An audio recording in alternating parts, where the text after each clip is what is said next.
I play to win.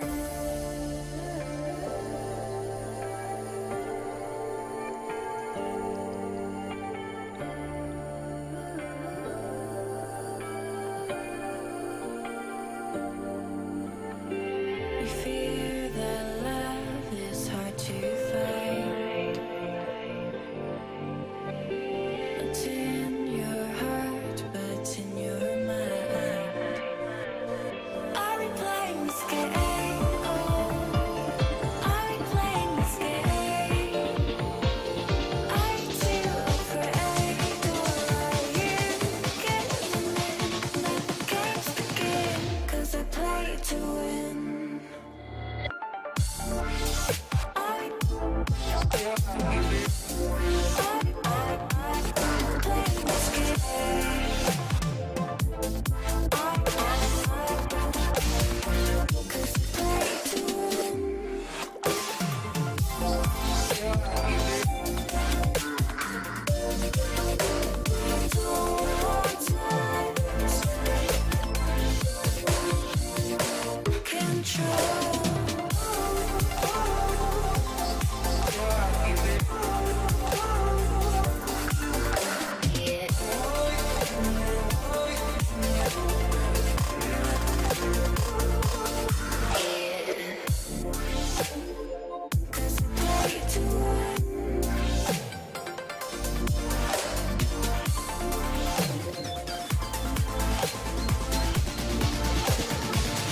I play to win.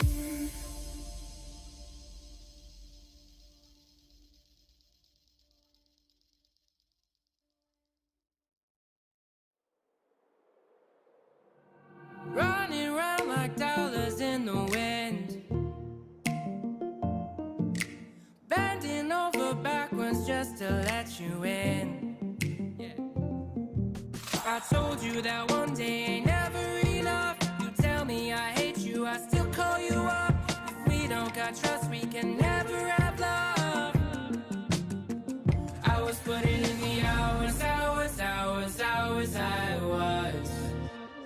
But you were calling me a liar, liar, liar, liar, liar. I've been putting in the hours, I was. And it's coming down to now and now and now and now and never. I was putting in the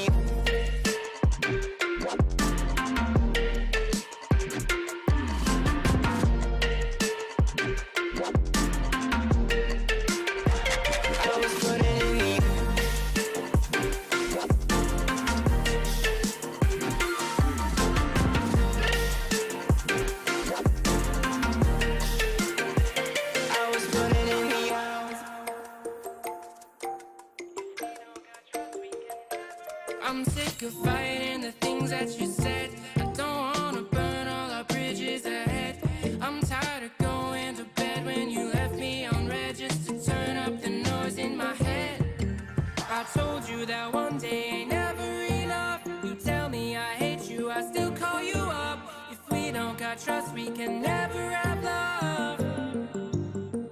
I was putting in the hours, I was. You were calling me a liar, liar, liar, liar, liar. I've been putting in the hours, I was. And it's coming down to now and now and now and now and never. I was putting in the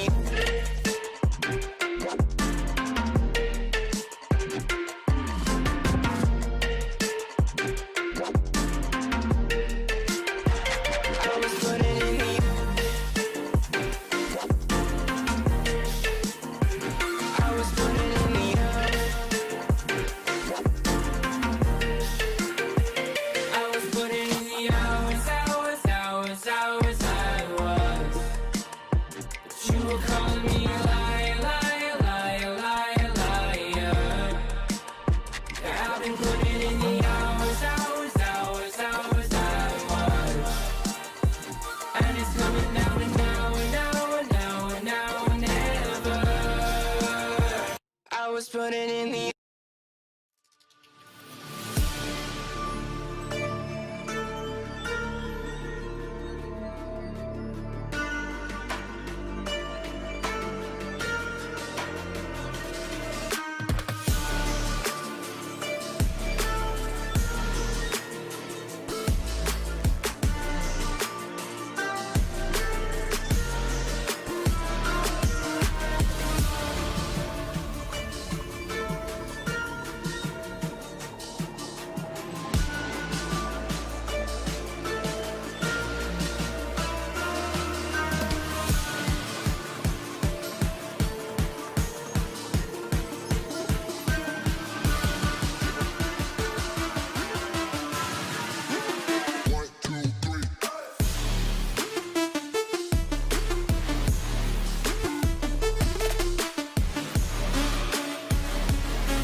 Hey, what's up guys from over at Intel? Hope you all are having an amazing day. My name is Dominic Miller, also known as XS, here to bring you guys my video submission for the Intel Inspires Rocket League tournament.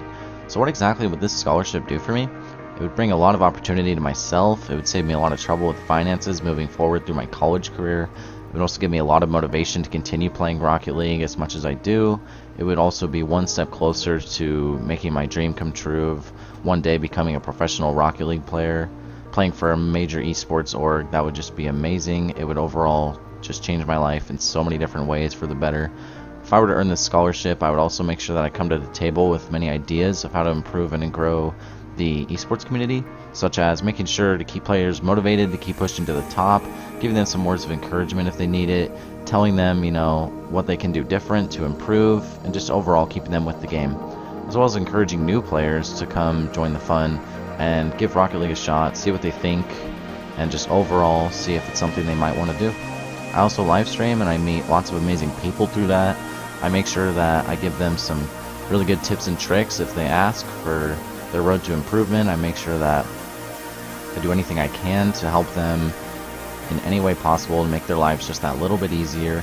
I would also make sure that I contribute to the esports community with doing whatever I can to make sure that everybody is treated fairly, and make sure that there's no form of fraud or injustice or something is wrong with the system. My ultimate goal is just to reach the top of Rocket League one day. I would love to be an esports player. I'll say it again, ultimate dream come true if I could become a professional Rocket League player, and I'm totally ready to put in whatever it takes to get there. Thanks guys.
None of this seems right.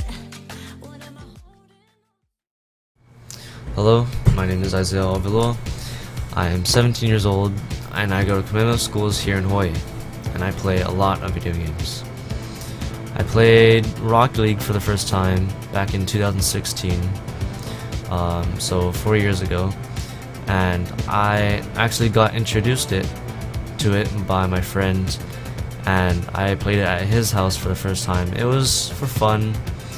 The game was pretty new to me, and eventually I started playing it more and more, and that's actually the one game I would always play, so much that it actually got competitive for me, and I tried to find opportunities and ways I could better myself and find a way to for it to benefit me in real life and not just on the screen. And this opportunity popped up. My friend from California invited me, and he and my other friend, he said we should form a team, and we did the last qualifiers on Friday and we got in. And when I saw that email, I couldn't believe what I was reading. I saw that I had an opportunity to win scholarship fund money for college, and that's something in real life, and that's something that can benefit me. And that works out really well, because it's also an eye-opener for my parents, especially. My mom and dad, they really support me in everything I do, but video games, they don't really, believe it's the future, and winning this, or not really winning this, but getting this scholarship fund and just showing this to them, what I can do, would really open their eyes, and they would realize that I can actually make something out of what I'm doing here. And yeah.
Came from a broken home. I've seen so many people go.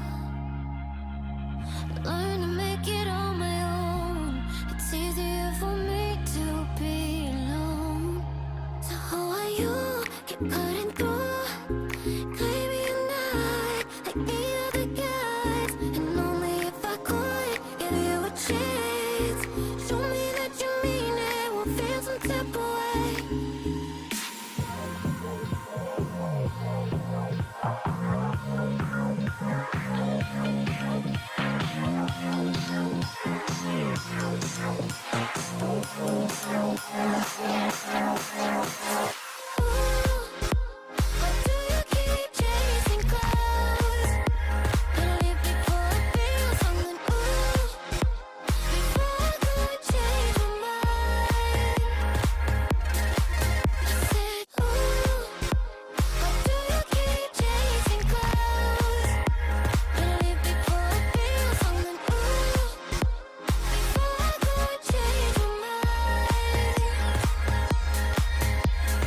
Something must be wrong with me.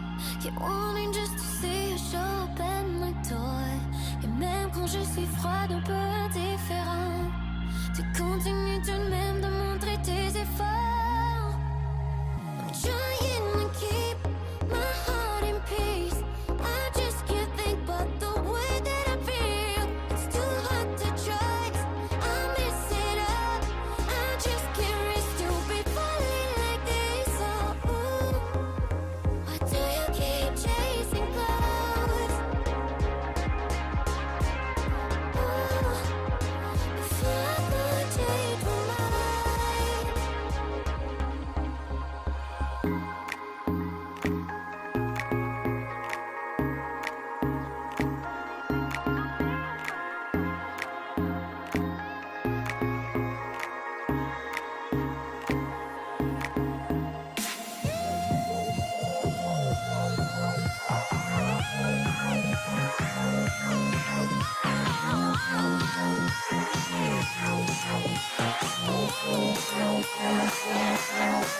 I said, ooh, why do you keep chasing clouds? Hello, I'm Dalton Cadu, also known as Combat, but more recently just Dalton. And I want to speak a little bit about my background so you can get to know me on a more personal level. I'm going to start off with that I was born youngest of 5 and that I moved 6 times within a span of 8 years, all within my childhood. And it really made it hard on me because I didn't know that I felt like I belonged, and I always lost friendships that I thought I would be able to keep.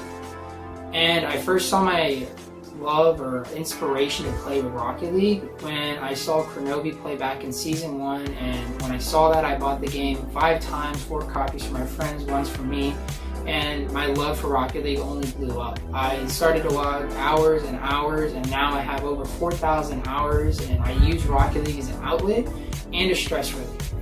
This scholarship would serve as a chance to prove that I haven't wasted the 4,000 plus hours that I've spent on the game, and furthermore prove to my dad that he's wrong, because he's always told me I need to get outside, I need to do something else, just anything other than play games. And this would serve as a chance to show that it is worth spending time playing games, because it can give me something in the end. It would also encourage me to improve my gameplay further and try to take it to the next level. Additionally, it would be a huge financial support for my parents, as they currently pay for my sister's college at UNT, and now they're paying for my college, and I want to try to lessen the burden that they have to pay for all these colleges as much as possible. And also, it would help me, as I said before, and try to encourage me to improve my gameplay, because one of my goals is to become a Rocket League pro, or just be somewhat of a semi-pro or anything like that, just be more involved in the pro scene. And then also, I do want to become a mechanical engineer with a master's degree, and a master's degree is quite pricey, so it would be perfect to use this scholarship to help pay for that degree.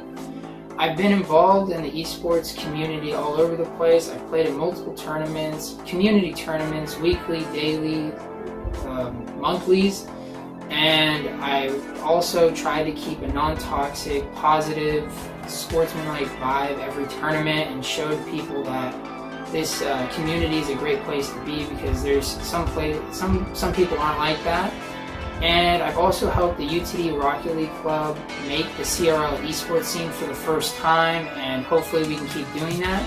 Along with that, I feel like I have family at the UTD Rocket League Club, and I try to pass down my knowledge and expertise that I have with the 4,000 plus hours that I logged, to try to help the A, B, and C, and maybe even C team make the esports CRL scene once. All in all, I want to say thank you for giving me the time, or viewing this video and spending your time to view this video, and I appreciate it. Hello, I'm Eric Adams, a sophomore at the University of Kentucky.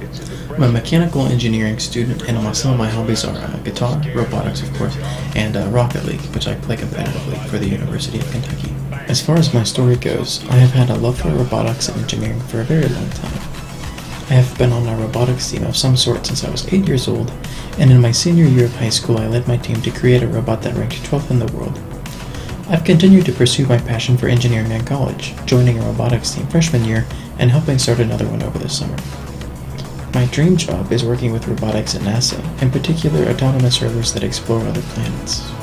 If I was to earn a scholarship from Intel Inspires, I would definitely put that money towards my tuition. $5,000 is more than I made at my internship over the summer, and it would let me continue to focus on a high-quality internship rather than a position that pays more money. Additionally, I would be able to continue to focus on my studies and, of course, playing Rocket League. I think that one of the most overlooked aspects of the esports community on campus is the networking opportunities that are available. As an example, one of the people on the UK Rocket League Discord server is the president of the Triangle Engineering Fraternity.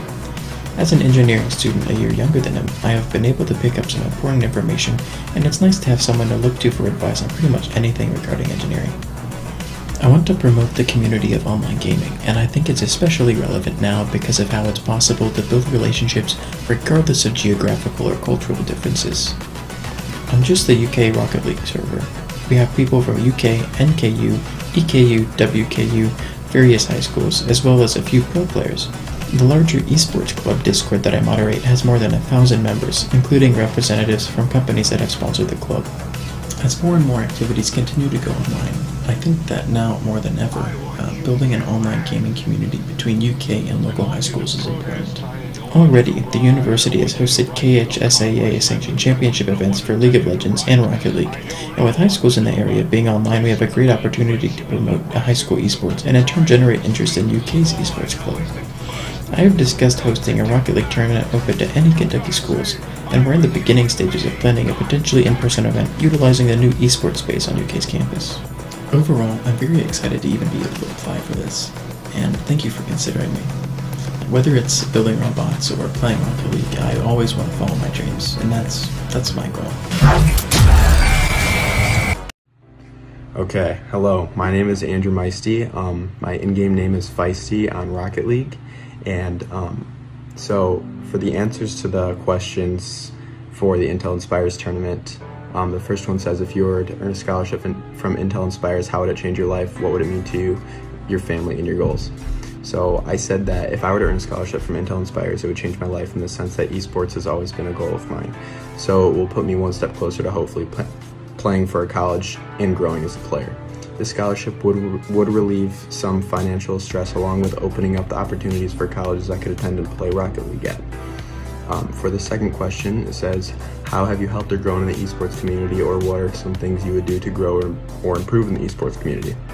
And I said that I got Rocket League in late January of 2020, and since then I've achieved Champion 3 and 2s, Champion 3 and 3s, and Champion 1 and 1s. And I understand that I have not had as much experience as others, but I have shown a lot of growth in my short time playing, and I feel that I will continue to be growing the more to participate in the community and have fun competing in more Rocket League.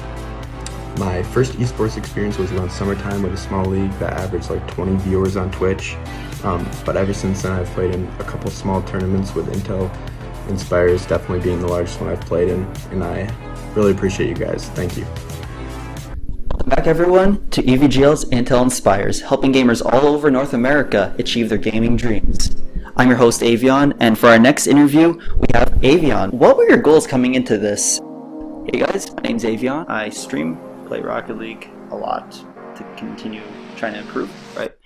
I mean, I've always been competitive. Grown up in a competitive family, played soccer all my life since I was 4, competitively since I was 7. I played as a goalie for 8 of those years, played as a player since, in mostly defensive positions, but anywhere where my coach needs me, it's helped me a lot in teams with knowing how to adapt to different play styles of other teams. I've also coached other soccer teams, so I know how to kind of adapt and also coach. I love coaching in Rocket League. I'm just looking forward to the final tournament. If nothing comes out of it, well, what can I do?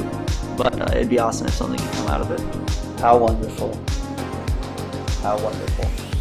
How would this affect your goals? Would it help you achieve them? What would this scholarship mean to you? What would it mean? It would mean a lot. It would mean a lot, just to say the least. Because over the last few years, I've been spending a lot of my time see where I can get to, because I know it's inevitable that as long as I keep on pushing, improving, I can get to the next level. And at one point, maybe the pro level, which is my dream, obviously. Even CRL, I love watching CRL. Getting a scholarship would mean that I would be able to get to college with extra funds, because I've already gone to college, spent my money a lot there, came out with what is to me a useless kind of diploma, can't use it. I would like to go back and actually go into something that might benefit me while continuing to push in Rocket League, playing on a Rocket League team, and I love CRL. It would be amazing if I could play in CRL. Yeah, so I think that's really answering that question there. Yeah, so that's awesome. So for our next question, I guess it would be, how have you helped or grown the esports community? Okay, yeah, so how have you grown the esports community up to this point? Have you helped it in any way, impacting it in the future with this scholarship? What I've done? Well, actually, I've done quite a bit, I guess a bit compared to other people like Johnny Boy and whatnot, but I mean, I run a community, a Brony Rocket League server, where we've run 3 tournaments. I've also coached people. I love coaching people. I think my experience in competitive sports, in soccer and coaching, would come in handy a lot with improving my coaching, and I could bring a different view, I guess, of how Rocket League defensively can be played, because I'm more of a defensive player, always have been, and I can really adapt to the other team. So I think that really helps with my coaching. But yeah, that's really it.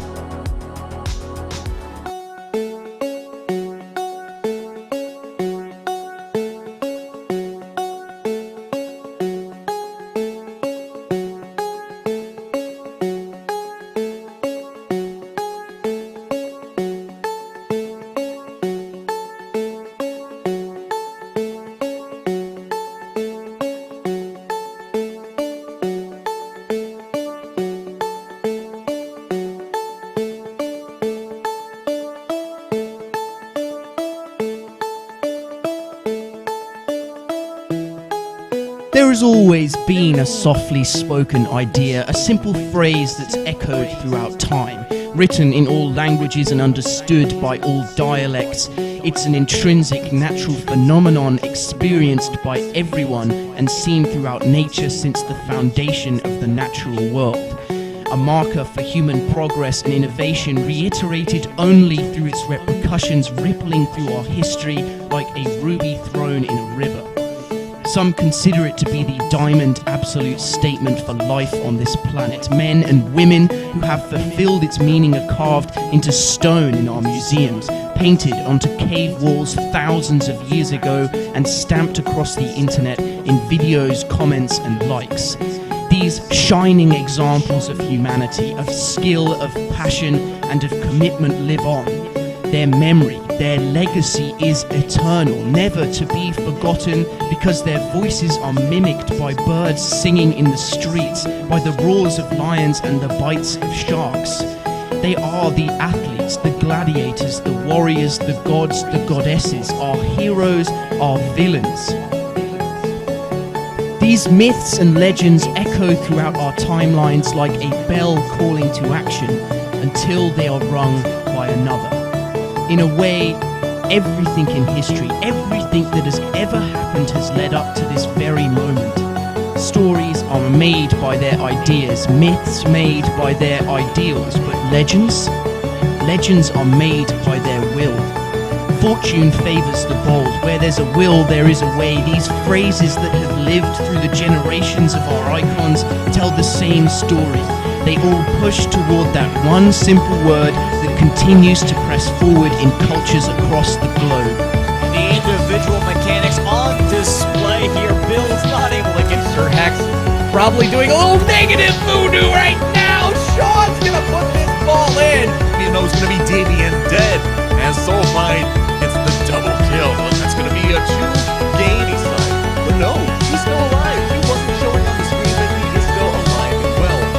Left alive now, 4 left. What's maddening is that this word, this unspeakably powerful concept, can be condensed down into just 7 letters.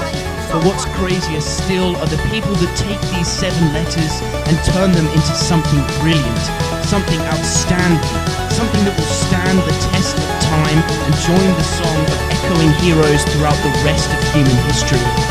That word, that one simple concept, inspire. Everything is on the line here. $250,000 scholarships, recruitment opportunities, the whole bloody shebang. But we don't care about a single part of it. Because right now, this is the time that these students get to show the world who they are. Our teammate and I will be trying our hearts out in this next tournament. Hopefully, I just want to thank AVGL in general for putting an event like this on. I think we all know who the heroes of today are, the shining icons of gaming, athleticism, and entertainment. Books have already been written, videos have already been recorded, and songs have already been produced. But what of the heroes of tomorrow? What shall our future generations write of our era of heroes? Well, that's exactly what we're here to find out.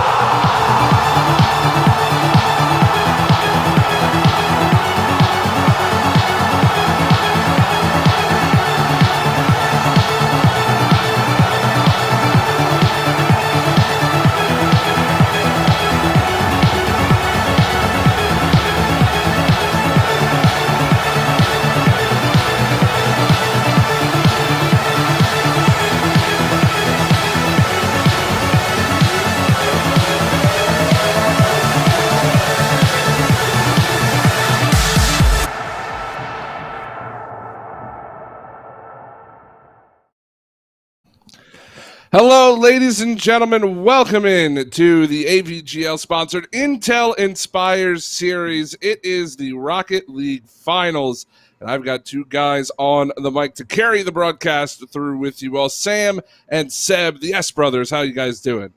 Ooh, I like that. I like that a lot. You just come up with that on the fly? That was pretty good. As I was saying it. It came out of my mouth. Well, that is officially now our duo's name. And the next duo that goes after us better have a nickname, too, as they come in. Because right now, the S Brothers, we're going to bring it, aren't we, Seb? Yeah, I'm really looking forward to this. Obviously, that video package, oh my Lord, just brought so much hype to it. My blood's boiling. I got the motivation to really, project for the future of esports, really into it. So I'm looking forward to this. Well, speaking of the future of esports, this is the tournament. If you are at all interested in high school Rocket League, collegiate Rocket League, esports in general, things like that, as we have played quite a number of games of Rocket League, 3 different qualifiers to find teams good enough to join us here in these finals. They're playing for $10,000 as a whole today on the tournament. I think the winner gets about $3,000, so not too bad for a day of Rocket League there. However, there's also the larger, bigger prize pool of that $250,000 that Intel has provided for different colleges to give out sponsorships or scholarships, I should say, to the different students here today. So a lot on the line for these kids as they're going to be playing for a whole lot of money and potential, again, scholarships. But we're going to jump into the bracket, guys. In the second round, we had 31 teams here today. We're down, well, it's a double elimination bracket, so I don't think anybody's quite out yet, but we're moving on to the round of 16 in that upper final. And our first matchup going to be between the Sad Frogs and Reboot Esports. Seb, how you feeling going into this one? You know, and obviously at this stage of the tournament, these are going to be the best of the best teams that you'll see. Again, the tagline, the future of esports, which is what we want to see. Both these teams coming off hot, off of strong 3-0s over their opposition. So it should be an interesting matchup considering the strong 3-0s. I'm hoping we get a good matchup that can see the full 5 games. Well, now, Sam, does nerves kind of come into this already here? We're only in the second round. You think these players are starting to get a little bit nervous? I think at least a little bit, especially if they know that they're about to be on stream as well. And then when you think about the stakes, not just the prize pool money that they can directly win for getting far in the tournament, but then the potential with essentially what are scouts in the stadium, in the audience watching here with that potential to get scholarships. So yeah, I actually think there probably is quite a bit of pressure, but I like that dynamic because you never know. There's a lot of players who will rise to the occasion when that pressure is on. So I'm excited to see which players do that. No, absolutely. Couldn't agree more. And that kind of leads to my next question for you, Seb. How do you approach this matchup? You're on stream. Yeah, you've got a win under your belt, but so does the players across the way. What is the approach that both of these teams are taking? Is it a set game plan, or are you just kind of trying to go in relaxed? Well, I feel like you want to go in as relaxed as possible. You don't want to let the money or any opportunity kind of get to you so much because that will kind of divert your style of gameplay. You want to stick to your own game plan, which has worked for you so far, right? So if you feel that you need to make adjustments throughout the series, fine, go ahead and do that. But play as strong as you can to your style in game 1 at least, and then figure out what happens later on in the series. Well, fellas, I am so looking forward to get things started. I hear the lobby is ready. It's Sad Frogs and Reboot Esports for our first game of the day. S Brothers, please do take it away. Now, Seb, I'm looking at these team names. I'm hoping that the players aren't judged on their grammar, as Sad Frogs have thrown the PH in there. I mean, as college or potential college kids here, you wonder, is that going to come into play? But hopefully it's the Rocket League skill on the field. That's what really the scouts are looking for. I mean, you know, the PH is always better than the F in the end, in my opinion. PH is always cool, and that's how it is. It's always been that way for me, at least. But, you know, obviously, I think coming into this, we are going to be getting some fantastic Rocket League. So in the end, the name doesn't matter as long as we get the Rocket League. That's right. That's right. So keep an eye on the names on the field. These players might just stand out to you, and you may see some names that in the future are playing up there at that top level at the RLCS. So we will see. Game underway, Seb. Best of 5, and it's going to be good. As best of 5 getting underway, Sad Frogs blue side with Nuvo, Kali, and Logic versus Reboot Esports on the orange side with Remade, Maddie, who points out he has a new controller, and Zeniston. So, interesting matchup so far as Reboot will already be on the offensive side, but Sad Frogs bringing it to him pretty early. Yeah, definitely. You said it just as you say it. We see a goal from Sad Frogs. It's a good transition, and this is a nice pass up to Logic, who's cheating up and is able to get that over to Kali, who started the play off. Good 1-2-1. Find the first goal for Sad Frogs, and you know if you've got a good transition with good clears, you can do exactly what Logic just did. Stay up in the zone and wait for that ball to come the other way. You can see how quickly it turns into a scoring chance. And as the Reboot Esports side continue on, they're going to have to make some adjustments so they can play a little bit further back so they don't get caught off transition like that, as they might again have to deal with that again, but no, Reboot going to be able to put it away this time, and currently fighting in the midfield. Reboot trying to find their chance for an offensive attempt, but they'll pull away as Manny, unfortunately, awkwardly tries to wave dash downfield, and so far, Sad Frog's holding it pretty well in the midfield with some offensive attempts here as Nuvo, he's going to go in deep, but nothing is going to come of it. Sad Frog's already putting on this pressure. Yeah, really good pressure and really doing a great job of cutting through the neutral zone and making quick work of the space on the field. And that was a nice attempt at a flip reset just a moment ago. So you can see with that attempt at that mechanic, you know that it's on their mind. That's at least some insight into the level of play that we might see from the Sad Frogs. There's another chance here. It's a 2-on-2. The down low, that pass coming across for Logic, but just a little out of reach. And I'm looking at the speed from each of the teams here, and both of them seem like they're relatively even pace. Both are able to get, as Maddie might be dealing with the disconnect here, but besides that, Zeniston is going to be able to tie it up despite that, as I believe Maddie will have to return in the game, but of course we're not going to be able to remake the lobby, but still, no, we are going to pause until Maddie rejoins the match. But yeah, tie game despite that. That must be a good confidence boost. No, definitely. I mean, I had just noticed that as we saw the play coming up field. And here's Reboot scoring even though they're down a player. So that's definitely impressive. They got that goal in right before we get this pause. And yeah, so we'll take a little break here. And it's good to have that ability to just pause this game, allow Maddie to get back in and keep this at that 3v3. I'm all for like a 2v2. But I don't know if we're going to be able to convince the other side to drop a guy too. Yeah, 2v2 gets to a different crowd. I know it's some taste. It's like ones, right? Some people like it, some people don't. But, definitely you're not going to get, the blue side to drop a player for that. Obviously, you want to take as many advantages as you can. But thankfully, we do have the ability to pause. So we are going to be able to stop that game. And honestly, I think from both sides, it was very much individual, effort from Zeniston to be able to get that solo goal, kind of carrying it through the corner and then just lobbing it in himself. So that's nice to see, but not so much of a team play effort, I think, on the offensive side for Reboot Esports so far. Yeah, and I think for both teams, we saw that both of those goals come off of the transition, which means neither team really paying too much attention to that midfield area. We saw some wide rotations coming back. And so that's something to look out for to see how the shadow defense is, see how teams are coming back on defense, or if that's going to be something that continues to get exposed.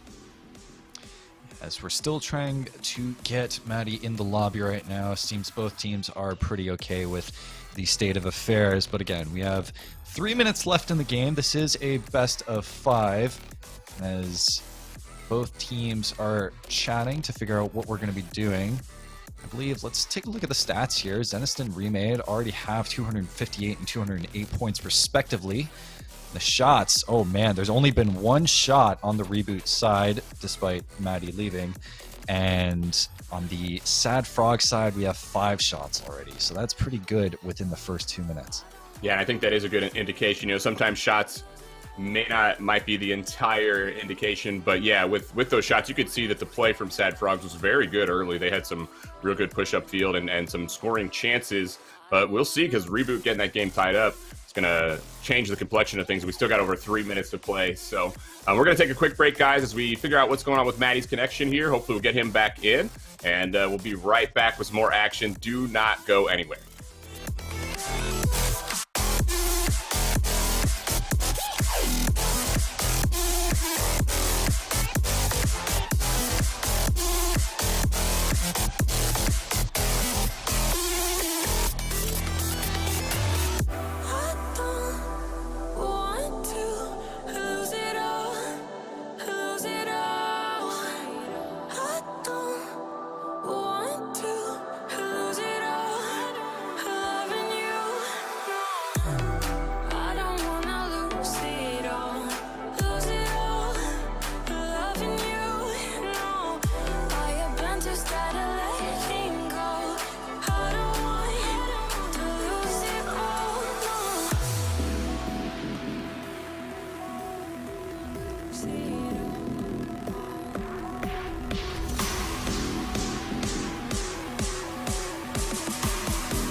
Ladies and gentlemen, welcome back. Sorry for the delay, but we do have our player back in. He had some internet issues, but he's back in now, and we are ready to get this game back underway. We're still in game one of match one here for our stream.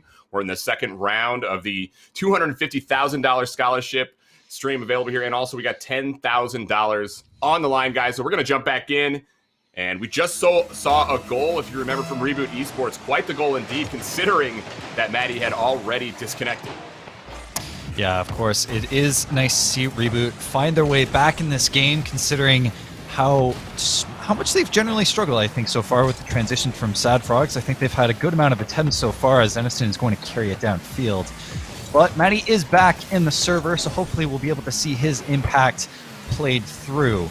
As we approach the halfway point in the game, looks like Reboot Esports starting to mount up a bit more pressure right now, playing in the corner, and trying to challenge as much as they can in the midfield, despite Sad Frog's attempts. So far, going to get it centered. Maddie going to try and take care of it himself. Looks like they're pretty content on just sending one player up so they can have a solo play versus two players back so they can cover those quick transitions. And it does already feel like with both teams, they're thinking defense first. You're right. Often two players back from both sides in their half, just waiting for that clear and trying to make sure that they're not caught off guard with that transition. So definitely it's turned into a defensive affair as we play through to the final 2 minutes, still at this 1-1 scoreline. Sad Frogs going to have to play a little bit defensively here. Zeniston and Nuvo kind of playing awkward in the midfield right now as we start to get a bit more physical. Maddie going to try and send a pass off, but no, Nuvo's going to block it away. An unfortunate whiff from the Reboot side. This might be an opportunity as the flip reset comes through. Kali going to have to go for the rebound.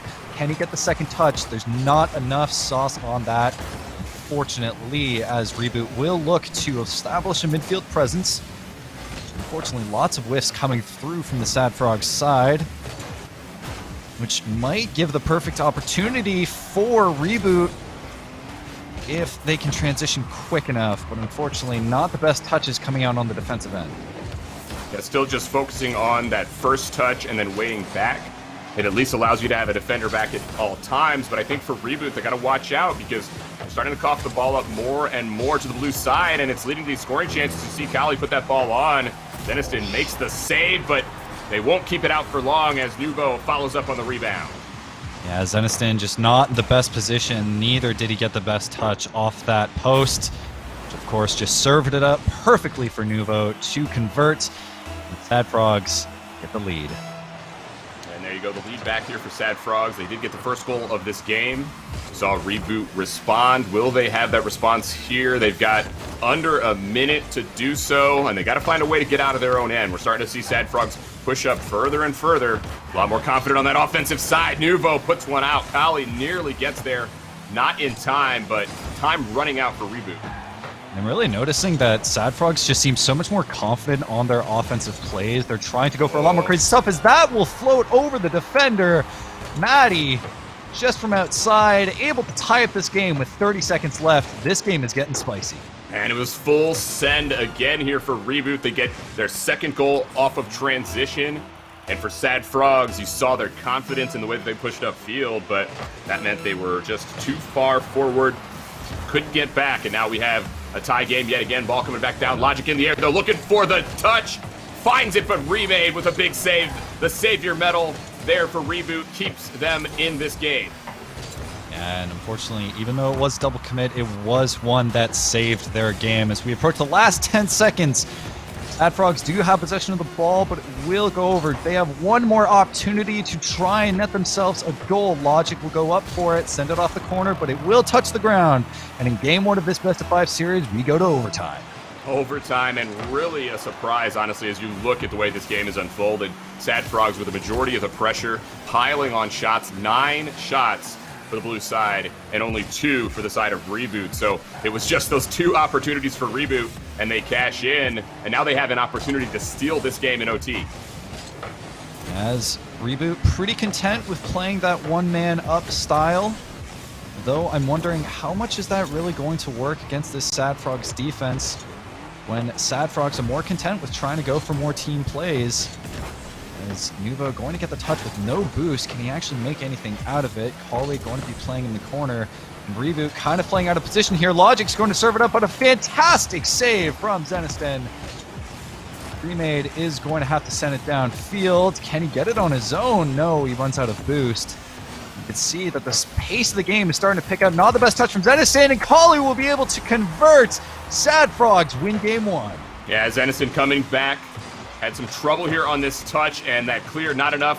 Great rebound there from Callie, who just crashes the net. Cashes in, finds the win here in game number 1 for Sad Frogs.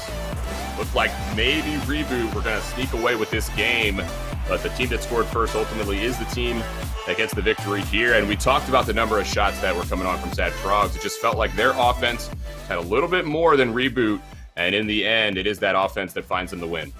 Yeah, I mean, you take a look at the shots by themselves. Sad Frogs had 10 shots on net compared to Reboot Esports' minorly 3.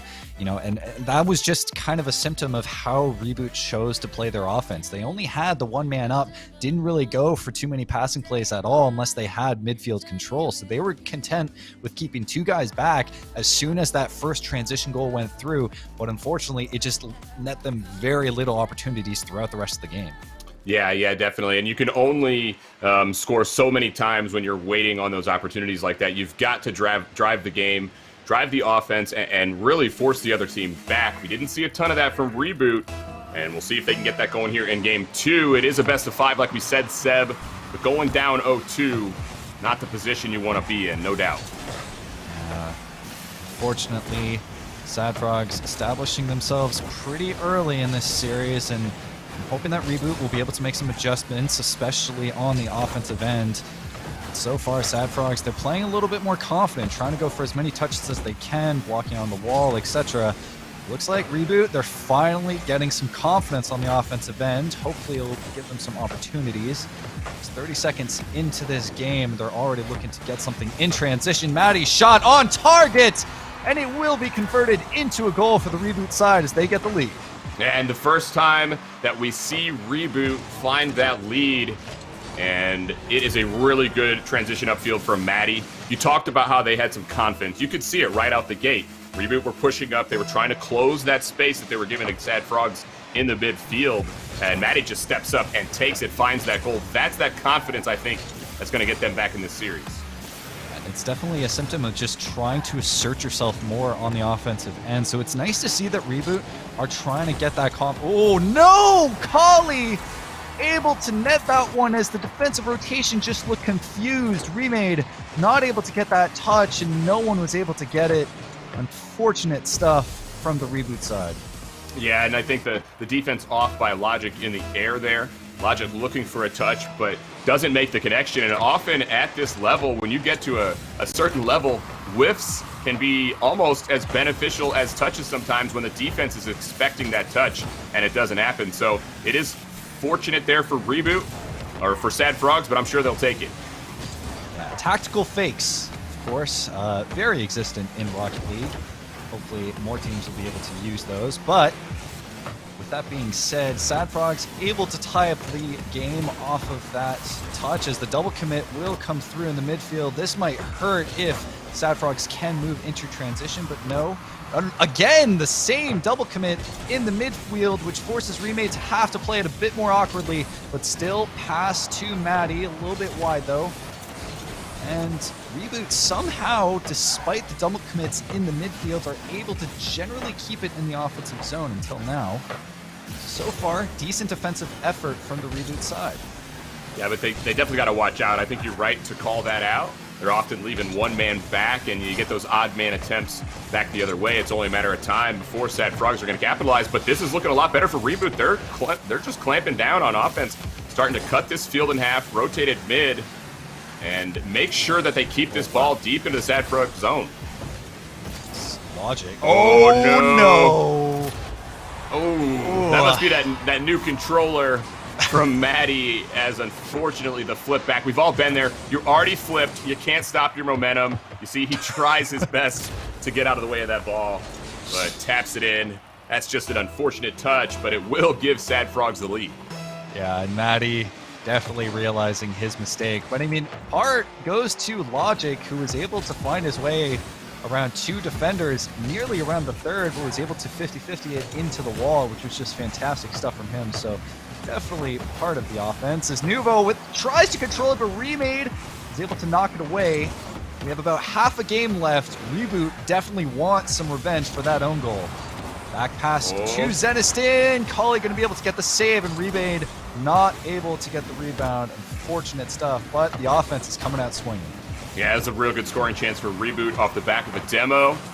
The shot, though, just a little too soft, and the defense of Sad Frogs able to put it to the side. But you got to love what Reboot are doing in this game. They're keeping themselves in it yet again. Can they get downfield here after we nearly see Nuvo get that ball in?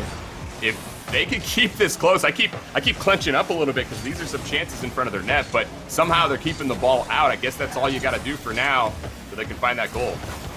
Yeah, and it just felt like for a good period of time, Reboot were kind of playing a little bit flat-footed, just content, kind of watching the ball. Remade, he's going to fake it around. Zeniston not able to get it. Will someone be able to get the rebound? No.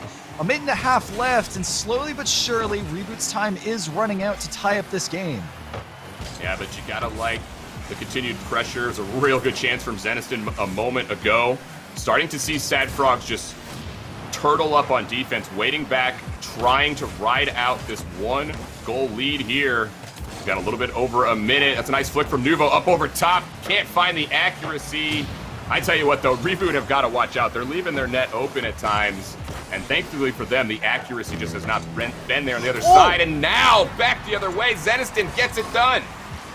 And Zeniston, just a phenomenal angle, really bringing out that protractor there. Great stuff, reading that bounce off the ground and off of a fantastic shot. Reboot clawed their way back into this game. We have a tie game with a minute left. Man, these guys, they just do not go away. They did this in the previous game, and now off the kickoff, there it is, the lead restored for Reboot. It's a cheat up off the kickoff, and it is advantageous as Maddie there in the air, gets it by Logic. 2 quick goals for Reboots, and now they have the lead. And I think it's safe to say Maddie has definitely made up for that previous own goal in spades, especially with that kickoff goal, but this might be an opportunity here for the Sad Frogs side. Nope, they're going to have to play it a bit slower.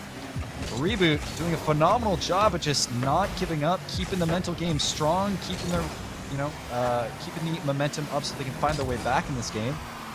39 seconds here. There's still an opportunity for Sad Frogs to gain themselves a lead, but Zeniston nearly gets that redirect. 30 seconds left. This might be the last opportunity that Sad Frogs have. The flip reset pass to Collie. Oh my lord, Zeniston is still able to make that save. Phenomenal stuff. Slowly but surely, the time will run out as it goes to the blue half. Remade going to be able to put the nail in the coffin for this game. And I believe Reboot has just secured game 2.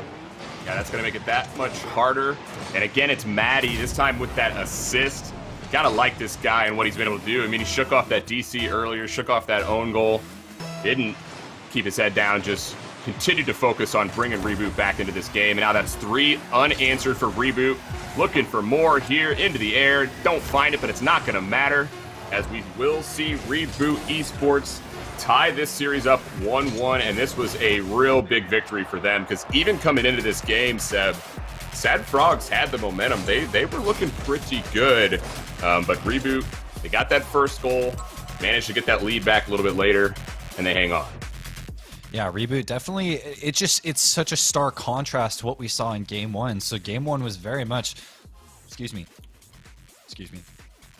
a warm-up game for them, where they, lacked the confidence a little bit, decided to play a little bit safer with the 2-man back and 1-man up. But this time, they went all in. They were willing to throw away some transition goals if they needed to and just be confident in their offensive ability and be like, okay, you know what? We're just going to go absolutely all in and see if you can handle our pressure. And it was clear that Sad Frogs just weren't able to. Yeah, and I like that they've been trying to find themselves still. They haven't waited back. I think they recognize, like you said, that Sad Frogs had a pretty defensive posture, and so they've tried to just push forward and take advantage of that. And I love, actually, when we get to a Game 3 tied 1-1, especially the way that these games have gone. I feel like this is now going to be the game that shows us actually what these teams can do. You know, sometimes they need to get warmed up a little bit, and you're right. They might have been a little nerves coming in, but I think right now both teams have found their game, and this is going to be the indicator of who's taking this series. And, of course, we are going into Game 3 here between Sad Frogs and Reboot Esports. Is a nice save coming through from Maddie, and Sad Frogs coming up pretty early with some nice quick shots. Let's see if they can continue this kind of pace, but Zeniston will clear it downfield. Sad Frogs, Sam, what kind of adjustments do you think they need to make for this game if they want to walk away with this win? I mean, honestly, for them, I think just keep up that offensive pressure. We saw they did a very good job moving downfield, getting scoring chances out of it. I don't think they're the type of team that should sit back and wait. They got to just continue with those offense and the shots that they had in that first game. Remember how many, what was it, 10 shots in that first game? I think it was around 10 shots, yeah, as we do have a Rule 1 on the field. Is it still in effect? Yeah, so we did get what we wanted, which was essentially a 2v2. So, turning into our 2v2 match here as, oh my lord, Kali is able to get that shot on target. What a beauty. Oh yeah, he has a lot of space there to work with, especially in the 2v2 situation. Gets the musty flick on the defender. What a play from Kali. We have seen these attempts from Sad Frogs. Definitely some skill on the field, and they finally connect on one there. What a beauty. This is Reboot trying to assert themselves back in this game. Already playing pretty deep with this offensive pressure, even with not a lot of boost to play with. Probably going to be able to send it away, but Remake is going to put it right back. As Nuvo, looks like Sad Frogs are just kind of content with punting it down the field, trying to get themselves some good positioning. Logic will take that boost for good measure, and I'm wondering if they are going to try and implement some more boost stealing so they can keep Reboot Esports a little bit further back, make sure that they don't just go absolutely all in like they did in Game 2. Yeah, definitely boost a big part of controlling your opponent and what they can do. If you don't got boost, you're not going to be able to find that momentum to get the type of touches that you need, that's for sure. I think even more so than that, it's just about speed to the ball, though, getting in the face of the opponent, not giving a lot of space. Whoever can take more of mid right now is going to certainly find the advantage. But with that early goal coming for Sad Frogs, they can kind of play that defensive game that we've been seeing from them. As we're kind of seeing Reboot kind of jumping up a little bit and trying to play it all around the ball, but Nuvo is just loving his flip resets right now. Unfortunately, not a lot of them are doing much. Reboot is very aware of the possibility of that, as Nuvo going to play it up high, off the ceiling, backboard, no one going to be able to get it, but Maddie is going to get the squishy save and knock it away. Yeah, good save there for Maddie, nice anticipation, and now it's going to set up Reboot downfield. There's Maddie yet again with Zeniston in the middle. Nice passing plays there from Reboot as they get touch after touch uncontested and leads to that scoring chance down back the other way. One thing from Reboot, even when they're not putting a ton of shots on, they are dangerous. They can come downfield in a hurry. Reboot trying to knock it away from their zone as Sad Frogs start to put the clamps down on the midfield. But Reboot have generally been pretty good with their touches as Remade. He's going to get off the wall, but no one is going to be there for the pass. As Maddie gets the free flip pass off the backboard. No one going to be there again. And we're seeing that the solo plays are coming through for the Reboot side, but no one is there to actually complete a pass attempt, unfortunately, and this was definitely not the style that won them Game 2, so hopefully they can convert, and they do. Maddie able to put that on target off the pass from Zeniston, and Reboot tie up this game. Yeah, where there's not connection on, direct passes, there's the speed to the ball from Reboot. They're right now just trying to pick up the pace of the game, and it's really throwing Sad Frogs off. The defense right now, Sad Frogs, starting to chase the play a little bit, and we see it pays off there. Nice use of the backboard to find the goal, and we're right back downfield for Reboot. They get another big shot on. We are seeing the orange side really waking up. As we might be put in a bit of an awkward situation here, but still Maddie is just doing phenomenal, and he might have a free goal here. Yes, he will. as Reboot are able to gain the lead with just about a minute left in the game. And it's just this confidence, and I am not sure what Logic was doing there. He's the third man back, and that is a dive real far down the field. When you're deep in the opponent's corner as that third man, you've got to stay responsible. But you can see Sad Frogs maybe getting a little impatient right now, as I think they expect to be playing a little bit better. And because of that, we've seen Reboot take control of this game. Yeah, it must be the new controller for Maddie, obviously. The confidence coming I would through. keep that controller. Absolutely, as Logic will be able to send downfield, but they're not going to convert on the play. But this one might go through. Thankfully not. Zeniston able to make a fantastic save. Nuvo trying to get the rebound, but it's a bit too wide. Logic, not a lot of boost to play with, as Reboot's defense just continues to tighten down as the opportunities slowly become dry for Sad Frogs. No boost, unfortunately, for Remade, as that shot will not be converted. 30 seconds left, and Sad Frogs only have a couple of attempts left before this game is done. And thankfully, though, it's still just that one goal. I mean, they're letting their goal up a little bit there. That was nearly the nail in the coffin for Reboot, but they don't get it done, and now they're back down the other way. I mean, it's just 10 seconds, but we've got a chance still here for Sad Frogs if they can regain control. That's not going to do it. There's Maddie again. He has been everywhere for Reboot. Ball in the air, but it'll fall, Seb. Reboot now, they have taken control of this best of 5 with the second win, and now they are one win away from moving forward into this tournament. I'm sure at this point, if you're a Reboot, you're feeling pretty good. Having to come down so much and then somehow make it back and gain the lead. Definitely a good confidence boost, and it's clear like they're very adaptable when it comes to their playstyle. They did have the one-man up, two-man back strategy that they tried before. Unfortunately, it didn't work, and it was kind of, you know, not playing in their favor, but they had the speed to recover from that. At times, they were able to disrupt the Sad Frogs defense with a man all the way back past the midfield just to disrupt that defensive rotation. It worked pretty well, and Reboot, thankfully for them, do have the lead in this series. So where do you see Sad Frogs going from here? Because they've tried multiple different ways to play, but it seems as the series goes on, Reboot's defense is just getting better and better. Well, I'm not sure why the Sad Frogs have decided to kind of switch it up. I think their style in game 1, where they pressed a lot on offense, that was definitely the way to go. I know that one of the goals here, they did give up on the transition after diving too far into the corner, but it doesn't seem like that's the trend. I think pressing Reboot back was definitely what was working for them. So I expect that they will hopefully turn more to that style, start to just try to press Reboot, not wait back as much. You can't expect to sit on a 1-0 lead. I don't care who you're playing, that one goal more often than not is not going to hold up for you. You got to try to put more on the board. So yeah, just Sad Frogs, just don't let up on the offense, even if you get one on the board. Yeah, it's definitely, you want those insurance goals, and insurance is looking like that's what they're gonna get for the Reboot side, as Remade off the kickoff, able to score just so quickly. That's a big win there from Zeniston off the kickoff, and I love that Remade is following up. We are seeing Reboot start to get more and more aggressive, and that does not bode well for Sad Frogs. Sad Frogs, they're going to have to find their way back in this game, figure out where they can change things up, be more confident in their touches. In game 1, they're, oh my, and that's not a good start. That double commit whiff is just an unfortunate state of affairs for the Sad Frogs side, and it just seems like they're sort of lacking the confidence with a lot of their touches in the midfield, and honestly, Reboot's just taking advantage of it so well, just playing off it perfectly. Yeah, and I mean, hand it to Reboot as well, because they're recognizing that and they're continuing to pick up the pace, starting to get faster and faster. And they're taking chances on these challenges, and it's paying off because they're continuing to win these 50s. So Reboot on the other side, it's a great job of them to recognize what they're being given and taking control of this game.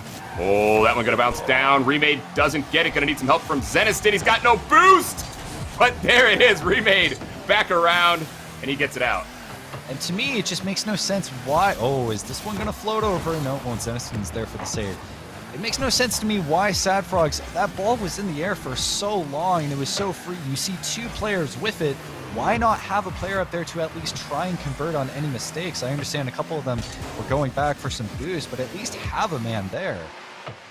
Yeah, I think that's a lesson in threes for sure, right? You you've always hopefully got that one man who can bail your team out. So yeah, try to keep up the pressure with at least 2 of your players. You should always be in a pretty good spot if you get at least got one back. And you're right, you don't want to see the ball floating up in the air like that as long as they did without getting some sort of touch on it. Scully backflipping into the ball. Remade is going to snuff it out right away. Remade not able to get the touch. 3 minutes left on the clock. Reboot still maintain their lead, and it hasn't looked like Sad Frogs have tried to assert themselves in this game at all so far. Yeah, but this is a good start potentially here as they push down. Now they've just got to set up, but they got to keep this ball in the zone. That's not going to do it. Now we're back down the other way. Maddie with the net open from the demo, but Nuvo gets over, gets the pinch save in the clear.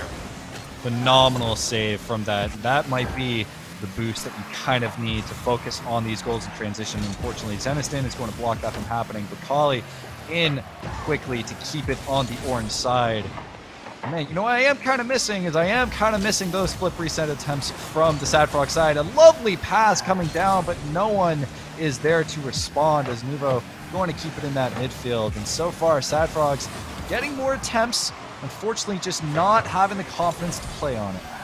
Oh, but what a stop as he falls from the heavens. Cali keeps that ball out, keeps it at 1. That's a massive, massive save. I think Reboot, they might be getting a little too confident. They're pushing 3 men up past that midfield line every time they transition out. I think they got to hold back just a little bit. Sad Frogs maybe recognizing that, getting the better of the offensive chances in the last minute. Yeah, but Reboot definitely looking for that insurance goal. Oh my lord, Logic just totally read that player like a book. Oh man. Yeah, that's Zeniston there thinking Logic's going to make that touch. And that patience, you can't teach that. Most players going to try to dive into that ball and go for that 50. That's exactly what Zeniston was expecting. And it's just patience. Nothing but patience from Logic. He just waits him out. And the Sad Frog side given a bit of a reprieve from this offense from the Reboot side and able to type this game, which will force the Reboot side to chill a little bit on the offense, force them to have to play a bit more defensive and try and stop the Sad Frog side a little bit more as they continue to play a bit more passive, especially in the midfield. Logic, he's up high, straight to Kali, shot, but saved by Zeniston. Good read by Kali, sets himself up for that pass perfectly, as it was a real good carry from Logic, and now it's leading to this chance for Sad Frogs. For Reboot, they got to watch out. They're close to letting this all slip away. We can see that same confidence from Sad Frogs that we saw in Game 1. It has returned immediately after that goal. There's so many touches coming through for the Sad Frog side, touches that just weren't there in Games 2 and 3, as that shot unfortunately will be too high. And you could see that as Sad Frogs play, they're just continuously getting more and more touches that just honestly Reboot Esports just can't handle too well. It's 30 seconds left on the clock. Sad Frogs have to figure out a way to maintain that lead as Logic does get that dunk, but no one will be there to respond. So far, we're just going to ping pong it in the midfield. Shot attempt off the backboard. Waterfall Remade is going to score within 18 seconds and Reboot maintain this lead.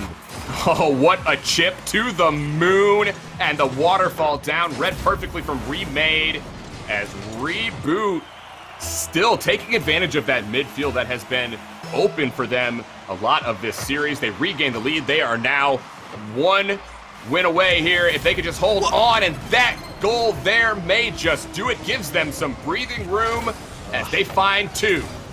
Yeah, you can see Kali just wasn't expecting the speed at which it would come down from the ceiling, and by the time he did, it was already too late.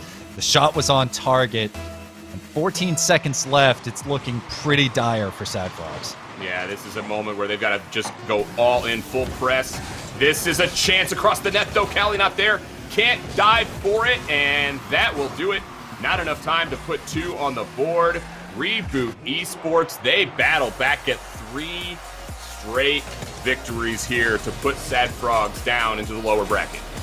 And Reboot, pardon the pun, definitely rebooted for Game 2, 3, and 4 after an unfortunate loss in Game 1. They were able to bring it back, make some adaptations, focus on how can we counter Sad Frogs, and they were able to do it in spades and take these 3 straight games in dominant fashion. Yeah, no doubt. So you got to wonder, with some of that confidence from Sad Frogs, was that really Reboot not having the confidence to step up and make some plays? Because Sad Frogs didn't have many answers once we saw Reboot pick up the pace like they did about midway through game number 2. So Hunted, that's a little unexpected for me. I kind of expected Sad Frogs would put up a better fight after that game 1 win.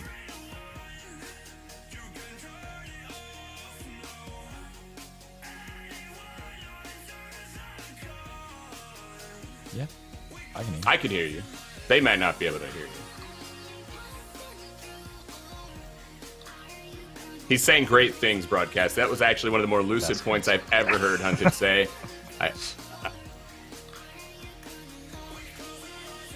that's okay. All right. That's okay. He's going to get that sorted out. He was mostly agreeing, but no, maybe he's back. I don't know what's going on. That's okay. He's back. He shifted out. He's back in. I think we're back. I think we're good. Hopefully everyone can hear me. Everyone can hear me now. This is perfect. Boys, thank you for the series. It was quite an interesting one, as I had to reboot my audio. There you go. See, I was going to make a pun. I was thinking about it. Perfect. I did that on purpose. Perfect. My goodness. Okay. All right. So game number 1, like you said, Sam, good win for Sad Frogs in overtime. I thought it was, I definitely agree with you. I thought we'd see a little bit better of a showing, but I really liked how Reboot kind of came back out.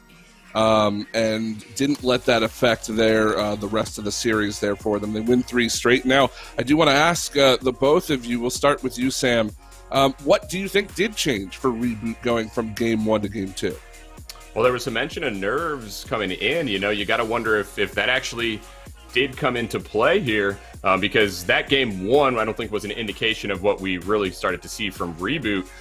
So yeah, I think just a team that was starting to find themselves, and there was never an answer on the other side.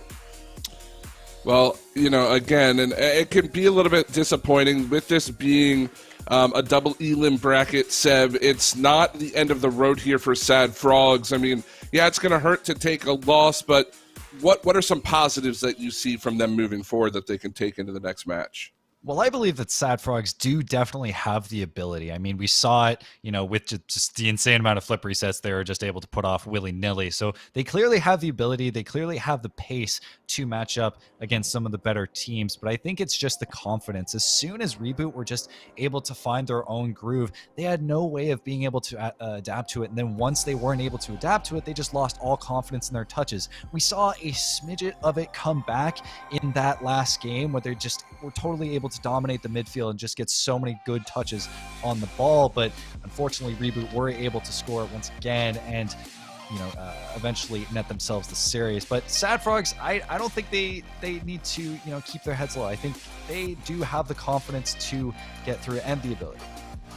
Well, fellas, I appreciate you bringing us that series. We are going to take a short break. Before we go, I do want to thank our sponsors in MSI, the official PC partner of the Intel Inspires. Check them out to find innovative gaming products that you can take to up your game to the next level. Use the command !giveaway in chat for your chance to win a GL65 gaming laptop. Pretty top-of-the-line gaming laptop. Make sure you are registered there. Again, that's !giveaway in chat. And, of course, a huge shout-out and thank you to our sponsor in Intel for bringing the event to life and making this amazing $250,000 scholarship pool possible at all. Visit Intel.gg to check out their 10th gen Intel Core systems as gaming happens with Intel. Boys, we're going to take a break. On the other side of that, we are coming back to the winner's bracket, round of 8, Team Defiant and the University of Kentucky. You're not going to want to miss it.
Hello, ladies and gentlemen. Welcome on back to the Intel Inspires. My microphone is working, which means that we've got another matchup up ahead of us.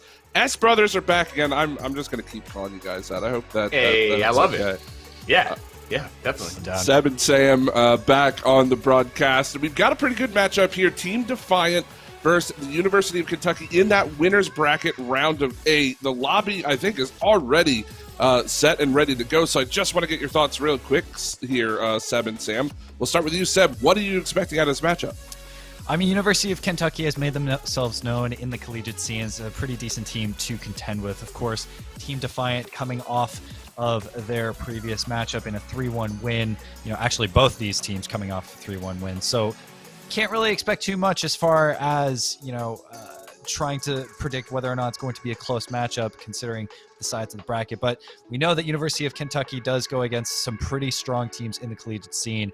I think the big question mark will be coming from Team Defiant if they can hold up against this university. So that leads into this question. Sam, how do they deal with that question mark? How do they change the question mark into an exclamation point here in this series?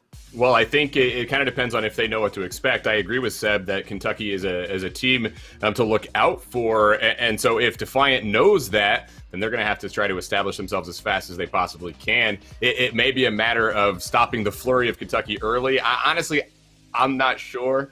It's going to be a tough battle for Defiant. I know that because there is some definite skill on the other side of Kentucky. That's up to them, Hunted. It's not up for me to figure out. That's up to these guys. Well, those guys indeed are ready to get rocking and rolling here. We've got another series upcoming, boys. Please do take us away. Team Defiant and the University of Kentucky. Thank you, Hunted. We got another one in front of us, Seb. That was a pretty good match. But as we roll through this bracket, you know that the stakes are going to increase, and that means the skill and the play on the field is going to get better as well. I fully expect that now as we get down into the round of 8 up here in this winner's bracket. Yeah, and I'm very much looking forward to this because, 1, I love casting collegiate teams. 2, as we get further and further into this bracket, we get to see more and more nerves, and we get to really separate those who can produce greatness in high-pressure situations and those who kind of crack under pressure. And that's what we'll see today with these two teams, University of Kentucky versus Team Defiant. So, currently, with the Skies trying to make a solo attempt within the first 15 seconds. Festive Invader trying to give a pass off to Skies, but Team Defiant able to put it away. So far, this will be the first offensive opportunity. A nice flick. Matt able to send it up high, but Kentucky will be able to put it away. And both these teams having pretty decent offensive opportunities so far. I would probably give the edge to the Kentucky side, as so far they've been able to play around this defense relatively well. How do you see this so far match going with the Kentucky side? They come out pretty far swinging so far. With Imagine just able to control that ball. Looking so far, they're kind of playing slow in the defensive end. Yeah, it's definitely the speed of Kentucky right now, pushing back Team Defiant. You can see it. Kentucky giving almost no time for Defiant to make a play. And so that's something to keep an eye out on. Oh, now this ball going to be in the front. No one can catch up there for Kentucky. But you can tell just from the pace that the orange side is bringing, they are really giving Defiant fits. And now there it is. The first goal will come up off the backboard with that shot. No defender there for Defiant. And we see Skies cash in on the rebound. Yeah, and actually I believe I've casted Crab. Yeah, these are two Virginia Tech players. So, we do essentially have a collegiate matchup, with Crab unfortunately not able to make the read on that play, and Kentucky showing off their offensive chops. So it is nice to see a collegiate matchup essentially. Of course, this is pretty great to see for the future of collegiate esports. But of course, we are in AVGL Inspires, where we get to see the future in esports play all the time, including this match. And Skies able to play it in the corner, get a pass off to Matt, but it will be put away by Crab this time around. So we have 3 minutes left in this game, and Kentucky remain pretty comfortable on the offensive end. Yeah, being led by Skies right now. They're going to maybe get another. No, Matt can't find that shot on net off the pass from Skies. But you talk about the future of esports and some players to look out for, right? I mean, we're seeing it here in this match. Oh, Festive Invader across the net, looking to get that Got to call this goal here as it's happening. There's Imagine with some time and space. It's just a lob up.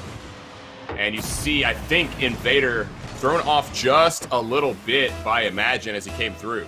Yeah, Festive Invader, an unfortunate mistake, but one that I'm sure Kentucky will be able to repay relatively quickly, as we still do have half a game left to play. A pass to Crab. He's going to send it off the backboard. Can he get the second touch? No. Skies will put it away. Imagine going to keep it in the midfield for good measure. As Team Defiant look to find their way back in the offensive end. Imagine going to keep that in the corner, possibly set up another offensive play. Crab coming in hot with the double commit on the defensive end. This doesn't bode well for the Kentucky side, but they're able to put it away. Shot off the backboard. Anyone getting the rebound? No. So far, Kentucky, they're kind of scrambling right now to try and keep it away, as Skies will have a free opportunity and Kentucky will gain this lead once more. Yeah, both teams playing a little loose on the defense, and we see that wide rotation back on the third man from Team Defiant, which is going to give Skies open space to just drive that ball in.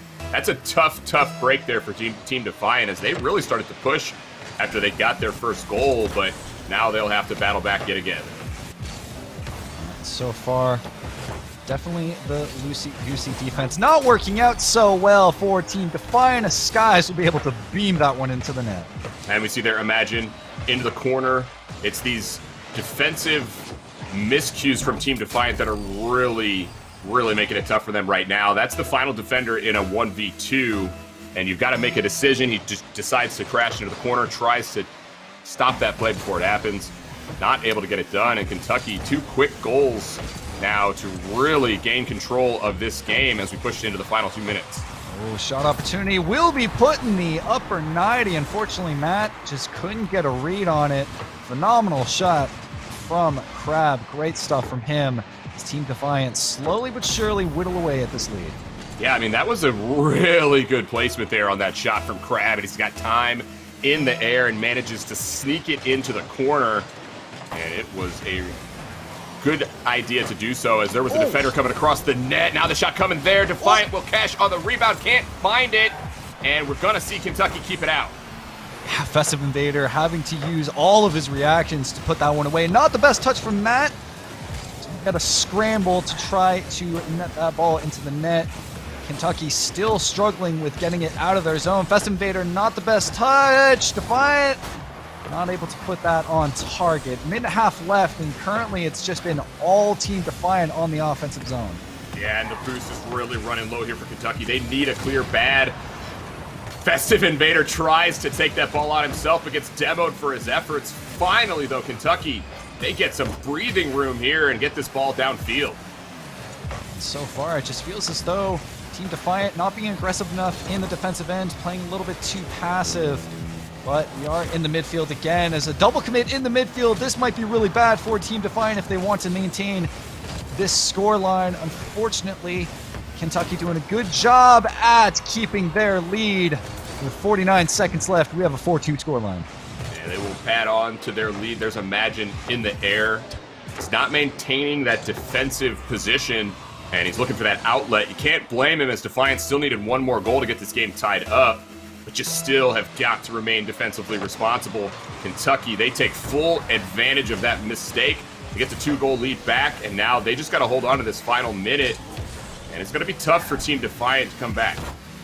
Yeah, as Imagine, he's going to play in deep. And Team Defiant, how do you mount so much pressure without keeping yourself defensively open? You have to find a way into this lead. The Skies will be able to convert on this. And with 30 seconds left, I don't know, this seems like it's going to be a runaway for Kentucky. Yeah, that may just do it. Skies the chip up, follows it as well. Pretty little play there from the player, really, I think, to look out for. From all 6 players on this field, Skies is that guy to watch. That's his 4th goal now off just his 5th shot. So he's converting on all levels. What? Oh, no. My word. How do they not get that in? Oh, Matt. Nice save. But unfortunately, I mean, it doesn't matter because Kentucky is still going to win this game, but a chance at 6 goals, and unfortunately, everyone on the Kentucky side just whiffed. But either way, Kentucky will walk away with game 1 in this series. Hey, you know, Matt just feeling a little bit bad for the other side, you know. He wanted to go over and give them a little help, as Defiant did need some help on the defensive side. They only made 1 save that game, and I think there were times when Kentucky were really pressing them back. We see Kentucky ultimately run away with this game. It was a lot closer earlier, Seb, though. This scoreline a little misleading. Defiant was in this game for longer than this 5-2 scoreline indicates. Yeah, and you see that Team Defiant, you know, they have 10 shots on net versus Kentucky's 8, right? So Kentucky would just had the slightly better efficiency, and they were just able to take advantage of Team Defiant's defensive mistakes a lot more. And that's kind of the tail of the tape of this game, was just a lot of missteps from the Team Defiant defense. So I think they have the good offense to actually take it to Kentucky. We saw Kentucky crack a little bit under that pressure. So whether or not Team Defiant will be able to sort of patch up those defensive rotations coming into this game, we'll have to see. Yeah, and I think when you look at the field, you got obviously the 3 distinct areas of focus. Of course, your end, your opponent's end, and then that mid. And I think for Defiant, it's when they're back in their own zone that they really need to get those clears out faster. But there were at times they did the same against Kentucky. Defiant had some good offensive press. You mentioned the number of shots as well. So don't let that 5 goals against fool you. They're still in this. As Matt not able to convert on that, but a nice shot attempt from Festive Invader. And once again, we find ourselves in the Team Defiant half. So this is the test of whether or not they'll be able to patch up those defensive rotations, as Crab is going to get that save credit. 0 boost for Imagine. Defiant trying to send a pass off to a teammate. Crab going to have to come in deep, but Imagine has no boost to play with, so the defensive effort will have to come in pretty quickly. Imagine not getting the best touch. Skies still knocking it off him, but Imagine sending it to the wall. It's entirely on him right now to keep it in the midfield, but slowly but surely, Team Defiant carrying it into the offensive zone. A minute gone so far in this game, with some nice demos coming out. Unfortunately, Crab is too far back. So we see Team Defiant trying to be a little bit more worried about those quick transitions, trying to focus up on that defensive end. Yeah, you can definitely see that right now as they pretty safe in their play and their decision making, waiting back, often got 2, and kind of looking to maybe play off the transition themselves as well. Works out theirs. That's going to give them a chance on net. Good backboard defense coming through for Kentucky. I think right now, until we can see Defiant solidify themselves a little bit more, this is the style for them. Just make sure that they play defense first. Yeah, it was a good play attempt, as Kentucky might be able to net themselves one. No, Defiant is going to be able to knock it away. So a pass to Imagine. He's going to send it downfield. Can Festive Invader get it? No, he won't, as Team Defiant are able to secure the first goal of this game. And it all starts with Defiant, who takes that goal away from Kentucky across the net and then puts it to the center of the field, where Imagine ready and waiting. A little wave dash dance at the end of that too. I kind of like that. A little cheeky. Hey, he's having fun out there. That's important. That's what's important. I mean, I feel that if you do have the pressure of a prize pool that is this big, you kind of want to have a chill vibe, as Matt is going to be able to convert off of that phenomenal pass. And with 3 minutes left, Kentucky tie up this game. Yeah, look at Skies in the corner, beating Imagine to the ball, and that's just brilliant use, again, of that side wall and the backboard. If the defender's in your way and you can't get that shot through, much better idea to just go ahead and put it up off the backboard, and you can see as there's Matt, knowing that's the play, cashes in on the rebound. Gotta watch out, though. They're letting Team Defiant right back in this. Crab in the air. It's down. It's in. Defiant regain the lead. Kentucky just made the mistake of giving Team Defiant a bit too much space to work with. Festive Invader just not having the boost or the speed to get up to that ball, and fantastic pass play coming through from Team Defiant, which honestly they've been improving on throughout this game. So many passing attempts coming through, which is what you need to beat a squad like Kentucky. Yeah, no doubt about it. That mixed with some good individual efforts. We're seeing it right here from Crab, but he might have taken one away from Defiant. I think he could have got that ball if Crab hadn't touched it, but you can't blame him. Going for that pressure play. It's still working out as Defiant continue to hang on to this ball. But you got to wonder if that was that third goal right there for them. Yeah, but so far, Team Defiant doing a good job of keeping it in the Kentucky zone. But just as I say that, Crab having to get a save. 2.5 minutes left. Team Defiant still maintain this lead, but Kentucky, of course, can come back from just about anything. But honestly, the passing plays that are coming through from the Team Defiant side, the confidence is just so much different than what we saw in Game 1. It's quite nice to see. Yeah, and I'm maybe wondering if Kentucky are sensing that confidence of their opponent a little bit, because Kentucky waiting back, they're the ones that need a goal here. They're playing pretty lackadaisical. Maybe they've got the confidence that if they just continue to play their game, they're going to get something going. Skies unfortunately whiffs the ball, which will give possession back to Team Defiant, but Kentucky, they're not giving up. They want to continue to aggress on these touches and try and get as many as possible, which will of course force Team Defiant to have to use a bit more resources to knock it out of their zone. The bad touch coming through, Sky is going to have to knock it away. He's going to carry it down. Defiant going to be able to pinch it to the wall. Defiant, unfortunately, will be a bit too wide for a shot attempt. Skies continuing to be the spearhead for Kentucky's offensive pass. Crab going to be able to knock it away. Just about at the last minute of this game right now. I can imagine get it through. No, he won't. It's Kentucky going to secure this ball. And so far, Team Defiant just doing a phenomenal job at keeping it in the Kentucky zone. Yeah, I mean, honestly, Kentucky are not forcing the issue here on this play, and they will have to do that. But right now, they're just pushing the ball downfield, handing it right back to the blue side, and then going back into their end. That's not going to get it done. Keep your eye on Skies. He's about Kentucky's only hope right now. He's in the air. He goes for that redirect up off that back wall, but no one, again, will be there for Kentucky. Yeah, there is a point, I think, where you can perform solo plays like that, but there's also a time where you need to be able to trust on your teammates to convert on passing attempts, and unfortunately, it seems like he robs Matt of one there. But about 20 seconds left on the clock. Not too much of an opportunity for Kentucky to actually convert and tie up this game, as once again, Team Defiant just continues to mount the pressure as Crab's shot, but will be put away by Festive Invader. Team Defiant just continue to keep it in the Kentucky zone. Festive Invader having a chance, but imagine we'll be able to knock it away as Team Defiant will be able to net this game and tie up this series. Yeah, it's a big, big win for them, definitely. As we talked about in that previous series, going down 0-2 in a best-of-5, it is so difficult to get that reverse sweep on. Winning 3 in a row against any opponent can be tough. So, yeah, that's really big for Defiant, and they did what they needed to win. Sometimes it doesn't have to be pretty. You don't really have to do too much. They just found that lead and really hampered down. And, I mean, hunkered down, I should say. But for Kentucky, I think there's more here. I think they've got some more room to work, and they just need to start pressing their challenges more. Skies has that speed.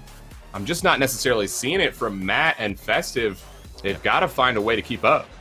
Well, it's clear that Skies is the spearhead for this team in terms of the offensive half. He's been able to create so many opportunities for his teammates to score throughout this series so far. But I think Team Defiant has done a phenomenal job at just preventing him from getting going, stopping him before it starts, whether it's taking boosts, whether it's just getting so many 50-50s that force the Kentucky side to have to use more boosts. And while Skies might be incredibly efficient with his boost and his touches, the other players just aren't, right? So hopefully we'll be able to see Skies just be a little bit more unlocked and incorporate his teammates a little more. But of course, the Team Defiant side, they have to make sure that they don't give that room for Kentucky to work with. Yeah, for sure. And again, I think this game 3 will be the testament of this series. We saw it in the previous series. Feel this way again. Whichever team can take control of this game here will more than likely start to take control of the series. It's all going to start with that first goal, and we are underway. Let's see what happens. Let's imagine he might be able to float it over the defense here. He does! Gets the touch off the crossbar, and Team Defiant, in a stylistic fashion, gained the lead. What a goal there. Imagine, as he's got boost for days, takes it across the entire field. What control, what a carry. And Team Defiant, they are showing they have some defiance. And right now for Kentucky, that's got to feel a little bit scary when you see that sort of skill has been waiting here all along. Man, I am not lying when I say that the Virginia Tech side, as far as their collegiate side, is very strong indeed, and it's nice to be able to see that come through. But Team Defiant looking pretty strong with that confidence, and honestly, a good team with confidence is a very scary thing. Now, whether or not Kentucky can find their own confidence, that's still to be determined. Yeah, I mean, they had it early in the series, but it does feel like they've lost it just a little bit. And I tell you what, Imagine has put a stamp on the start of this game, no doubt about that. Yeah, his defense from the Kentucky side looking a little awkward, but Skies, he's going to have to cradle it. Defiant trying to fake out the defense, but no, they will get the read on it and knock it away. Imagine, what are you doing here? I see what you're doing here. I see it, but no, it's not going to be converted. Defiant sending a pass off to his teammate, but Kentucky will be able to poke it through that defense. Defiant going to have to reset. Yeah, I love these attempts that we're seeing from Imagine. We're really starting him to, he's starting to find his game. You see this every now and then with players where you just start to call their name out more and more, start to do some really good things. So keep an eye on Imagine. We talked about Skies a lot earlier in this series, but right now for Defiant, Imagine is becoming that guy. It's just so nice to see because they're playing aggressive, but they're not letting Kentucky, get really strong transition attempts. The third man, who's usually goaltending, will be able to get the read on any transition attempts. The Skies, he's not able to get that to a teammate, unfortunately, as Kentucky starts to mount up some pressure, but Team Defiant just doing a really good job at reading the opposing offense and dealing with it accordingly.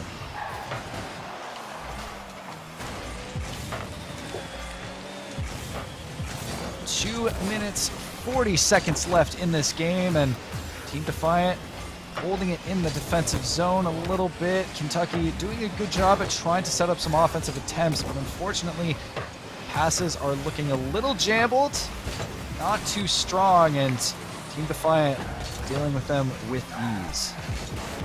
Yeah, definitely. They're hanging on to this lead. It's a precarious one-goal lead. Talked about it before. Don't necessarily want to sit back and wait. But they're doing a great job of just interrupting everything that Kentucky's doing and really clogging up the midfield. So midfield control will be pretty important, especially in this game when you have two teams who can transition pretty well. But if anything, you just want Kentucky to be able to hold off this offensive pressure from Team Defiant, rob them of some boost, make them have to work for every ball. So far, Skies just struggling to find his place in this game, but Festive Invader going to be able to smash that one in the corner.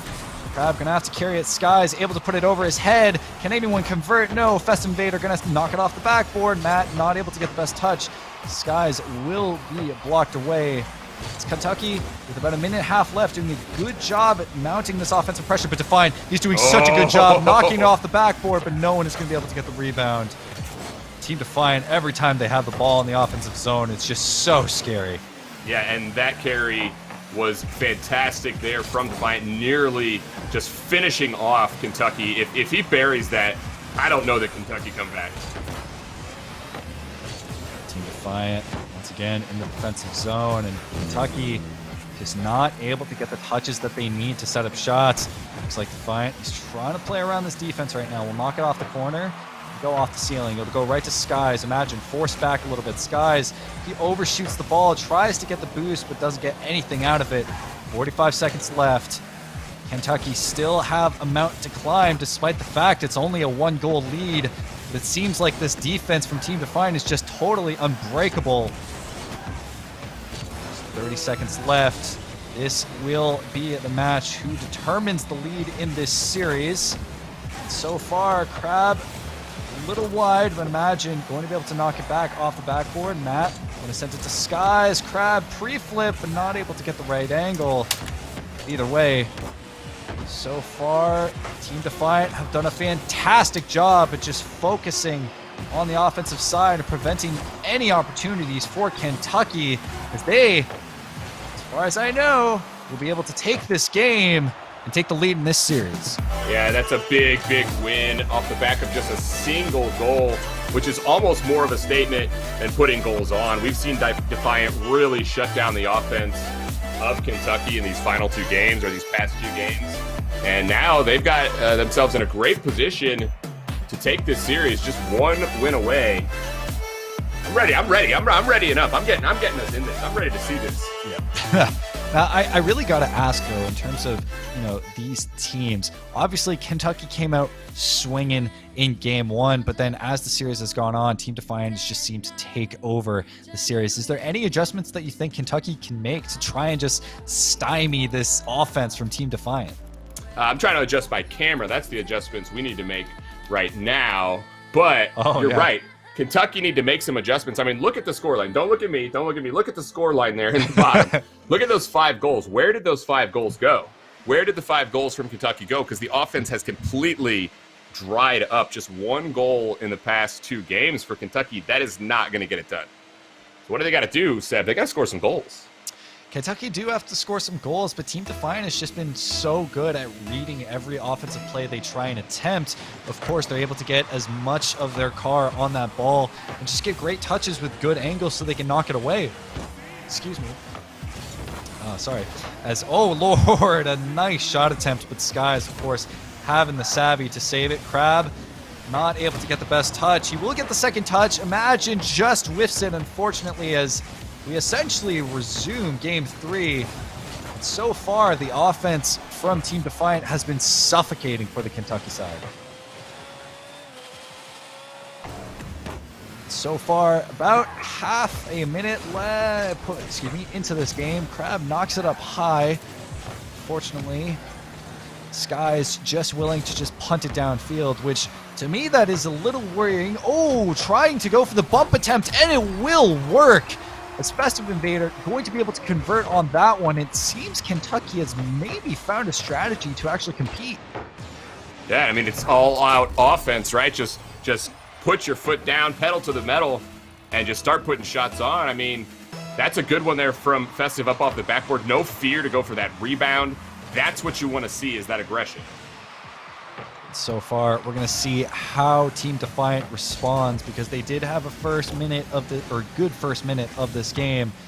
Let's imagine we'll be able to swoop that one under. It'll go off the backboard, but Team Defiant don't have the resources to convert on it. Nice pass, but Mount will be able to read it perfectly. Crab going off the ceiling. Defensive rotation has to come through for the Kentucky side. Will they be able to convert on this attempt? Skies are going to knock it away. Hopefully we'll be able to see more confidence from him, because before he was more just willing to punt the ball away to give himself some room. Oh, that is a fantastic touch from Festive Invader, but unfortunately the shot didn't come through. A nice flick from Imagine. Straight over Sky's head, the star player. The Team Defiant able to tie this game. What a flick. You gotta love it there from Imagine. Waits just for the right moment to take that ball and put it up into the upper 90. The control is there. You gotta love it. That's the kind of offense that we're used to from Team Defiant. They can play from anywhere, it seems.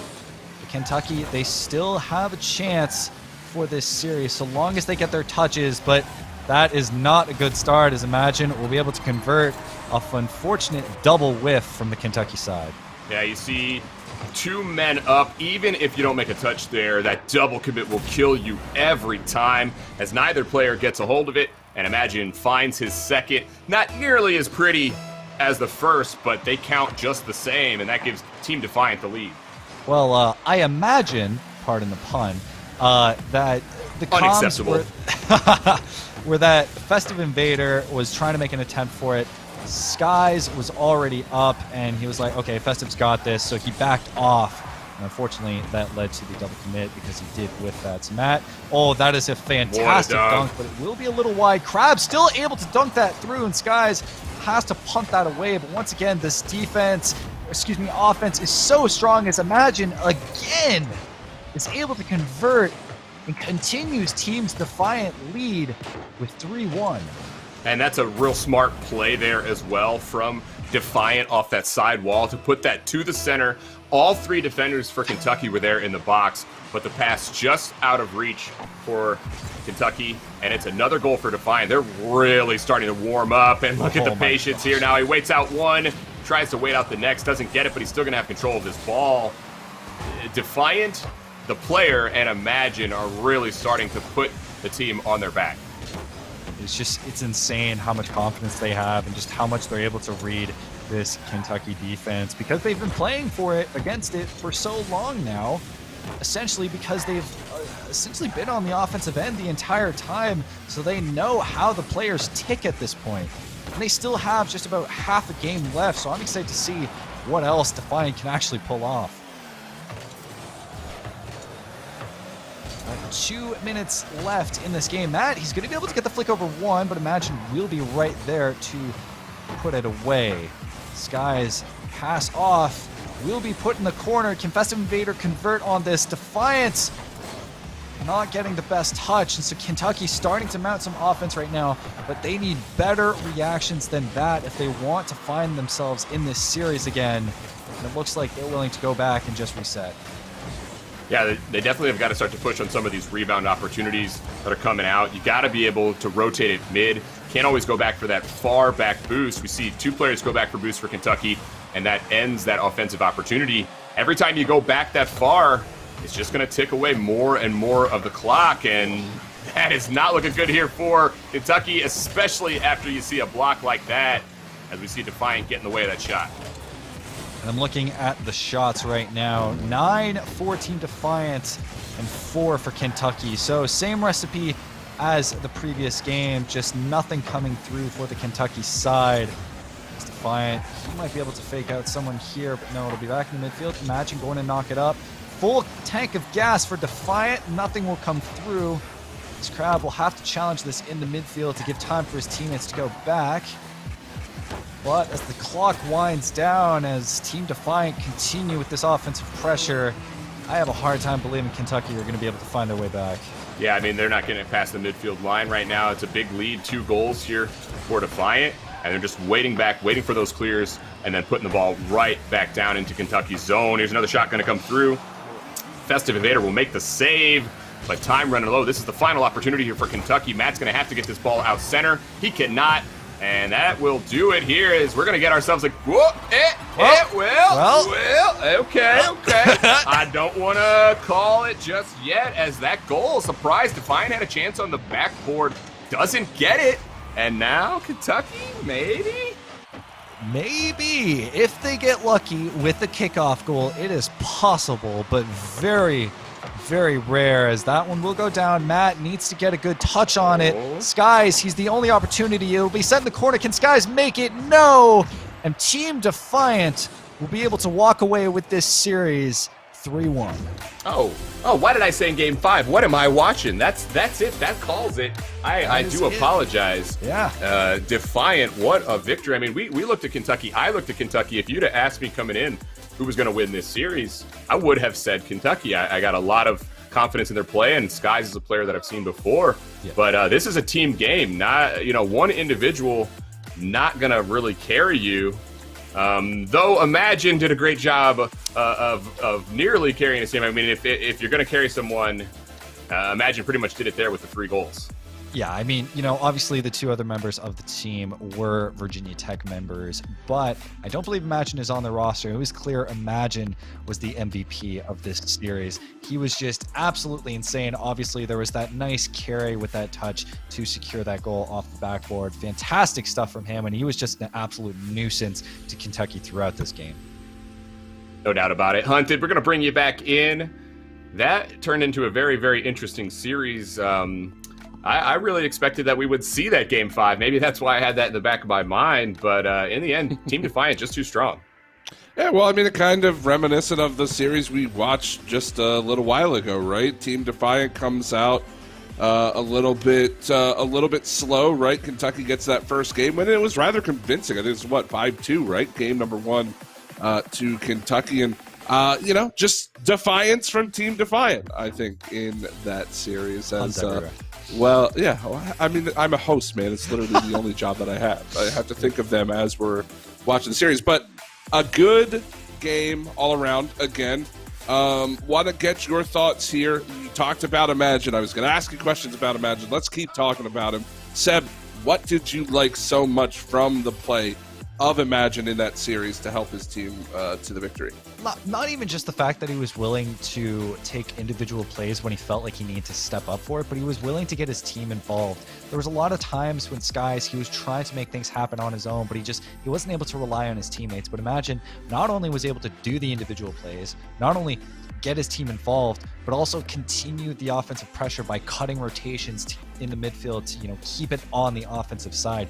He was just an all-around fantastic player for his team this series. Goes back to what we saw in that last series as well, and I think Imagine kind of took the series and ran with it. I totally agree with you guys. But Sam, for the University of Kentucky moving forward, let's say that these two teams run into each other again, or Kentucky comes up against a similar team. Is there anything you'd like to see them tweak in their game to kind of give them the edge the next time they meet? I mean, honestly, even when things were going better earlier in that series, there were some signs for them. Skies was moving around pretty quick, and he was actually cutting rotation at times. And often if you've got a player of a high caliber who maybe thinks his teammates aren't at that level, and I don't know if that's what's going on, but it almost felt like that, where he was moving around maybe a little too fast for his teammates. You've got to play within your team's scheme. And so for them, even if Skies is that standout player, they've got to find a way to work as a team. Otherwise, you start to scramble, and it's really difficult as a teammate in that situation to figure out what to do. Probably the other side of that is working on the comms, too, making sure that's all cleared up. Yeah. Well, I mean, just looking at the bracket, there's still plenty of very, very high-quality teams. Northwood still in the running in the upper bracket. I don't think that is a surprise to many, or at least hopefully it shouldn't be a surprise to many. But we have a lot of Rocket League left to play here, gentlemen. And before we do go to break, I would like your thoughts, Seb, here on as we get farther, and we'll talk about it when we get into the next matchup too, but as we get farther, does anything change with the approach of these games, or is it you're just playing Rocket League same as always? Well, it seems that the past two series that we've seen teams that are really good, but they have slow warm-ups. I think as you go through this bracket, you have to cut that warm-up time right quick, because if you lose on that warm-up game, you might be going up against a team that can run away with the series really quick. And that's something that you need to cut right away so that you come in absolutely 100% every single time. Well, we are going to take a break, and while we're on that break, the teams are going to be warming up for the next match. We've got Team Coke 4. I think it's Coke 4. Got to make sure you get the 4 in there. And Team Defiant. We're going to carry on with Team Defiant, moving into those winners semifinals. A lot on the line, folks. Remember that first place in this tournament gets $3,000 out of that $10,000 prize pool. And, of course, more opportunities to be on stream, all of these scouts, everything like that. So things are heating up here on the Intel Inspires. We have plenty of Rocket League left for you. We're going to take a short break. Before we go, want to remind you of our sponsors for the today and, of course, throughout the qualifiers. MSI, the official PC partner of Intel Inspires. Check them out to find innovative gaming products that can up your game to the next level. Type ! giveaway in the chat for your opportunity to win one of those GL65 gaming laptops. Again, ! giveaway in chat. Don't miss that. And of course, a huge shout out to our sponsor in Intel. Thank you to them for helping bring the Intel Inspires to life and making this amazing $250,000 scholarship pool possible in the first place. Visit intel.gg to check out their 10th gen Intel Core systems. Gaming happens with Intel. Folks, we're going to take a short break. When we come back, Team Defiant versus Team Coke 4 in the winners semis.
Welcome back, ladies and gentlemen, to the Intel Inspires Rocket League final here, presented by AVGL. I am Hunted.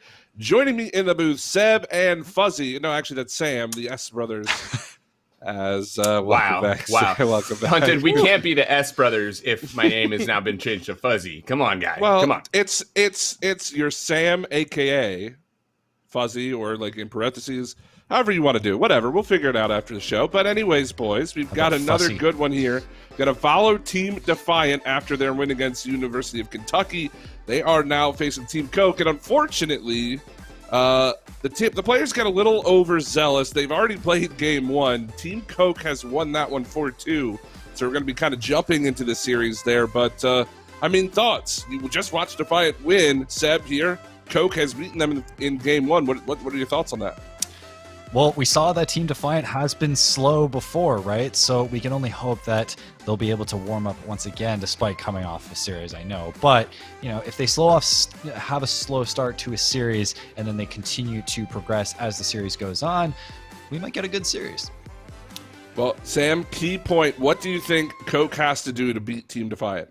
I only answer to Fuzzy now, but that's okay. Okay, I'll Fuzzy, let you go off ahead. the hook on that one. Well, I'm curious to see if they play at that same speed that we saw in the previous series. If they started off this one at that same speed, that must mean Team Coke are just playing out of their minds right now. So that's what I'm real curious. We should know in the first 30 seconds or so how that speed of Defiant is looking, and whether it was just the Coke attack that really put them back. Well, boys, the game is set, ready to go. Again, Team Coke with the advantage. Please go ahead, take us away. All right. So now this is a little bit odd. We're coming in. We got that game advantage. It's almost like a finals where one of the teams just has that game. But that's going to be big here in just a best of five, Seb. So it's kind of been the narrative I've been pushing every time we come into these game twos is don't go down 0-2. Yeah, going down 0-2 is definitely, especially not even just physically, really hard to get back from, but mentally, it's really hard to get yourself out of a rut where you feel hopeless and you feel like every mistake that we do could be our death sentence. So, with that being said, we are getting way over here with game 2. Yes, I had to remind myself of that. As Imagine, he's going to be able to put that on target. Oh my lord, just what a lovely double tap from him. And that starts off where we left off last.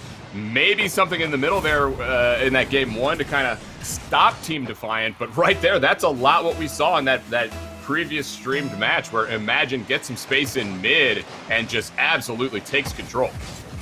Imagine definitely so far has been the spearhead for his team, but unlike in previous games, his team is able to get involved. They are no slouches for sure. Crab and Defiant are both fantastic players to play.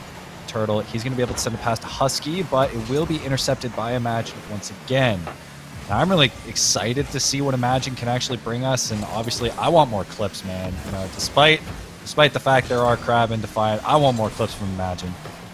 Oh, no doubt about it. I mean, he has had some beautiful plays so far, and it kind of feels like he's just heating up. So, yeah, let's see it. I mean, I think anybody who loves this game loves to see a great goal, no matter how or who it happens. Who scores it? This Turtle nearly gets that bump to convert the shot. And Defiant's defense looking a little bit scattered. I'm still getting used to this because we just came off of Defiant playing as blue, another playing as orange. So it'll be a bit to adjust to. But Team Defiant still do have the lead in this game too, which does bode well considering the game 1 loss. But again, in the last series, they lost game 1 as well as Coke. You know! But somehow it's able to be put away as Crab nearly own goals on that one, puts it into the crossbar. His teammates are able to come in and help out. Imagine he's going to go in for the transition. Can he block it from Turtle? Doesn't have enough boost to play with his Turtle. He's going to send it downfield. Defiant has to Crab, but no, he's not going to go ahead and play for it.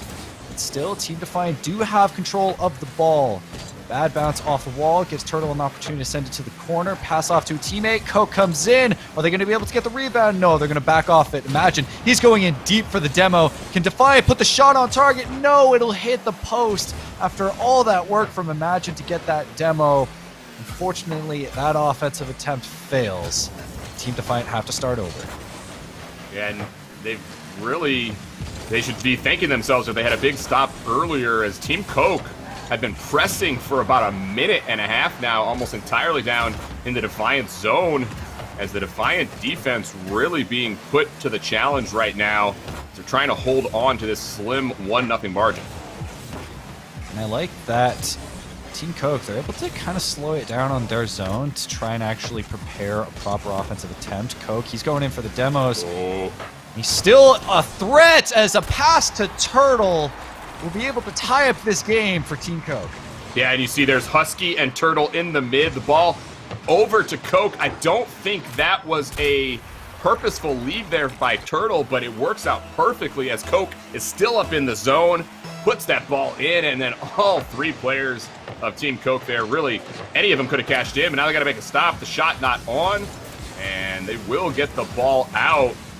For Team Defiant now, this is really starting to unravel. Remember, guys, even though we didn't see it, Team Coke did get the first win in this series, and so another here would put them in a real good position.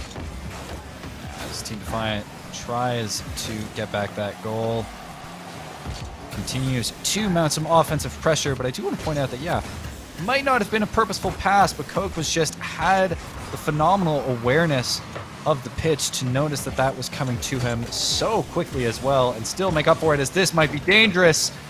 No, unfortunately, Team Defiant not able to capitalize, but just like in the Kentucky series, they're able to keep it in the Team Coke zone. But Team Coke doing a bit of a better job with the offense so far, as that'll be knocked up high. Turtle's going to back off from it, though. Imagine he's going to solo it as he tries to get around these offensive players. Crab able to put it high. Coke gonna be off the backboard. Can someone get to it? No. Imagine is going to knock it away to a teammate, but it'll be right in the hands of Turtle. But Imagine, again, he's there every single time on every side of the pitch to help his team out.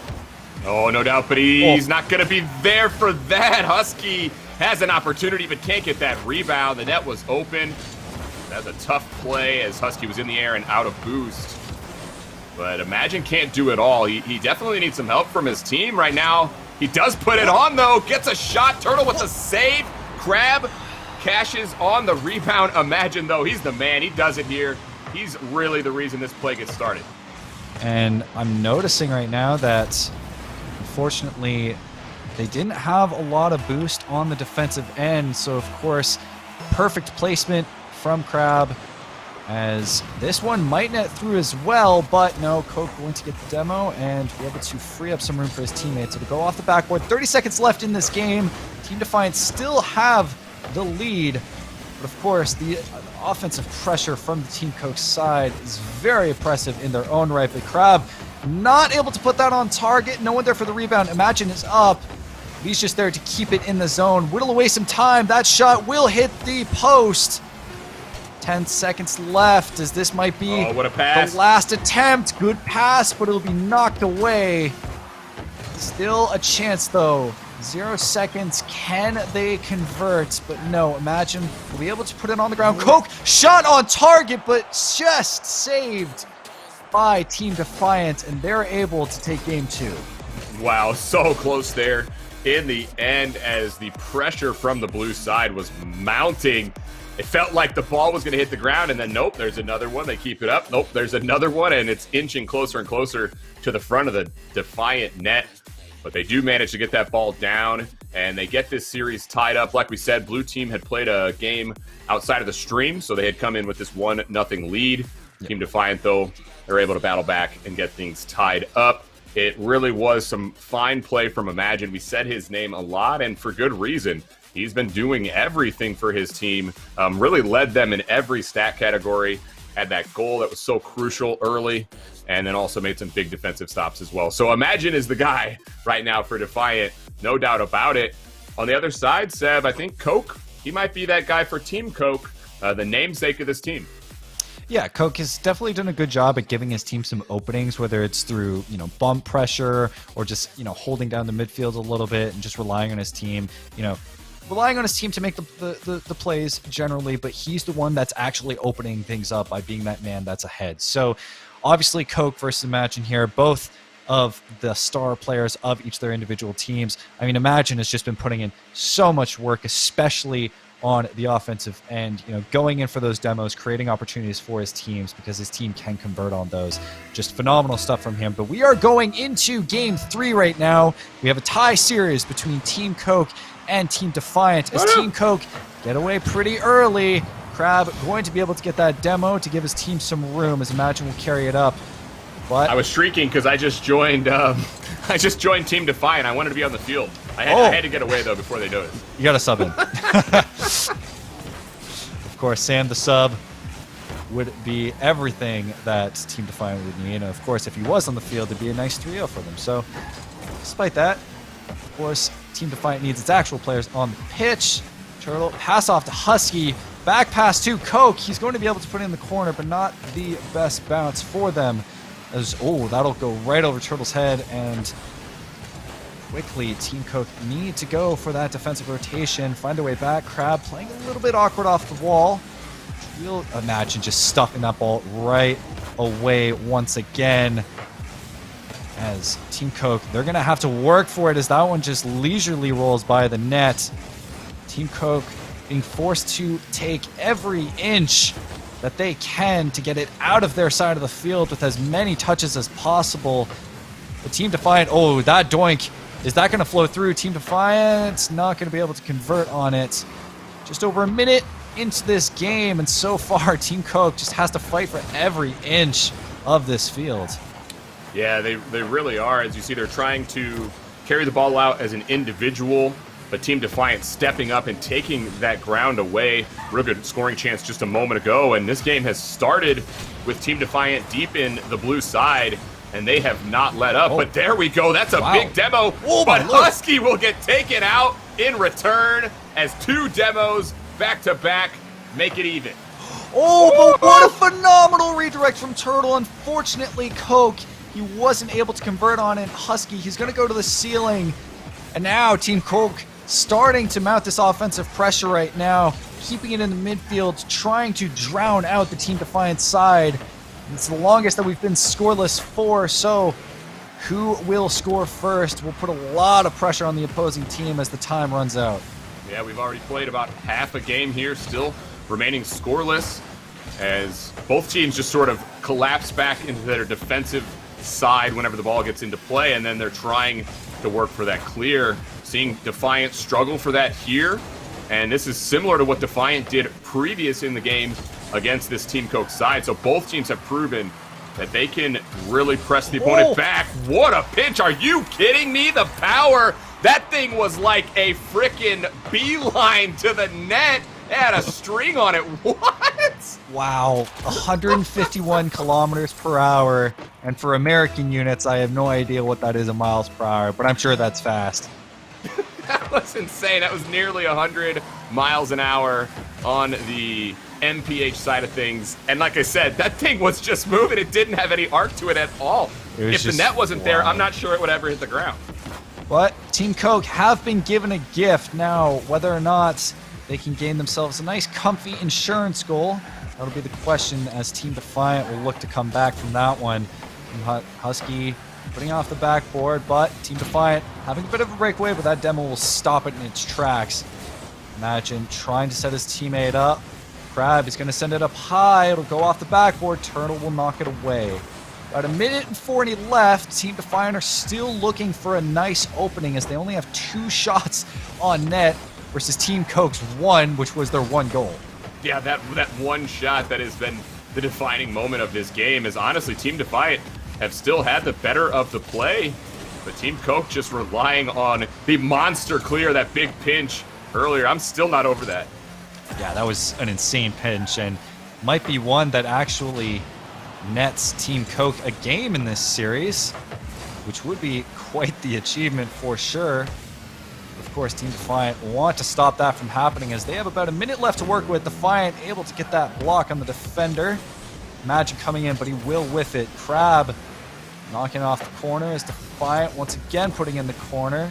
And I really like how physical Team Coke are being right now. They're trying to stop these offensive attempts from happening with as much physicality as possible. Yeah, and you definitely, you've got to step up when you're trying to defend. You've got to take the ground away. And then if you've got Defiant waiting like we're seeing, yeah, get those bumps in. Start to get that physical play and disrupt what your opponent's doing. About 30 seconds left on the clock here as time slowly runs out for Team Defiant to net their equalizer. Imagine he's going to have to take it in his own hands. A pass to Crab won't come through. 15 seconds left. Still an opportunity for Team Defiant. Can anyone score? No, it'll go off the backboard, off the double commit. It'll still be knocked up high, though, for Imagine. Husky needs to knock it away. Imagine, once again, setting up his teammate. Defiant shot blocked by Turtle. 2 seconds left. And as the net slowly will go for Team Coke 4. Not net, excuse me, time. Team Coke 4 net themselves a lead in this series. What a phenomenal game from these two guys. Yeah, I mean, that was as close as it gets with that 1-0 coming off of the inexplicable pinch clear.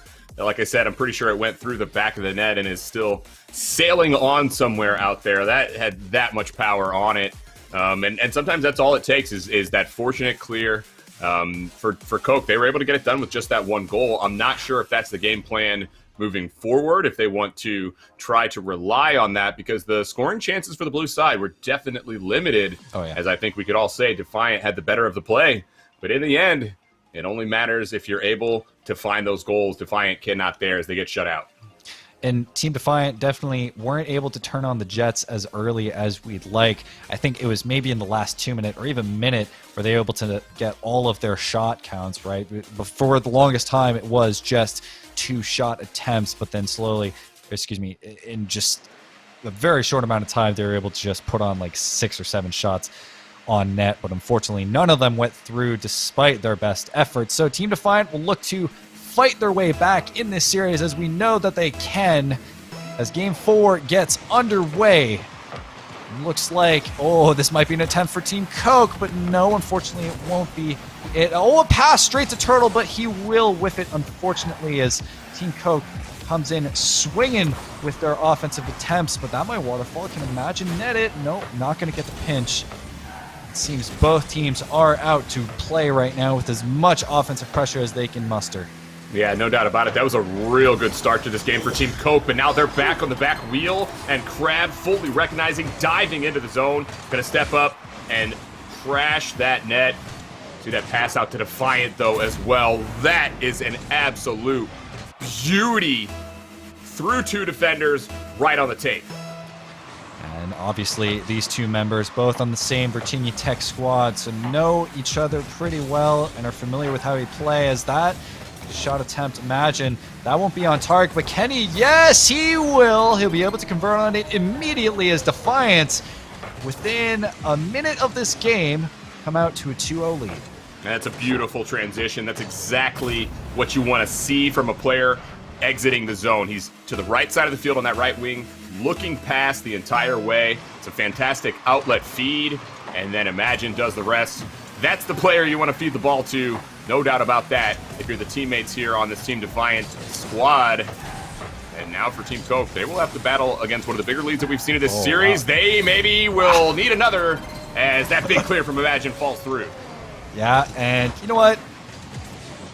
I believe, Team Coke had that long clear, which went in their favor the last game. I think it's fair the Team Defiant get their own as they maintain their lead with a 3-0 scoreline. What a phenomenal start from Team Defiant. Oh, but this might actually do it. Crab, can he get the save?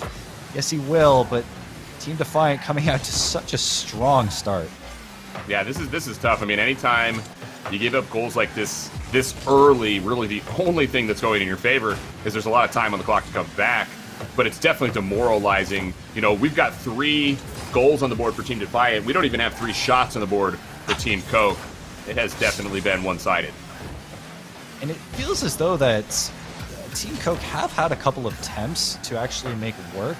There's another one right there, but no, once again, the reactiveness just isn't there. The speed on those shots just isn't there. They have these opportunities to work with, but unfortunately, they're either too scared to react on them or they're just not acting quick enough.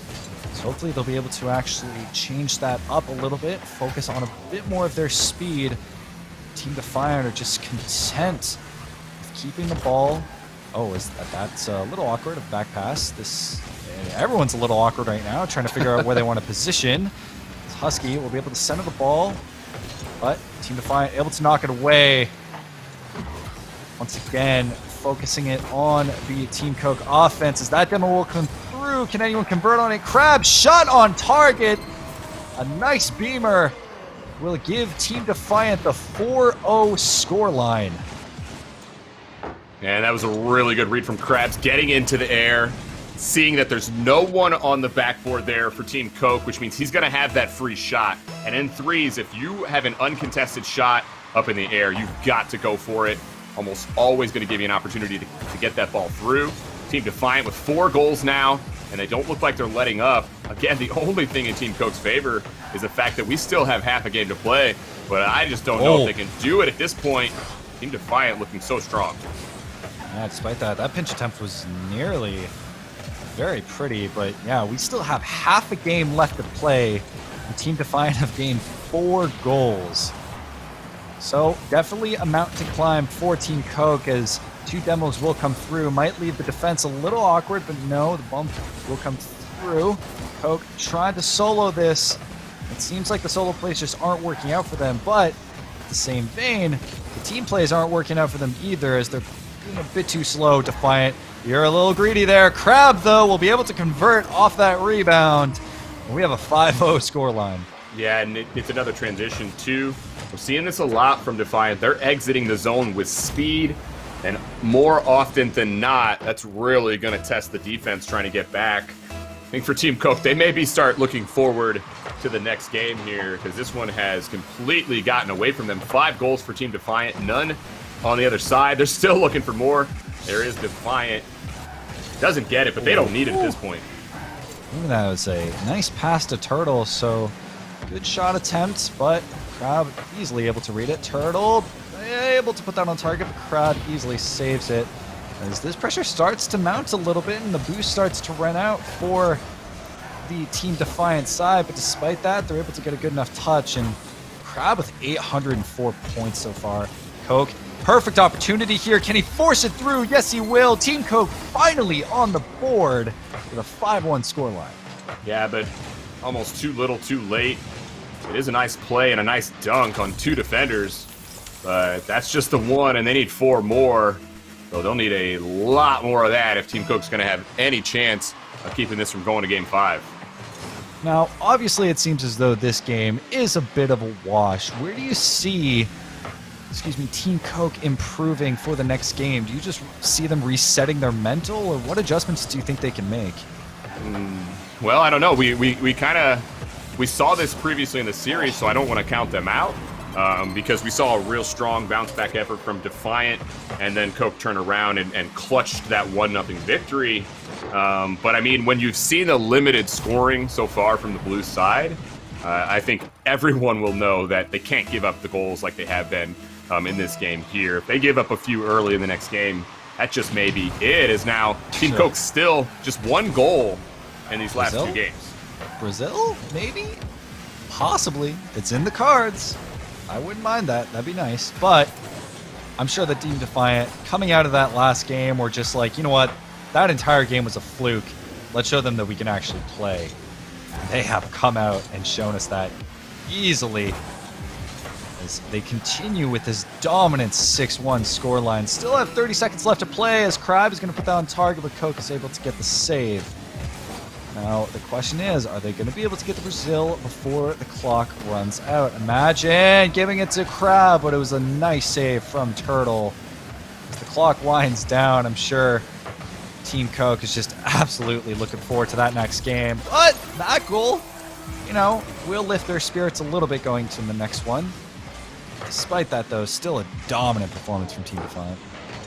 Yeah, it feels like this game was over before it even started, with those 4 goals from Defiant, all before the halfway mark of this game. So even though Coke have shown really good fight, I can appreciate that they're keeping themselves in this game, keeping their mental acuity up, which is smart. You don't want to just check out too early, of course, but still, this one felt like there was just no way for the blue side to come back. So I'm sure they're looking for this next match, as the score will reset and we will get our first Game 5 of the night between these 2 teams. The next win determining who's going to continue up into this winners, and this is a winners semi-final match, so this will put someone in a fantastic spot in that winners final. Yeah, you definitely don't want to be caught in a loser's bracket where you'll be going up against so many killers back to back to back.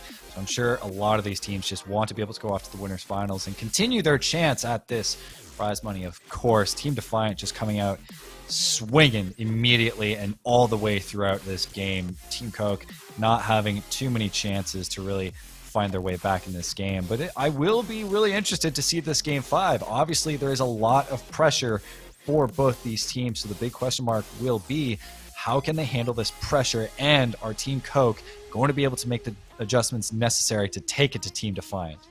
Yeah, and I think for Team Coke, they've got to find a way to limit the offense. That's a big statement there from Team Defiant in this game, getting 6 goals. I mean, putting up 6 against any opponent, it's going to make you feel good. So Team Defiant, they're riding high right now. I know that Coke got a couple of goals in the end, but I don't see that as mattering much for Team Defiant's energy and the way that they feel right now. I'm sure that they're feeling good. So Coke, they got to come in. They got to punch them right back. Just punch them in the mouth in this heavyweight battle. That's going to be the only way to keep Defiant down, I think. If they can't get one of those early goals, Seb, Defiant may just take this match and never look back. Yeah, one thing I think we will have to figure out, though, is possibility of overconfidence. We've seen that multiple times, I think, from many different teams throughout the years. Overconfidence of coming off a super insane scoreline, being a little overconfident, playing out of position, and then you end up paying for it. So we'll see if that's the case, but either way, Team Coke coming in pretty quick with the offensive pressure in this pivotal, absolutely pivotal Game 5. And so far, it seems to be working out for them as Team Coke are able to come out with a quick 1-0 lead. Unfortunately, I think that was a misread, but Team Coke lead with a 1-0 scoreline. Yeah, it was good usage of the backboard by Team Coke, recognizing that there was not a player on the side there of Defiant waiting on that backboard, which means you've got to go up in the air, and that can be a real tough read, a tough angle. See that as Crab not able to find it. And a nice bump, too. Want to call out that bump coming through the net as well, as that cleared out Imagine from having any chance of making that save. I think the important thing here will be if Team Coke can just continue to contest on every touch. Seems like they've been doing that so far in the midfield, which of course led to their first goal as Defiant. He's just being an absolute nuisance in the offensive end, giving his team a bit of time to recover, as it seems Team Coke want to do the same thing, continue with the bump game plan that they've used in previous games, but Team Defiant a little bit wiser than that, trying to avoid it as best as they can. Just over a minute left, into this game, as that'll be popped up high. Can anyone convert on it? No. Team Defiant will be left to recover a little bit, but Turtle immediately there to continue this absolute onslaught of offensive pressure. Yeah, I mean, Team Coke have come out in this match and done exactly what we said. They've pushed Defiant back, but a couple of whiffs on the backboard are going to let Defiant right back in this game. The defenders were there. As we see, Husky does get that attempt. Imagine in the middle with the doink. Somebody's got to get a touch on that ball. Either way, it's not going to matter. Team Defiant, they're back in this. That was just such a clean play coming through. Defiant recognizing where his teammate was, giving a perfect path to him. Imagine setting it up high and leaving the rebound for Crab to convert on. And that's the kind of creativity and offense that we want to see, as that one nearly floats through. Imagine not able to get around it for the rebound. Bumps going through. Everyone's flying for the ball right now to convert, but nothing will come through. As once again, Team Coke able to maintain possession and continue their offense. Husky shot on target just a bit high, but Coke able to convert off the rebound. And man, these guys are just battling back and forth, blow for blow. 3 minutes left in this game. Team Coke secure a lead. Definitely has turned into a heavyweight bout. You got to love that these two teams are just duking it out.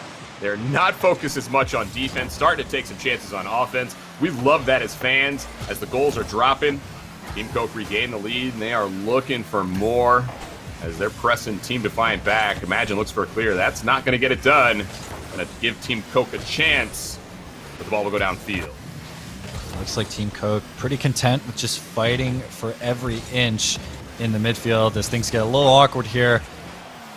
Players forced to back up into the ball to figure out a reset in rotation. That one might be free, but no. Crab able to get the save. Coke, he's up high. Can he get a pass off to a teammate? You'd rather play it low. Imagine gonna have to carry it himself across the field, but Turtle, he's there. So Crab gonna get a good touch on it, and everyone is just fighting over the midfield. The midfield is the no man's land in this game, as that doink will go through, but Turtle just there in time to get the save. Still a 2-1 scoreline, as this shot, it is ahead of the defensive rotation. Team Coke solidify their lead. We have a 3-1 scoreline. Yeah, real nice pass there through the mid as we see Coke put that ball right over to Turtle. A heads-up play as Team Coke through the neutral zone has done a fantastic job on their transition. They get a little breathing room here, and now we're going to need to see Imagine put his team on his back yet again. We've seen him do it previous. We know that he can, but can he do it when his team needs him most? Imagine once again has the ball, but bump comes through. Pass to Defiant, not going to go for anything. Imagine forced to put it away. And I really like right now, Team Coke, they're not giving Imagine or any player on Team Defiant any room to work with. Not letting him set up in the midfield, just focusing on keeping it in the offensive zone. Pass to Husky. What a phenomenal play from Team Coke. Fantastic pass to Husky. And Team Coke secure a 4-1 lead. Oh, and how about Turtle as well, who gets that started off by putting that up off the ceiling, and it goes straight down to Coke. That was a brilliant effort from all three players of the blue side. And that may be the goal they need to give them this victory here. They have that 3-goal lead with just a little bit over a minute to play. All they've got to do is hang on here as this series has gone back and forth. What a save. Team Defiant definitely have a hill to climb looking a little lost, not having the flair that they showed us last game, but Imagine is up high, and of course, he can do anything right now. He's over one. Can he get the second touch? No. Coke reads it. The namesake able to get the save, but that shot will be on target. Turtle misses! So this is doable. There is 45 seconds left. Team Defiant just needs 2 goals for the equalizer. Oh, you can see the momentum of Turtle. He was headed towards the corner, has to turn around, and is not able to get back over. And that does give Team Defiant some life here late in this game. It gets them back within 2, gives them a chance. Now they're going to go back down the other way. Defiant in the air, can't find the double. Turtle will get the clear, and that's going to take some time off the clock. Turtle, despite the miss, has done so well on defense, just being able to read the ball incredibly well, whether it's a shot or a pass. He's just been able to stop it anywhere it goes, prevent any momentum swing for Team Defiant. As the clock winds down, slowly but surely, this game and series slips away from Team Defiant. It was a good battle, a strong battle. Both teams showcased why they're so good. But unfortunately for Team Defiant, Team Coke will be able to walk away with this series and advance further in the bracket. And a couple of demos there as well as they part. Little parting gift for Team Defiant, letting them know that, letting them showing who's the victor here, with those demos at the end, to just go ahead and wrap this one up. We do get our first Game 5, though, which was a fantastic Game 5. Like I said, these two teams were just absolutely duking it out back and forth as they trade games. Ultimately, though, no more games to play. And that means Team Coke will be moving on into our winners final, and Team Defiant going to have to make that lower bracket run. Yeah, of course, but Team Defiant is a fantastic team, even besides Imagine, so I'm confident that they could go pretty far in the lower bracket, but Team Coke just proved to be the stronger team on the day, and honestly, any day of the week, either of these guys could beat each other. It was such a fun matchup to watch, but despite that, Team Coke were able to walk away with a pretty strong victory with a nice adjustment in gameplay. So phenomenal stuff from them. No doubt about it. So we will bring Hunted back in. Hunted got to get a high-level view of that match. I'm always interested to see the host's opinion as you get to kind of step back a little bit, take some of the emotion out of it, and watch that game. Our first Game 5, what do you think? I mean, you say take some of the emotion out of it. It was... That was by far the closest game we've had, even though we've had close matchups. But, man, when we went to Game 5, I was honestly surprised that Team Defiant were even able to push it into Game 5. I thought Game 4 was going to Team Coke. We were going to be done again in 4 games. But I'm glad, honestly, that we saw that 5th game because it was kind of like the ultimate showing between the teams, right? You kind of got Team Coke just deserved that win a little bit more. They've got a date now here with Northwood, so I'm going to be very excited to watch them in the finals, in the winners bracket finals, I should say. But as you guys mentioned, Team Defiant dropping to the losers, so not a done day. I have a feeling we'll see them on stream again here in a little while as we get to closing the bracket. But fellas, let's break down this one just a little bit. Again, I mean, Game 5, exciting, a lot of fun. What is the takeaway right now for Team Coke here, Sam, moving into Northwood? Anything they need to change?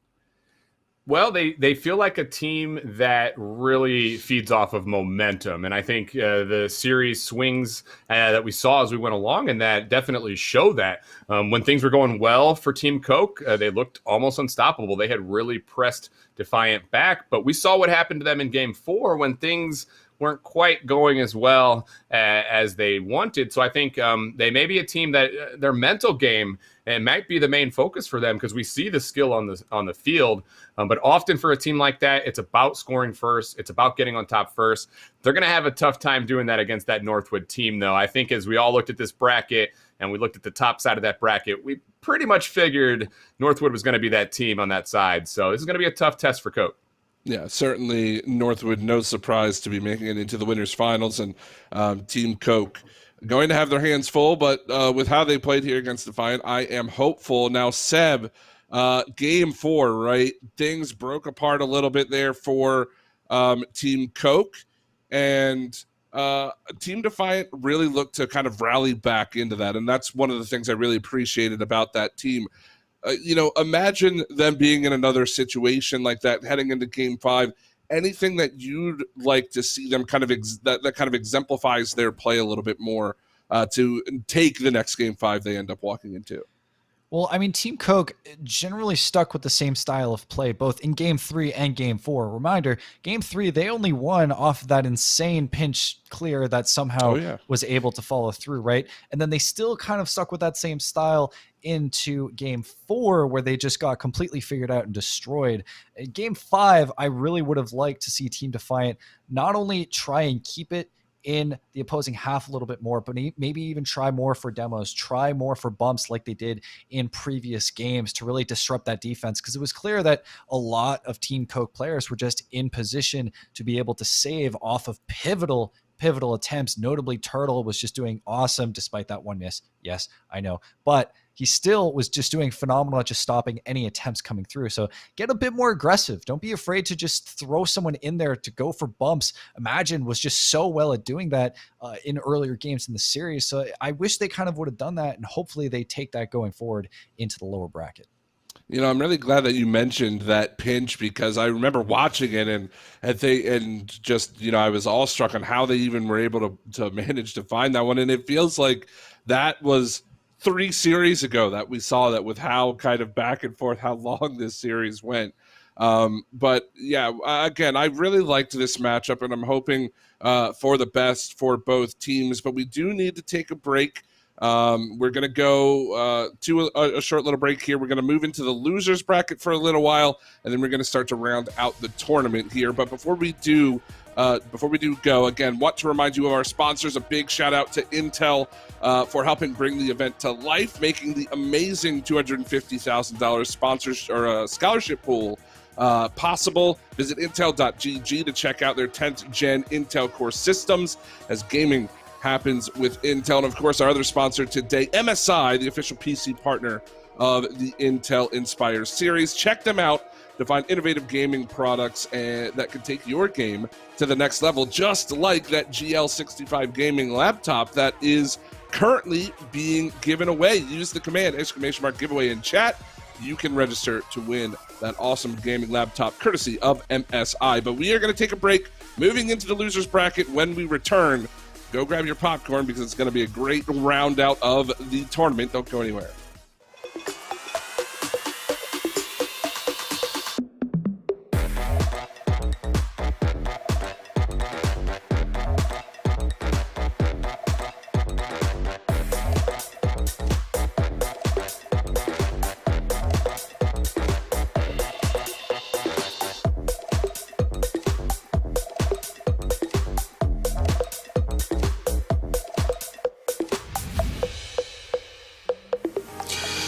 Alright, so my name is Sean Green. I am from Texas. I'm 30 years old, currently living in Philadelphia.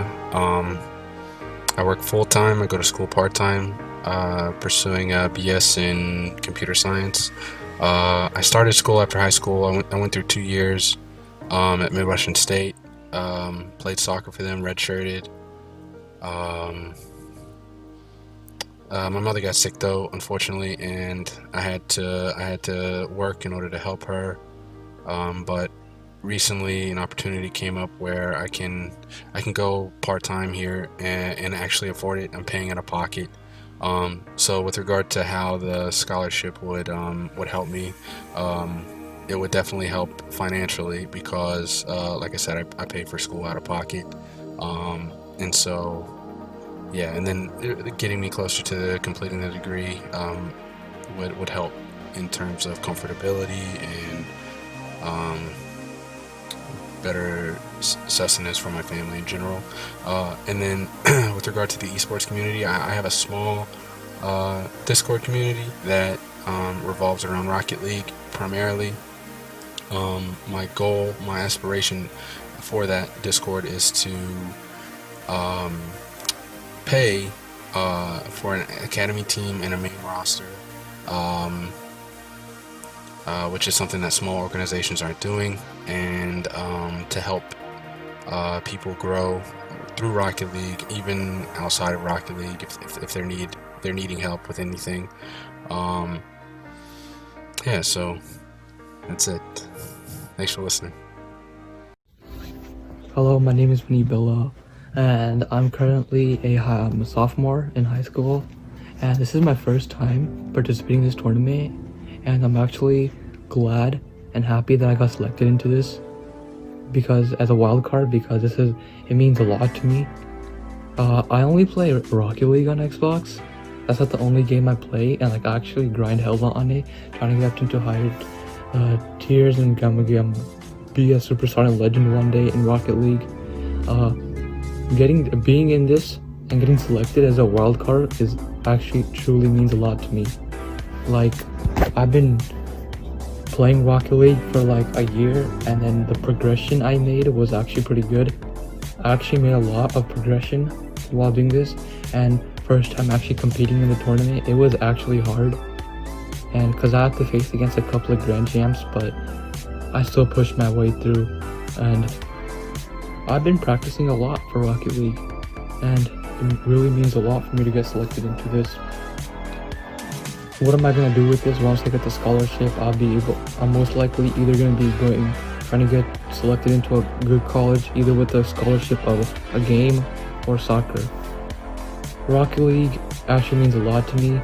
With this money, I'll be using this money for like either gaming setup, and then like for my school purposes as well too. And I hope this could make this changes my life, and I hope to become a YouTuber and a Twitch streamer by doing this. I just hope that I become successful one day by being a YouTuber or a Twitch streamer. So this is, I think, the start of my life as a gamer, and let's see what happens as time progresses later on. Alright, thank you so much. Bye.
And I was muted again.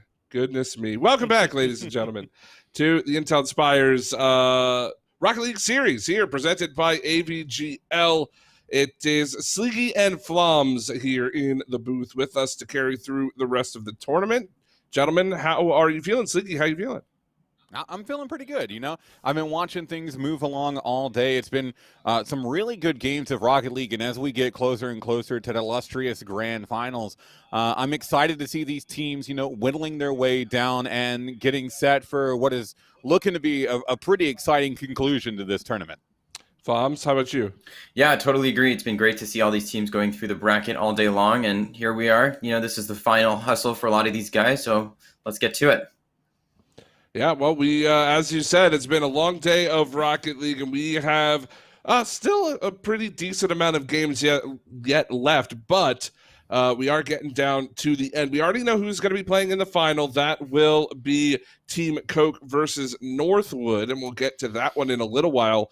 But as mentioned before, we're going to jump down into the lower bracket. We've got the University of Kentucky, we've already watched here on stream, up against Venom RL. So it should be an interesting one. This one's going to be a best of three, so a little bit different because we are in this loser's bracket, but should still be pretty good. Again, University of Kentucky making quite the run here in the loser's bracket. So they kind of dropped a little bit earlier than I think they would have liked, but they've been on a tear since then. Yeah, no, I mean, they've been working their way through, and like I said, I think you're right. They dropped a little bit earlier than they were anticipating, but they've been making a really good return here through the lowers, an opportunity to continue that push through, but Team Venom as well, not one to potentially slow the brakes on or really get too comfortable with us. I think this is setting up to be a really good game between these two teams.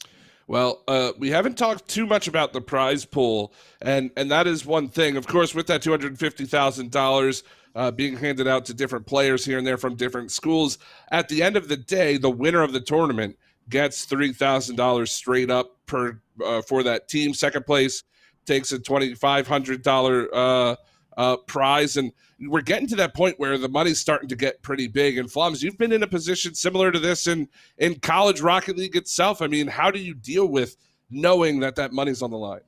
Again, I've said it before and I'll say it again. The biggest thing is really just not think about it. And I know that's kind of a cliche answer, but if you put that pressure on yourself, it just detracts from your performance. It just makes it harder to play at the level that you know that you're capable of. So just knock that feeling out of your mind. Don't think about it. Play your game.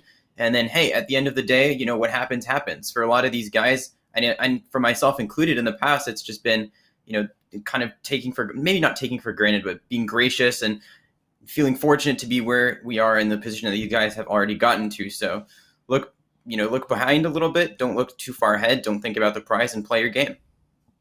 Well, gentlemen, I hear the match is ready. It's a best of three between Venom RL, Team Venom RL, and the University of Kentucky. One of these teams will unfortunately be going home. Please do take us into this one. Yeah, appreciate that, Hunted and Floms. Like you said, you know, best of three makes that interesting as well. And the fact that whoever is able to take this first game is going to be on a pretty good advantage. They'll be up on series point, like really right off of the back. And so it can absolutely play a massive factor in who's able to take this game as we get ready to get things underway. Yeah, for sure. And the longevity of the series, like you mentioned, one game and you're already on series point, never something that's fun to face as a player. But we're going to be getting into this one, and this is the first set of 5 minutes on the clock, so no one on series point just yet, and we'll see where this goes. Yep, that we will. But game number one, like you said, is underway, and it's going to start with immediate pressure coming out of Kentucky.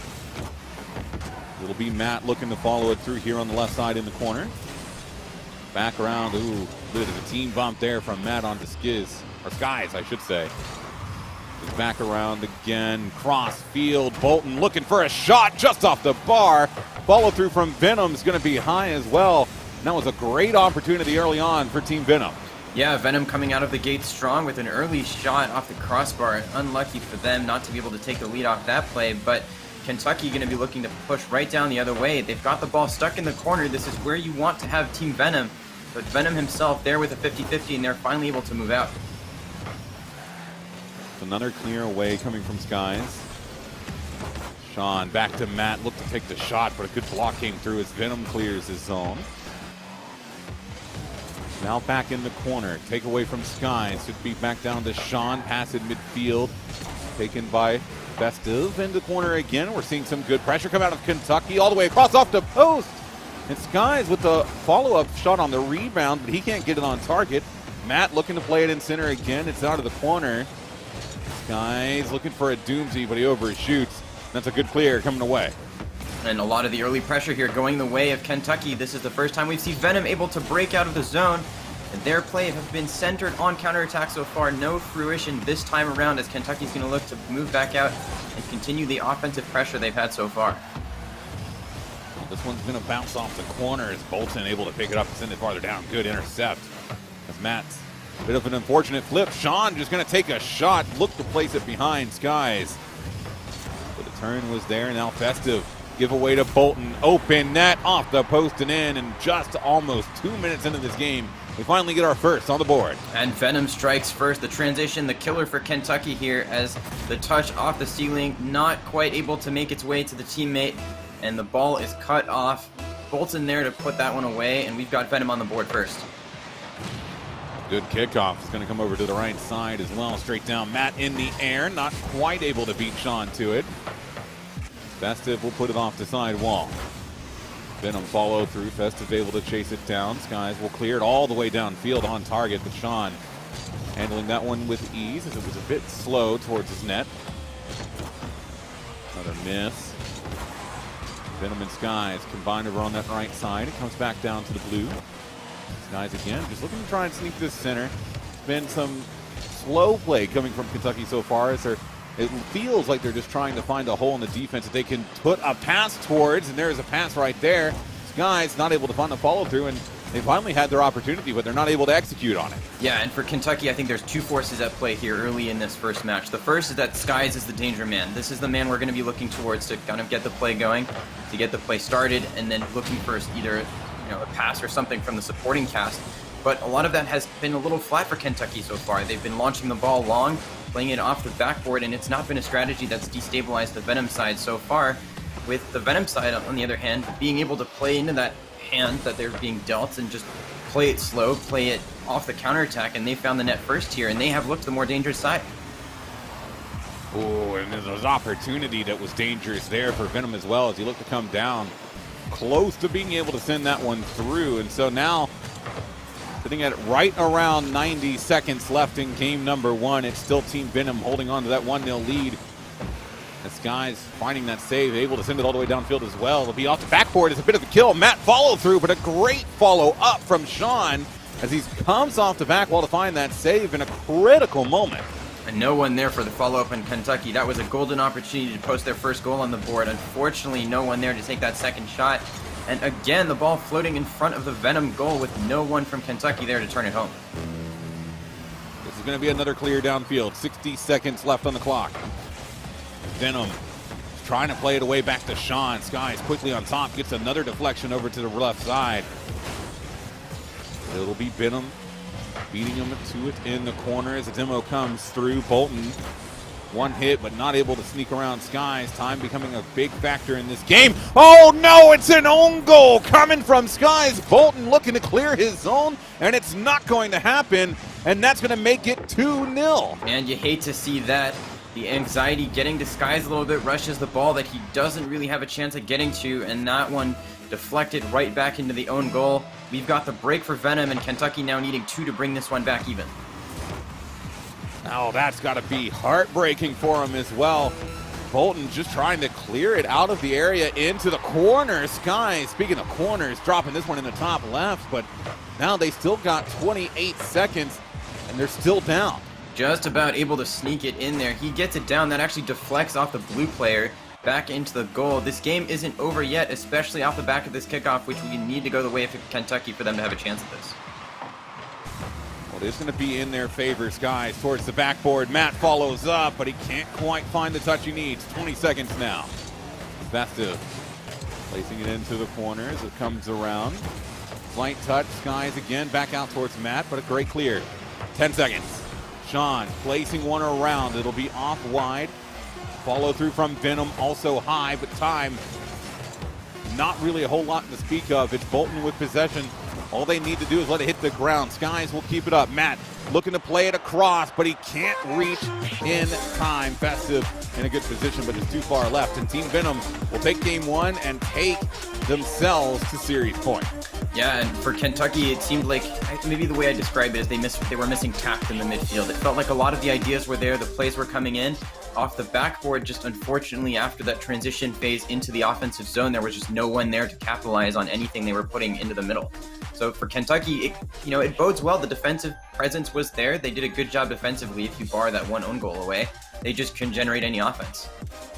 Yeah, there's not really a whole lot to speak of in terms of them being able to get their own chances down the field. I mean, they have 8 shots, but really not a whole lot of them stand out to me as really solid opportunities where it felt like they were going to score. Instead, it just felt like they were just taking shots when they were available without giving much thought to where the defense was placed or how they themselves were placed to try and follow things up. And it just felt like they were throwing away possession in those opportunities. Yeah, that's a good point. And the shot counter goes up regardless of where you shoot from on the field, and really that was the story for Kentucky. They had the opportunity to get out, right, play the ball into the backboard, pass infield, whatever, but they were looking for those shots every time, and really nothing coming of it. And on the flip side, Venom perfectly content playing the goal line, defending where they need to, play the solid rotations, break out of the zone as fast as you can, play the counterattack, get the goal you need, and then go back to defending.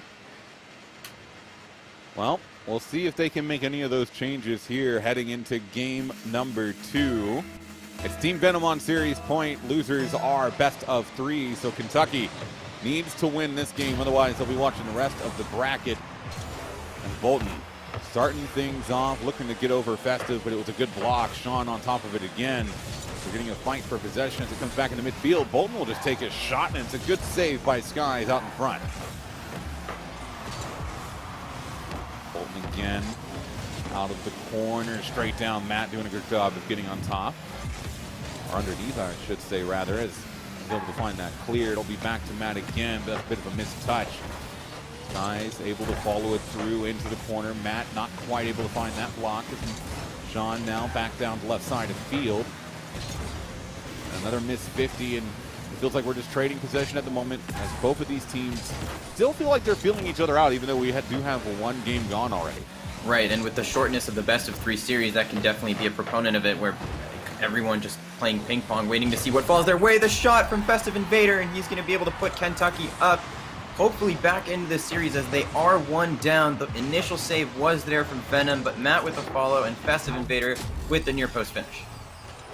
Yeah, and that's just good pressure coming from Kentucky. A lack of solid rotation coming from Venom. They catch them out. And Kentucky able to take that first lead in this game, though. It's a quick return off the left side. Venom sends a banger towards Matt with the save. Bolton with a great pass. Drop to him from Sean. And just like that, a few moments later, we get things back level. And the immediate response from Venom. 3 players from the Kentucky side stuck in that back corner. The pass infield is everything it needs to be. The finish is there. And we are back at tie game. 1-1, just over a minute into game 2. This kickoff will come over to the left side. Skies back over to Sean. He's looking to take it all the way through. Double commit on that play as Venom follows it up in the corner. Gets a second touch. Bolton finds a demo, but he's not in a great position to follow this one up. It gives Skies plenty of opportunity to get on top. That one placed over top of Matt. Venom trying to make his way there, but Festive takes him to the punch. Good pop up by one, not enough for the other. Bolton was trying his hardest as we get another clear zone, and Matt Michelin has actually played that one away from his own teammate. Bolton can't find the touch, but it's Sean who finds the follow through, and some interesting plays happening on both sides of the ball right now. Yeah, and on the Kentucky side of things, it really does look like Skies is kind of trying to step up to the plate here and take a little more responsibility himself. And again, Venom perfectly content with just playing the goal line, defending where they need to, and playing the counterattacking game. And it's been a fruitful strategy for them so far. Really the only time we see Kentucky able to break in, and there is number 2 for Kentucky. The fake from Festive Invader makes the defense pay, and they are back in the lead. And that was a great pass over from Matt as well. Good fake, like you said, to be able to get it through. But Matt dropping it back over after the initial pass to him. It's a good 1-2 and makes it 1-2 in favor of Kentucky on the scoreline as they try and draw level and push this series to a game 3. Need to do more. Still not quite at the halfway point. 1 goal, not a whole lot to talk about. There's Venom. Control on the left side. Slight touch from Matt. It'll fall to Skies, who plays it off the back wall. Up and around. Festive looking to try and find Matt. Venom with a soft touch. The corner again. Back to Venom.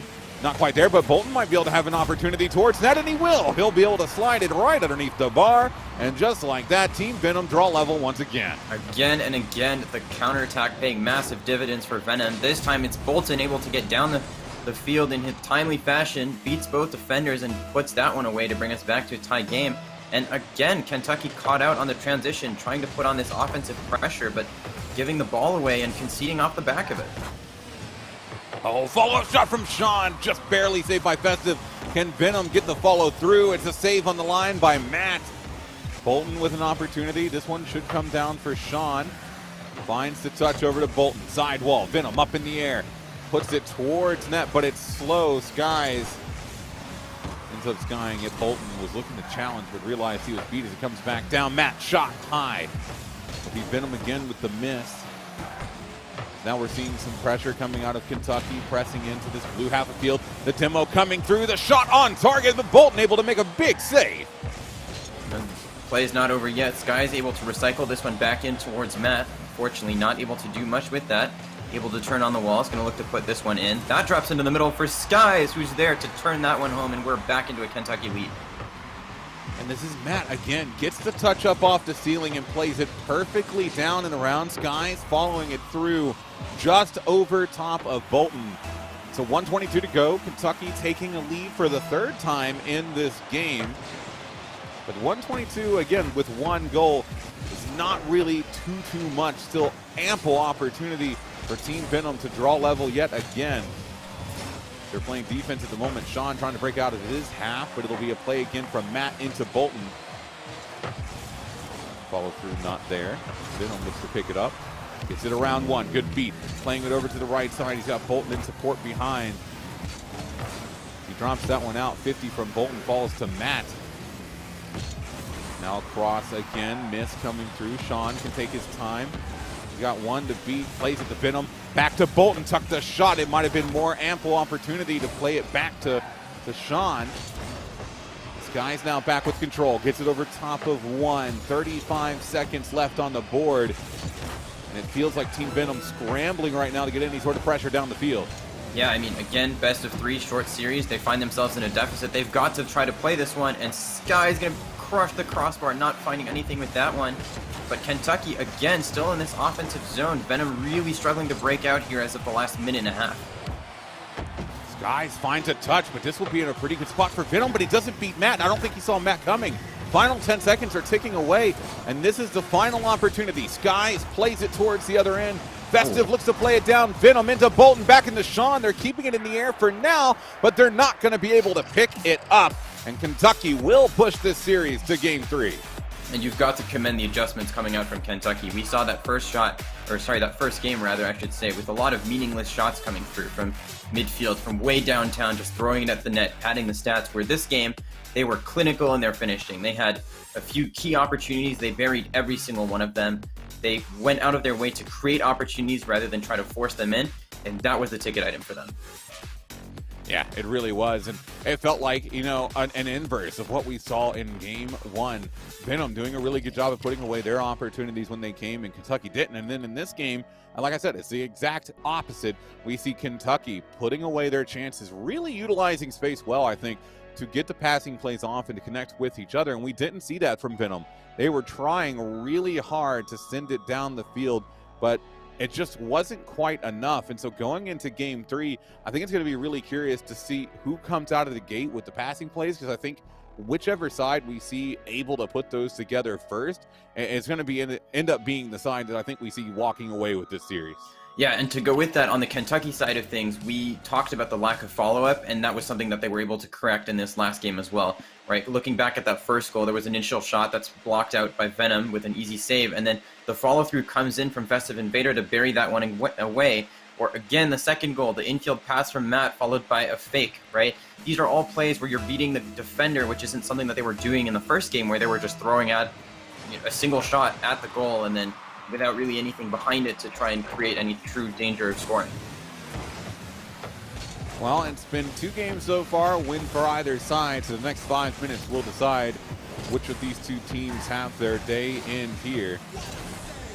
Venom able to pick up that ball and play it away from his own net, gets credited for the save. Looks for a pass over in the midfield. Sean towards the backboard, down for Bolton. It was the 50 with Skies, but not quite enough. Venom with a follow-up opportunity, sends it just high. Bolton on target, and Skies in the perfect spot to handle that ball.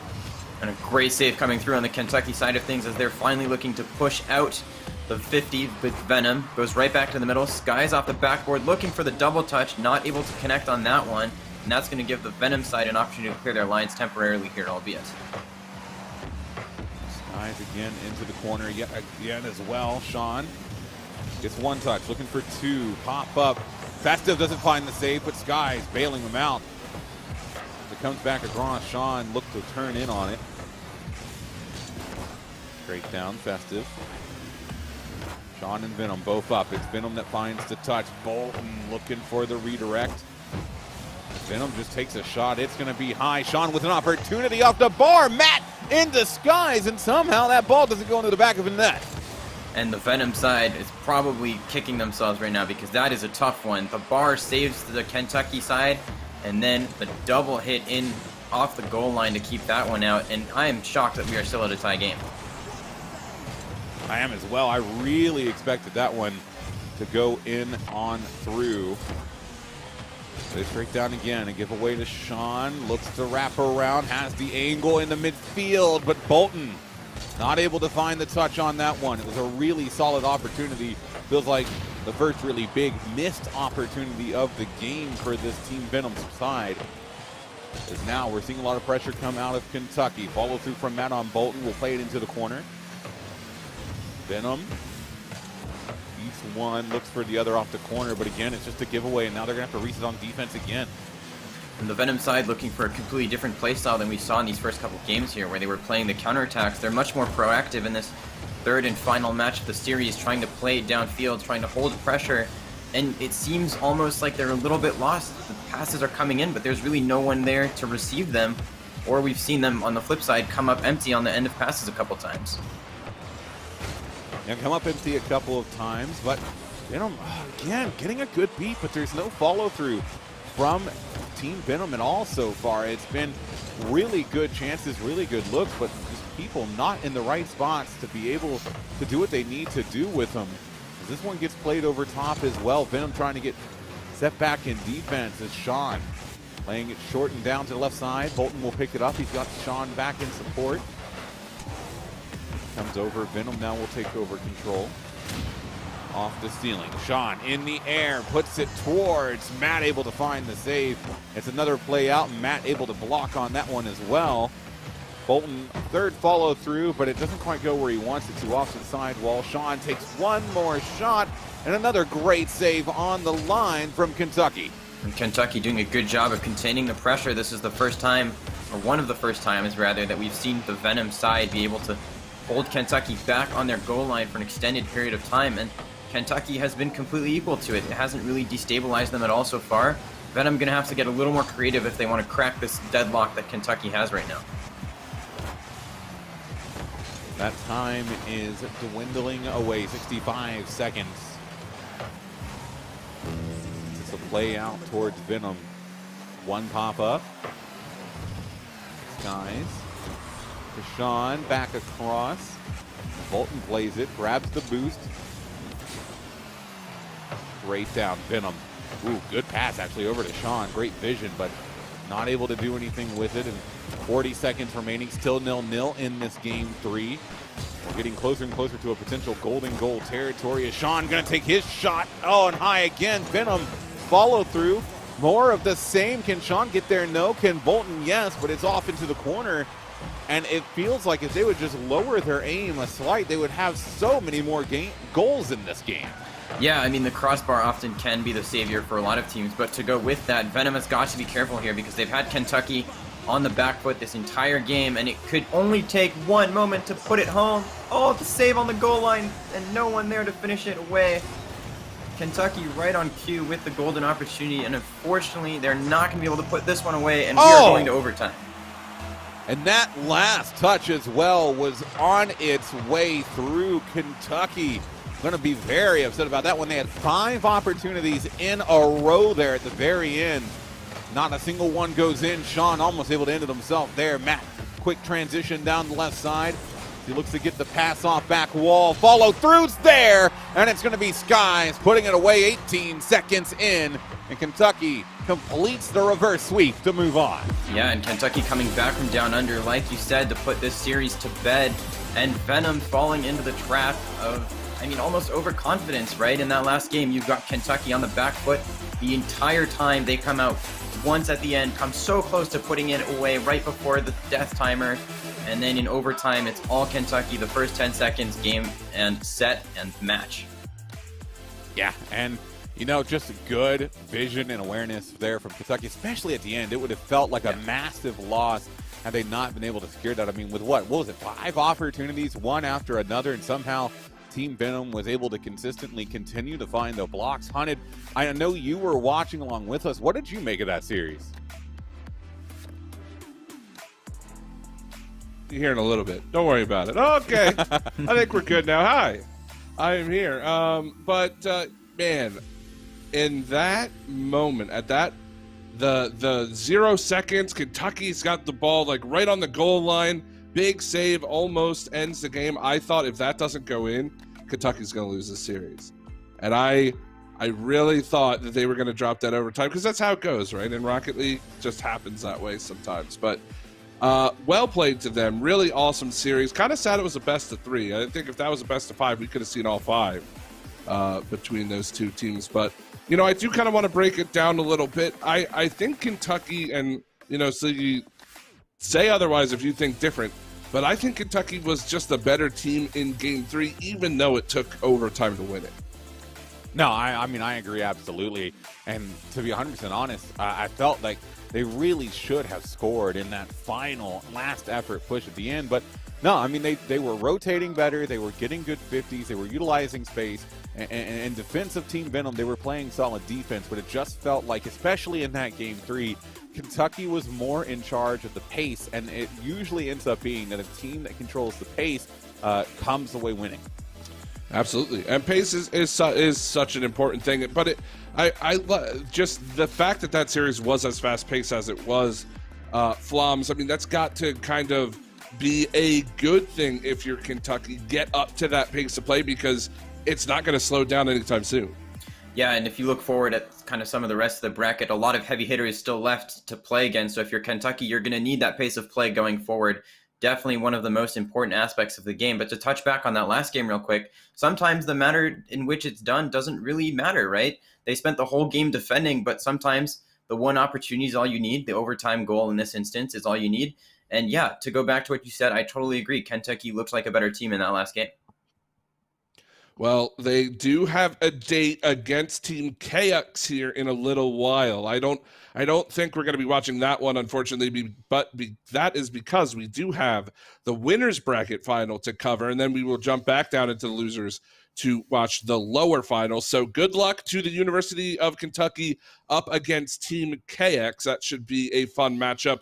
But as I said, we do need to take a short break here to get this winners bracket final set up for you all. It is going to be, again, Team Coke versus Northwood University. You're not going to want to miss that. Before we go, want to thank our sponsors. First in MSI, the official PC partner of the Intel Inspires. Check them out to find innovative gaming products that can take your game up to the next level. Use the command !! giveaway in chat in order to win that GL65 gaming laptop. Again, ! giveaway in chat. I'm going to be doing it during the break. I got to make sure I get myself registered to win one of these super cool laptops. And make sure you do the same. And of course, a huge shout out to Intel for making this whole event possible, not to mention that $250,000 scholarship pool. So grateful to them for everything that they have done here. Visit intel.gg to check out their 10th gen Intel Core systems. Gaming happens with Intel. Folks, we're going to take a very, very short break. When we come back to Winners Bracket Final, you're not going to want to miss it.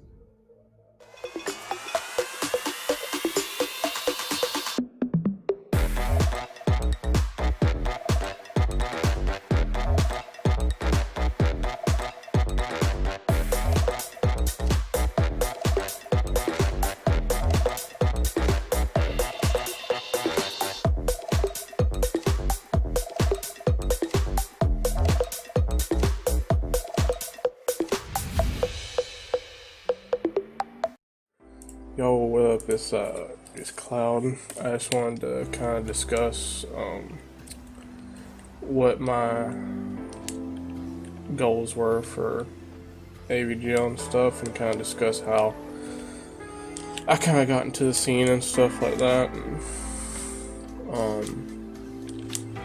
Well, first of all, I'm 20 years old. I work 5 days a week and stuff like that, so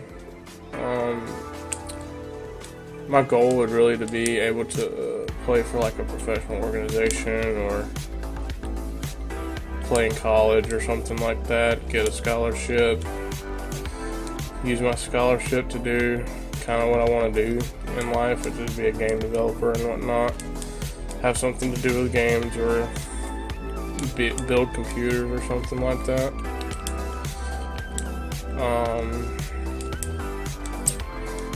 First started playing in 2016 on PS4. A buddy of mine from high school was like, dude, you should try this game out. I think you'd like it. And I was like, I watched some of the gameplay and I was like, eh. And this was like trailer gameplay of like when the game was first coming out and stuff like that. I was like, eh, I don't know. It just looks kind of stupid. So I was like, I'll think about it. But that's when he linked me to Twitch to the RLCS Season 1 where Carnovia and Alba Power won. And I was like, dang, this looks really fun. It'd be interesting to be as good as they are and stuff like that and learn kind of what they do. But yeah, I've been playing since 2016 and finally qualified for my first major tournament and stuff like that. So. And I think it's really cool to be able to play in this, and I appreciate the people that's supporting me and stuff like that. So I'm gonna end it there, and see you guys in the finals combine.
like poison.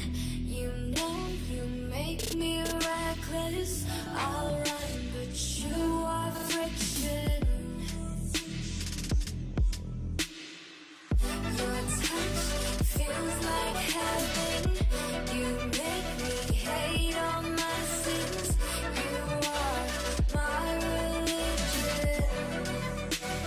My religion. I have a million reasons to leave you, but I have a billion reasons to keep you. I have a million reasons to leave you, but I have a billion reasons to keep you.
Hello, my name is Jaden Brown, and first thing I want to say is I am very thankful for the opportunity y'all have presented to me. The first question asked me, what did this, like, what if I was to get a scholarship from this? How would it affect me? It would affect me greatly because I was dreaming since I'm 16 right now. I was dreaming since I was like 13, 14 that I was like, I really want to go esports. I see the pro scene, the esports, the college stuff. I was like, bro, I want to be a part of that. I started grinding for Rocket League. And then I saw y'all's tournament on Instagram. And I was like, well, I should give it a shot. I got me some people to play with. We went into it. Played in all the qualifiers. And at first, we didn't think we were going to make it. But then I'd say I think it was 2 weeks after we got done with it, the email came in and it said that we were finalists, and I honestly broke down because it was a dream come true to me, because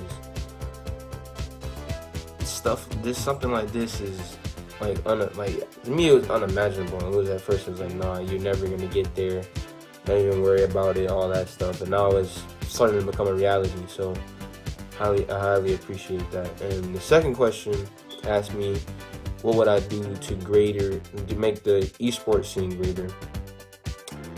I would heavily promote the game, try to like get people involved, like get them to grind, to do better, to get into the game and play it. Like if I was to get in this, I'd probably build my social media or my presence so I could help promote the game, or hopefully when I get to a certain spot in my career with this, if I get it, I will be able to get sponsors and draw more attention to the game, which would hopefully get people to play in tournaments and want to commit to do what I did. I haven't made it yet, but I gladly hope I will, because the outcome and the changes it will have in my life will just be amazing. Like I said, my family members are happy for me. This is the opportunity that I've wanted for so long, and I'd just be glad to have it. Thank you. Welcome back, ladies and gentlemen, and we are here for the Intel Inspires Rocket League tournament. Welcome, Floms and Sleeky's much better looking older brother to the call. Yeah, no, welcome. Right? Yeah, I figured I could use a little bit of a facelift. You know what I'm saying? Get a little bit of makeup and hair action going on. It's so tight that I can't even my mouth isn't moving. I'm just like speaking like a ventriloquist right now. Yeah, you need to get that fixed, man. I don't think that's healthy for you. Ah, there we go. I think that might be. Oh no! Go back to the picture. Bring the picture back. We want the picture. Thank you, so good. Thank you so much. Picture here to stay. All right, boys, welcome back to the broadcast. We've got actually a couple more games of Rocket League left to play. This one's going to be super exciting. It is the winners bracket final. A long day of Rocket League for everybody. And it's not quite over yet. You still got to win this one to move on to the grand final. But this is this is where you can secure a ton of money, right? Whoever wins this one is guaranteed $2,500 for that team. So a lot on the line. Sleeky, what are your thoughts coming into this matchup? I want to see Northwood, dude. I've been looking forward to this matchup since I saw that they were going to be in it. This is, in my opinion, the favorites to win the entire tournament in my mind. But, Team Coke, obviously, since they're not Pepsi, have been doing a good job of being a good team and working their way through the bracket. And, again, Northwood, while I think they're kind of the favorite and they're extremely really good team, they've got to make sure that they keep it active. And the same that what we saw last game where Kentucky was kind of the favorite, you can see teams can take games off of you. So Northwood, they're going to have to try and maintain as much pressure as they can. Ladies and gentlemen, I just want to make sure that everybody's aware we are not sponsored by Coke in any way, shape, or form. That is just Sleeky's preferred beverage. But you're right. Team Coke is coming into this one. Please don't. No. We're not allowed to show that on the broadcast. You're going to get yourself fired. Well, all right. Anyway, Northwood, I think Floms will agree. Northwood is probably the favorite coming into this one. I think it was everybody's overall favorite for the tournament coming into this one, but you don't want to take a team like Team Coke lightly here. Yeah, I've got, again, to go with what you said, Northwood definitely the favorite for me on paper, but to go with that, you need to be on guard against complacency, especially if you're a team like Northwood, where most of the matches you're going to be playing, you're going to be going into it as the favorite. You've got to guard for complacency because it comes so easy to start dropping a goal here, a goal there, all of a sudden that turns into a game, and that can easily snowball into the whole series. But like you said, Team Coke, definitely not a team to be looking beyond. They have a lot of really good players on this roster, and I really do think they could cause Northwood a lot of problems, so I'm really looking forward to this series. I hope it goes the distance. Well, I know that both teams have been looking forward to this one, and I believe the lobby up and running, getting ready to go. I don't want to take too much longer, but I do. We haven't done this throughout the day, but I do kind of want predictions, at least for Game 1, Sleeky. How do you see these teams coming out of the gate? I see Northwood coming out absolutely swinging. I wouldn't be surprised to see them start to string together plays right off the get-go.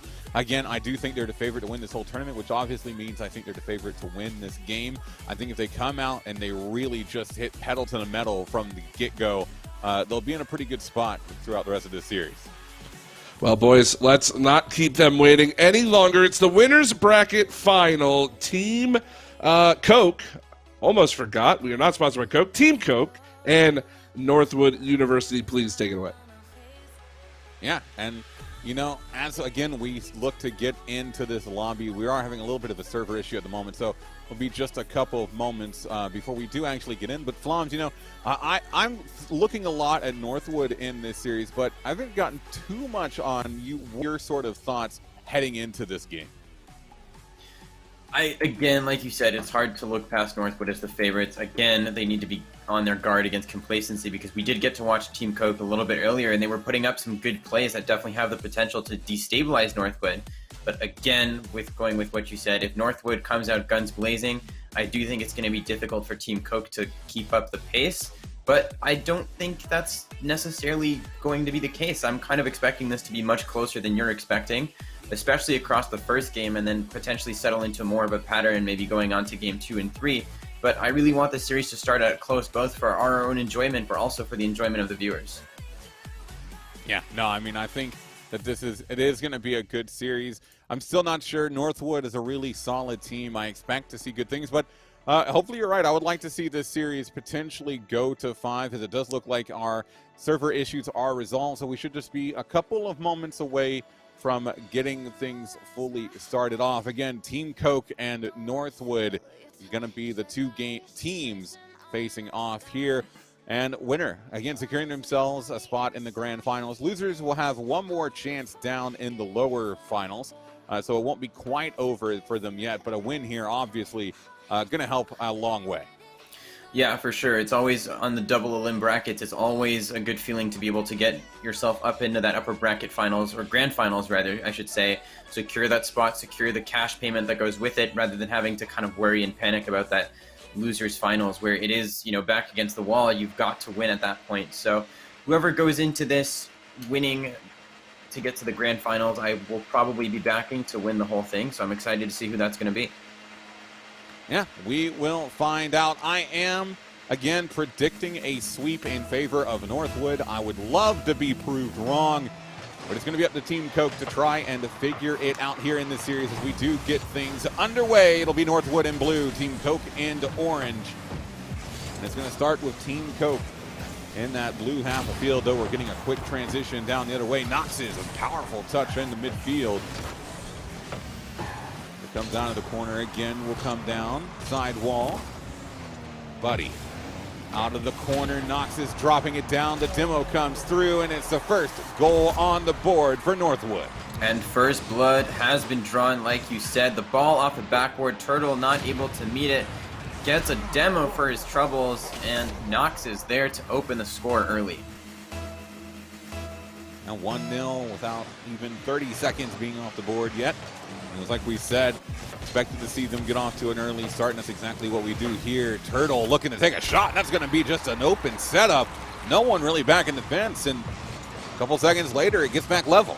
And that's a great pass from Coke into the midfield. It's far enough back that it takes the entire Northwood defense out of the equation. The defender is left to lunge at that shot, and absolutely no chance, and we are back at deuces. Gonna come across again, Buddy. Ooh, getting a really good demo on that. Pirates reaching over, looking to get it over top of Turtle. Side wall now. Husky looking to push it farther down the field. It's cut from Noxes as he plays it back in mid. Drop down from Turtle, needs to follow it up, able to beat Pirates to it. Now Buddy. Give away to Coke up high. Husky, the follow through, is going to send it wide off the corner. Finds the bump on Pirate, a little bit of a bump on Coke as well, and that lets Noxes get to it in time. It's up and around, straight down, Buddy. Into the corner, he's got no one really in support. Pirates has to come all the way from midfield to press this ball.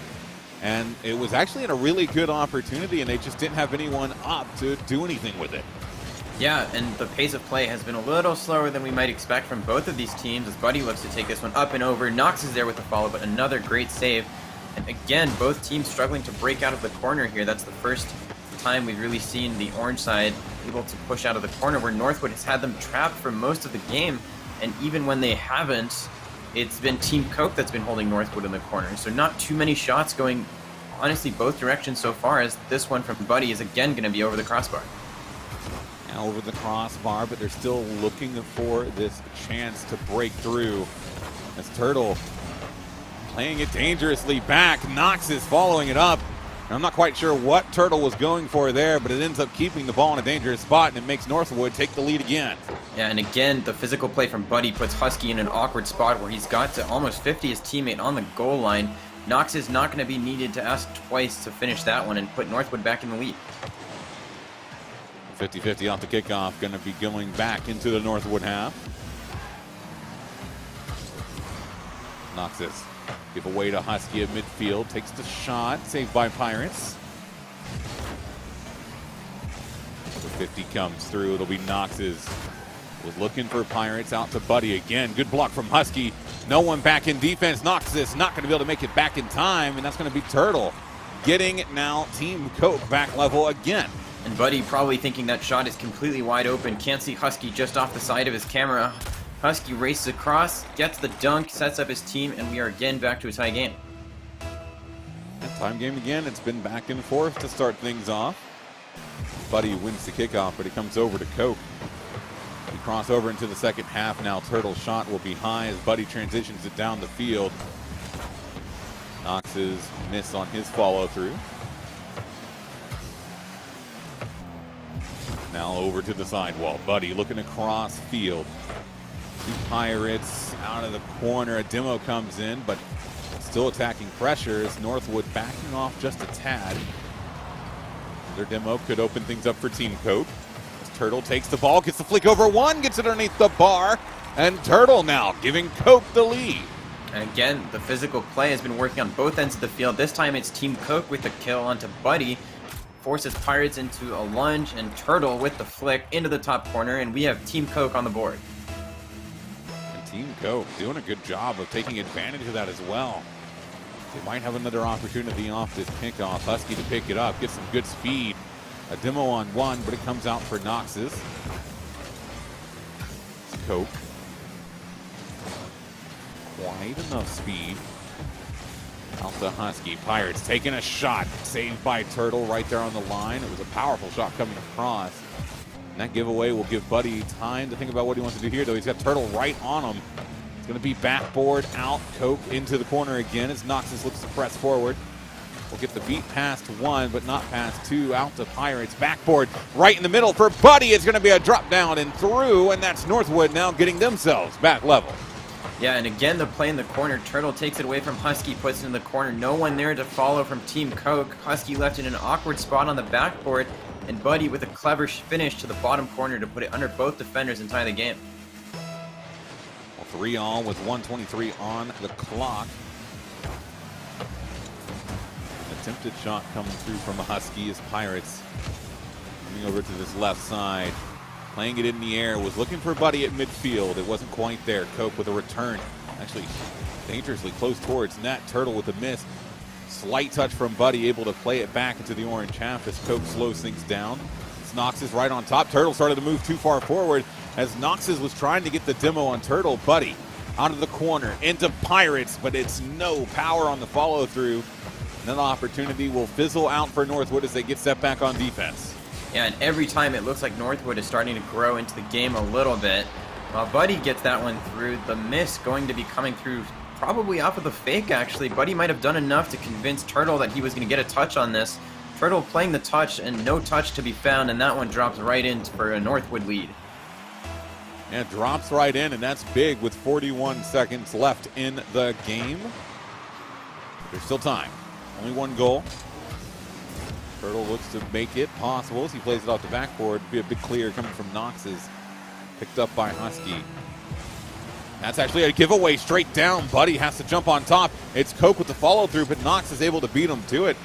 That was an opportunity and a half there for Team Coke. They weren't quite able to capitalize, but it shows that they can have these sort of plays come their way. Final 15 seconds. Big clear downfield coming from Nox's Cloak, playing it out of midfield. Straight on target, saved by Coke. Buddy, the deflection over to the left side is Turtle. It's a glancing touch, and all Buddy has to do now is really just let it drop. Turtle keeping it in the air. It's a 50 from Pirates. Nox's also keeping it in the air, and it's not over yet. Turtle, plays it too low, trying to get it downfield, but Northwood will take game number one. And I gotta say, that was a very commendable effort from Team Coke. You guys were expecting Northwood with a much more convincing wing than that, and that was a much closer game than I think any of us were expecting. So we've got to give credit to Team Coke. As soon as Northwood was starting to look comfortable in the game, Team Coke came out with something, whether it be the physical play, the long boom downfield, pass through defenders. They were able to put Northwood back on the back foot, keep them on their toes, keep them guessing, and they do get 3 past Northwood here, even though they do concede the first game. Yeah, it was a back and forth game to be certain, and potentially indicative of how the rest of this series could go. But, got to give it up to Northwood. They were down at one point. Team Coke was able to surge ahead, and they don't let it bother them. They're able to get back into the series of play. They're able to string a couple plays together, get back level, then retake the lead. And, what we see from them is just really solid Rocket League that they're able to utilize in their advantage. So going into this game 2, they have that one game advantage. What do you want to see Team Coke do differently to try and shake things up here? I think they've got to play the boost game. I think Northwood has maybe a little too much time to kind of take the ball in whatever direction that they want, but the biggest thing there's always boost in the tank for this Northwood team to be able to keep the ball in. Team Coke has really struggled to get out of their defensive half when Northwood comes through with these extended minute, minute and a half, 2-minute offensive sequences.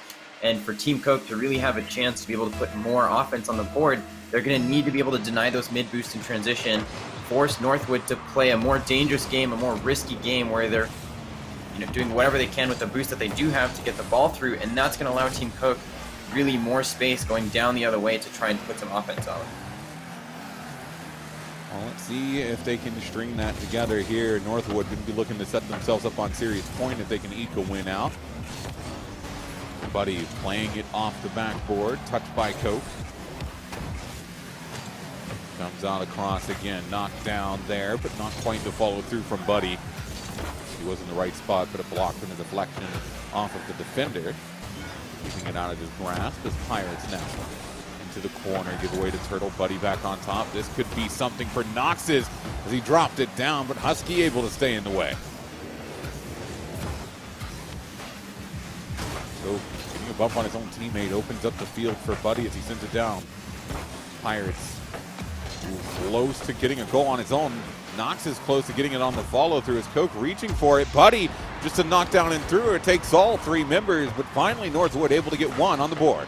And the double commit is really the killer here. Coke throwing himself at it, doesn't have the boost to get up to it. Buddy ends up with a free shot, and Northwood up early here. And we've seen a couple of uncharacteristic double commits from this Coke side that we didn't see come through in the first game.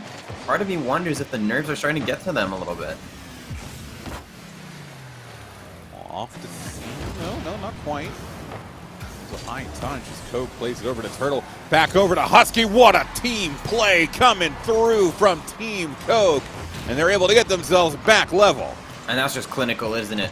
The pass into the midfield is great. The pass into the middle to set up the striker is even better. The finish is there, and we are back on level terms here with just over a minute gone. Yeah, that was just really well played there by Team Coke.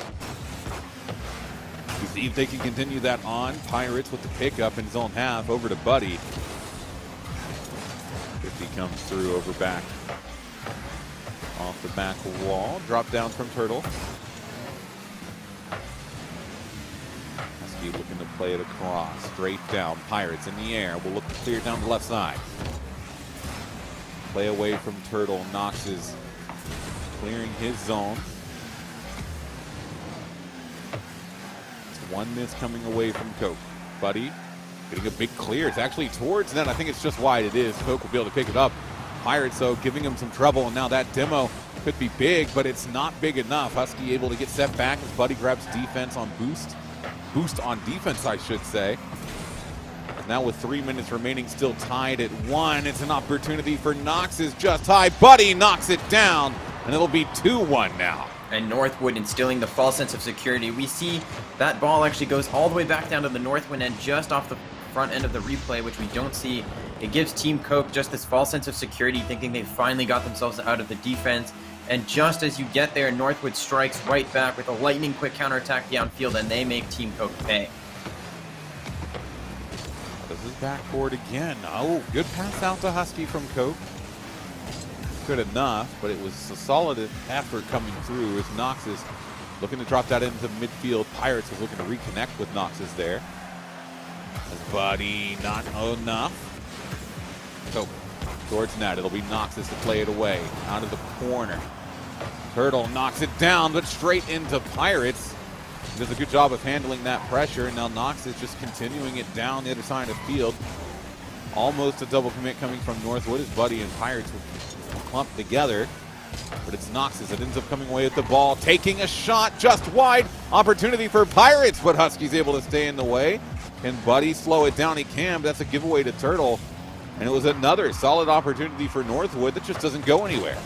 Yeah, and Northwood have had so many of these chances. They really don't need to be panicking about the finishing, which it hasn't been there yet, because at some point you put enough shots at the castle and it's going to crumble and come falling down. But on the flip side, for Team Coke, they've really struggled this game to get out of the midfield. We've seen them time and time again look for these long, booming clears as no one's going to be able to make contact with that one. And Noxus is going to put Northwood 2 up. And that's just literally from one side of the field to the other. Noxus was on the wall when he got that initial touch. So, like you said, 2 goals up, only a little over 90 seconds left. What has been happening to Team Coke in this game? Because it doesn't feel like they've played poorly. Well, Nox has rudely interrupted me, but to wrap up that thought, I think for Team Coke, it's just the story of the midfield line. It's kind of this invisible barrier where Northwood has always had someone there to respond to every attempt at a clear that they've had, right? In this instance, it's Buddy on the wall, playing physical, keeping them there. But every time Team Coke is looking to push up, there's someone from Northwood there to meet it, and they just haven't been able to get past this midfield line in any effective manner at all. No, they have not. And so, little time remaining, and especially considering the fact that if Northwood can take this game, they will go up on series point. What a shot coming through the pinch play top right, 4-1. You got to give credit to Pirates with the great setup off the backboard. He gets that all the way downfield, and then at that point, both teammates from Northwood are up, but it doesn't matter. They get the finish, and there is now a 3-goal deficit for Team Coke. 3-goal deficit. And it's looking to get even higher as Northwood not laying off of the gas. It's Turtle towards net, saved by Noxus. Straight down, looks to play it away into Husky. It's a pickup actually from Noxus as well. It's towards net, but Pirates just can't find that final bit of execution to send it through. And even though Pirates comes up empty, this illustrates everything we've been talking about. Again, Northwood beats Team Coke in the midfield, and they're able to put a shot on. Nothing coming from it this time around, but it's been a recurring theme in this game, and it's made Team Coke pay the price time and time again. Time and time again, but time, again, one of those factors, and it's not going to be in favor of Team Coke. They will go down to series point. They're going to have to look at trying to reverse sweep here if they want to earn their ticket into the grand finals through this game. They'll have one more chance if they aren't able to pull it through in the next game, but still a lot of opportunity in this series for them. Yeah, and for Northwood, that was a pretty good showing, right? We saw that first game come through, and it was a little closer than Northwood might have liked, but they do a good job of recovering, putting the shots on, putting the goals on in this one, and they come through with a dominating win over Team Coke. Yeah, dominating win, and so now 1 game away from clearing out this series. Northwood, like I anticipated, has been looking good, but there are still some holes, I think, in this team, especially when they're on defense, that I think if Team Coke could start to key on and take advantage of, we could potentially see a turnaround here. Yeah, I agree, but the problem is getting Northwood onto defense is really, I think, the strength of this Northwood team, right? They have this ability to defend the entire field. The second they give the ball away in front of the Team Coke goal line, the defensive cogs are already turning, the machine is already going, doing whatever they can to continue the offense and keep Team Coke pinned on their own goal line.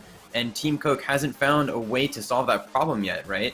For Northwood to be put on the defense, there needs to be a Team Coke offense coming through somewhere, and somewhere, some way, that hasn't been happening. No, it hasn't at all. So another opportunity for Team Coke. It's their last opportunity of this series unless they can eke out a win. So it's going to be really, really important for them. Otherwise, they will go down to the losers final to fight for an opportunity to rematch Northwood. But we'll see, again, what happens here. It is a best of 5 at series point, but anything could happen if Team Coke able to take this game off and begin their path towards a reverse sweep. Things could start to get really interesting here, especially for Northwood. Yeah, and for Team Coke, I think, again, it's all going to start in the midfield, right? We've seen Northwood shut them down time and time again. So Team Coke, the answer is simple. You've got to hasten the clears. You've got to get the ball out faster to prevent Northwood from jumping in the midfield and cutting off everything before it even gets into the Northwood defense. Then we can potentially see the shaky Northwood defense that you referred to earlier, but that all starts with Team Coke getting the ball out quicker and more efficiently out of their defensive half. Yeah, I think that's going to be really the critical component of this game, is whether or not Team Coke can hold on to the ball long enough to sustain pressure down the field. We are having a little bit of a lobby issue. We're getting that resolved as quickly as we can, but once we do, this game 3 going to be, again, super important. The winner here moves on to the grand finals.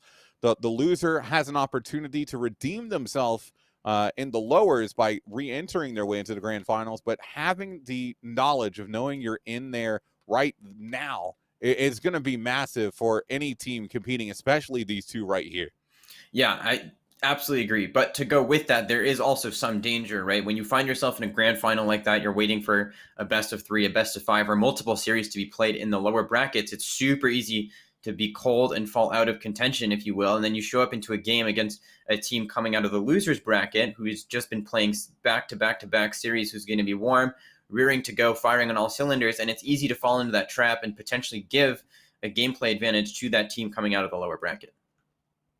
And it is. So, again, just working on getting a couple lobby issues resolved here really quickly. Looks like we're missing a few of the players, but once we do get that resolved, game 3 just a couple of moments away.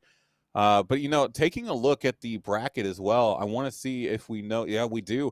It looks like University of Kentucky actually fell 2-0 to Team KXRL. So that'll be the team waiting in the losers bracket right now. So either Northwood or Team Coke will move down to play them to re-enter into the grand final. So this is shaping up. We're getting down to the final stretch of games here, Floms. And I, for one, am not only excited to see how this one ends, but I'm excited to see who makes their way into the grand final to finish this whole thing out. Yeah, definitely. And obviously, I'm gonna walk out on a little bit of a limb here. Northwood obviously looking strong in these first 2 games. I think for whoever ends up in that lower final, you know, part of me wants to believe that it's going to be kind of nagging in the back of players' minds, you know, okay, well, Northwood's next. How are we going to destabilize this Northwood team? What can we do to bring the fight to them and give ourselves a chance in this series? Because right now, you know, Team Coke, again, not really having an answer for Northwood. So I kind of, you know, it's one of those things where you wish you could get inside players' heads and see what they're thinking. Unfortunately, can't do that. But it's a fun thing to think about, isn't it? Yeah, no, I mean, it's really interesting to think about and sort of conjecture, but it does look like the lobby issue has been resolved. So we're going to go ahead and get the players in, out, and onto the field. And we'll be able to get things underway. Game number 3, it is Northwood controlling a 2-0 lead in the series, up on series point. It is a best of 5 in this game. So we'll see if they can close out the sweep, or Team Coke can begin to work their way back into this series with a potential comeback as we get things started right off the bat. Team Coke pressing into the blue half. Husky an opportunity, but a great block by Pirates. Coke again plays it forward. Good demo coming through. Pirates over to the right side for Buddy. Plays it out in the midfield. Was looking for Pirates again, but that attack going to fizzle away. Yeah, the attack starts with the demo. The return fire from Team Coke ends the attack. Good stuff from Team Coke so far to break up that attack.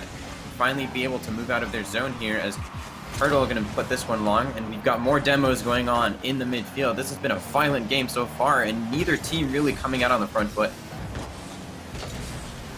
Another touch away from Buddy there. It's down the sideline. Knox's good pickup, sends it down the middle, and it'll be 1-0 for Northwood. And Knox is spawning on the right side of the field, able to doink this one downfield, gets the finish himself. Sometimes a little bit of help from Lady Luck is all you need.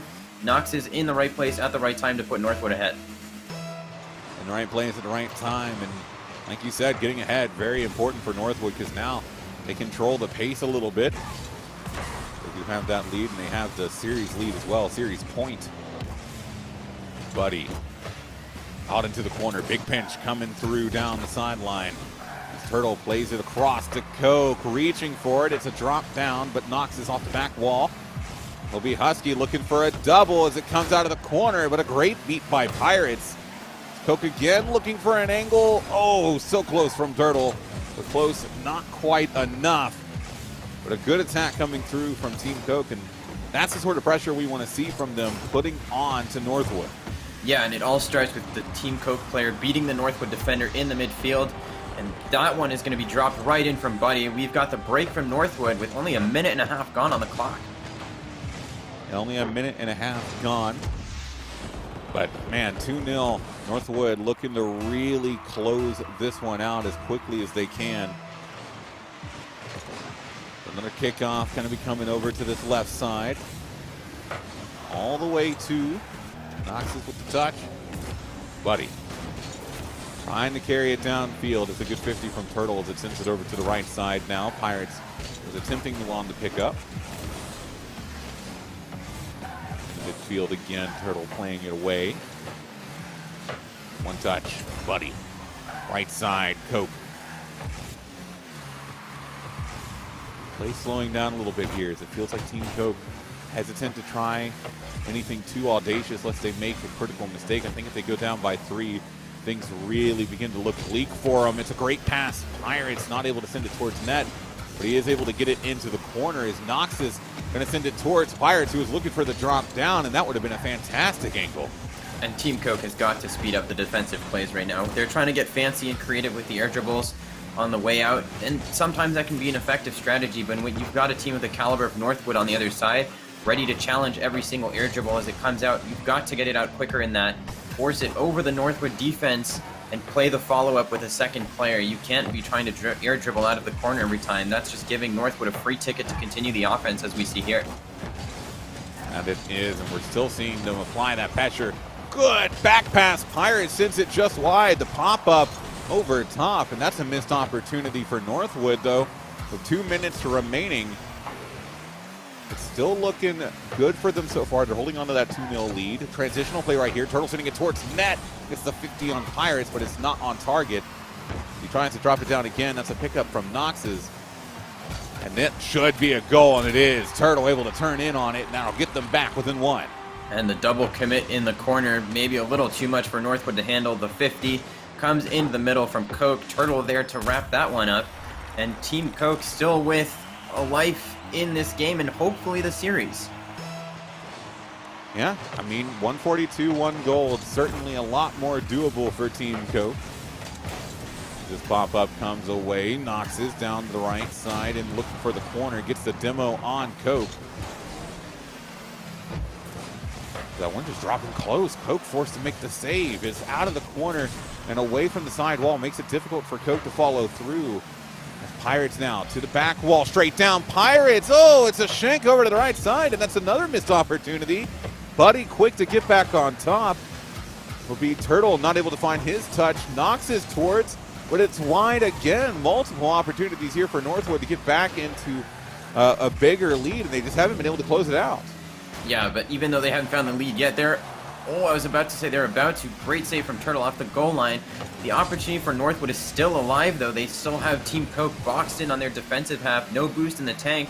And this might be the one here. The shots from Pirates is good, and that's going to be Northwood up by 2. And Northwood up by 2, and with 45 to go, it's looking like that could be the dagger in the heart of this Team Coke defense. And it has been a struggle for them. And now they need a 2-goal swing to try and push overtime and series point of this game. Otherwise, they will get swept and will have to head down to the losers to look to rematch Northwood. But anything is still possible. Buddy able to find that demo. Coke not quite able to cut it across.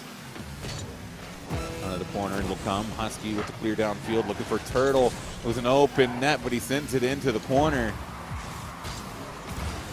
Down again, Coke with the touch. But every passing second is going to make this more and more difficult.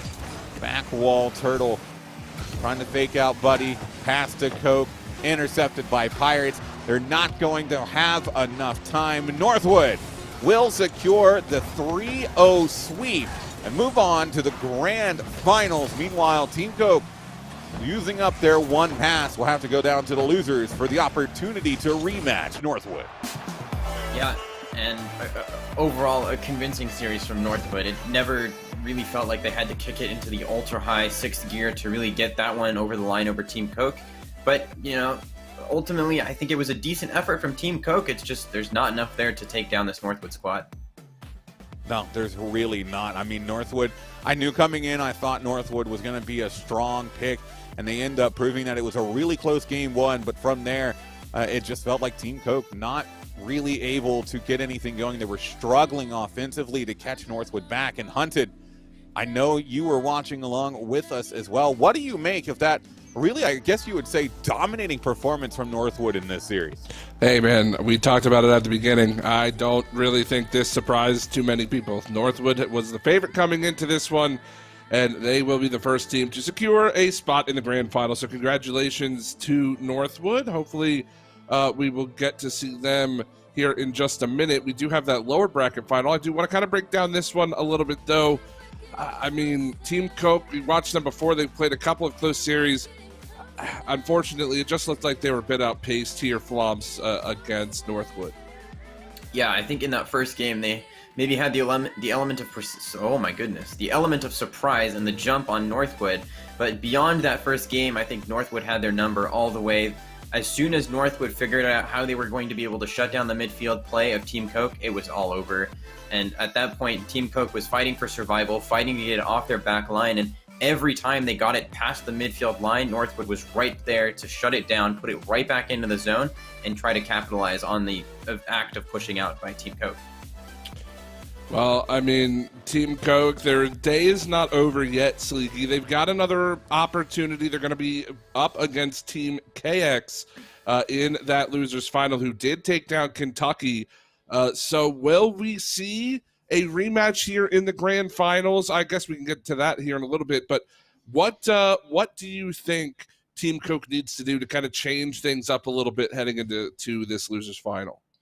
Well, I think it's just more of what me and Floms were talking about before, right? Is at the moment, Team Coke is just not doing a great job of making Northwood play defensively. I feel like when Northwood is back on their back foot, they're trying to play defense, you see a lot of holes. You see them not really super fantastic on their defensive rotations, and that's something that Coke could take advantage of. But the issue is Northwood is so good at midfield and offense that teams are not really allowed too much time to actually play offense of their own. Northwood just doesn't let the plays develop. And so I think if Team Coke is able to make their way back into this series for the grand finals, they're really going to have to focus on, like just I said, increasing their offensive pressure, because the holes are there. They're just not able to find them. No, absolutely. We do want to take a short break before that losers final. I did have to ask you, Sleeky. Chat was wondering it. I don't know how this formed, but people are asking if Tom Cruise is your brother. But I think we've already met your brother, right? Yeah, we have. Hold on, let me go ahead and bring him in real quick. Yeah, we've already met Sleeky's brother. For those who haven't been here since the beginning, there you go. Perfect. Sleeky, That's all we needed, isn't it? It's so much nicer. I feel like my beard is better, though. I'm not going to lie. I mean, yes, I will agree with you there. Certainly haven't beat there, but Sleeky, Floms, boys, thank you so much for the cast here in this winners final. Gonna take a short break. When we come back, we're gonna jump down into that lower final for Team KX and Team Coke. As before we do that, I'm going to take just a moment to thank our sponsors once again. Of course, Intel for bringing this event to life and making this amazing $250,000 scholarship pool possible. Visit intel.gg and check out their 10th gen Intel Core systems. Gaming happens with Intel. And of course, MSI, the official PC partner of Intel Inspires. Check them out. Find out about innovative gaming products that can take your game up to the next level. If you want a chance to win this amazing GL65 gaming laptop courtesy of MSI, use the ! giveaway command in chat to see how you can register. I think there's even 2 giveaways going on at the moment, but go ahead, check that out. Thank you to MSI for sponsoring. But fellas, got to take a short break. Team Coke, I think they need to take a moment, have a refreshing, nondescript beverage to get back into this one. We've got Team KX and Team Coke in the lower finals in just a sec.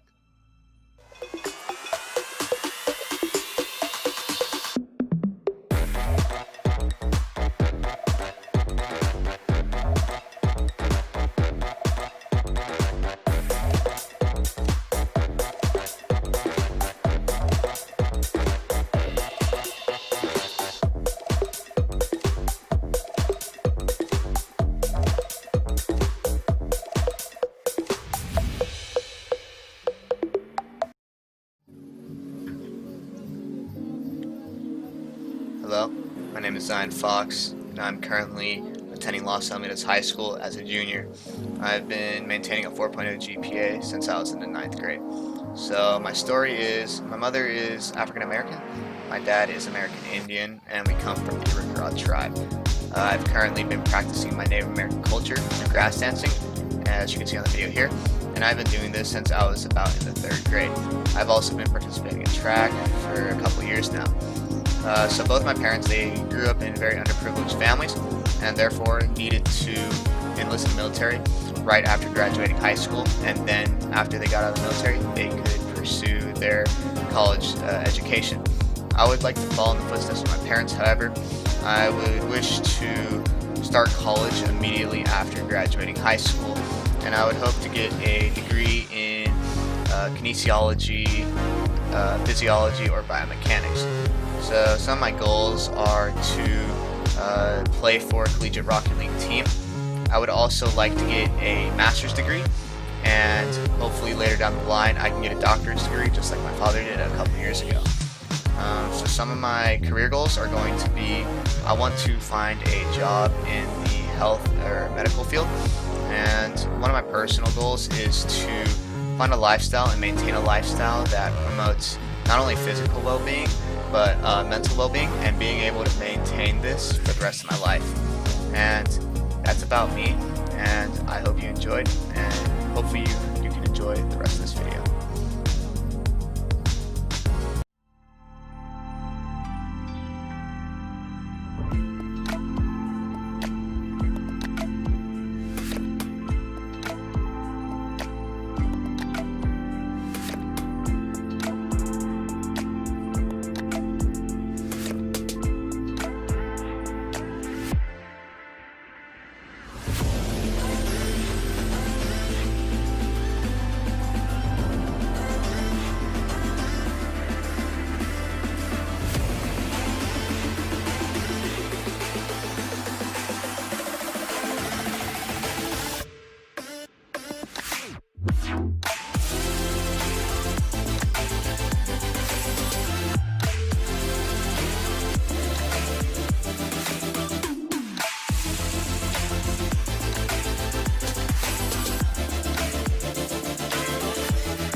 Hello, ladies and gentlemen. Welcome on back to the Intel Inspires Rocket League series. I hope that you have all taken the time to grab your nondescript beverages as we have Team Coke versus Team KX to find out who is going to play against Northwood in that grand final.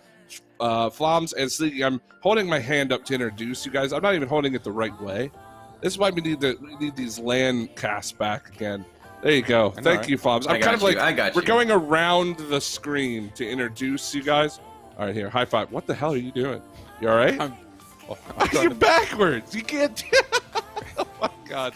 All right, scrap this intro. Gonna have to do something much better. All right, you know what? Much better next time. Oh, that's his go-to. Anyways, folks, we've got a matchup here. It's a pretty important one because again, there's money on the line for this. Obviously, the third place team walks away with $2,000. Second place, $2,500. First, that $3,000. So a chance to play for potentially $1,000 kind of comes down to this right here. Team Coke and Team KX. Floms, what are your first thoughts? I mean, having just seen Team Coke struggle against Northwood, I think potentially that might still be in the back of their minds. But again, looking at these rosters, this is a series I'm looking forward to. A lot of big names on both sides. I think this is going to be a banger, and I'm excited for the series. Yeah, absolutely. Me too. Sleeky, what do you think needs to be going through the minds of Team Coke right now as they're trying to recover from that loss we just watched? If they are able to move through, just to prepare with what they'll need to do, which is getting better offense. We need to see a lot more production out of them in the final third, and especially trying to keep KX pinned, because if they can do that, it'll be a good look for them going back up against Northwood. Well, boys, the match is ready. The players wanting to get this one underway. Enough of me. Please take it away. Team KX versus Team Coke to see who moves on to the grand final. Yeah, and so Floms, I'm actually really curious for this game because I think Team KX has a really good chance of being able to take this series. They've had a pretty good run. I know Team Coke is coming from the upper bracket, but I don't know. I just have a feeling about Team KX going into this game.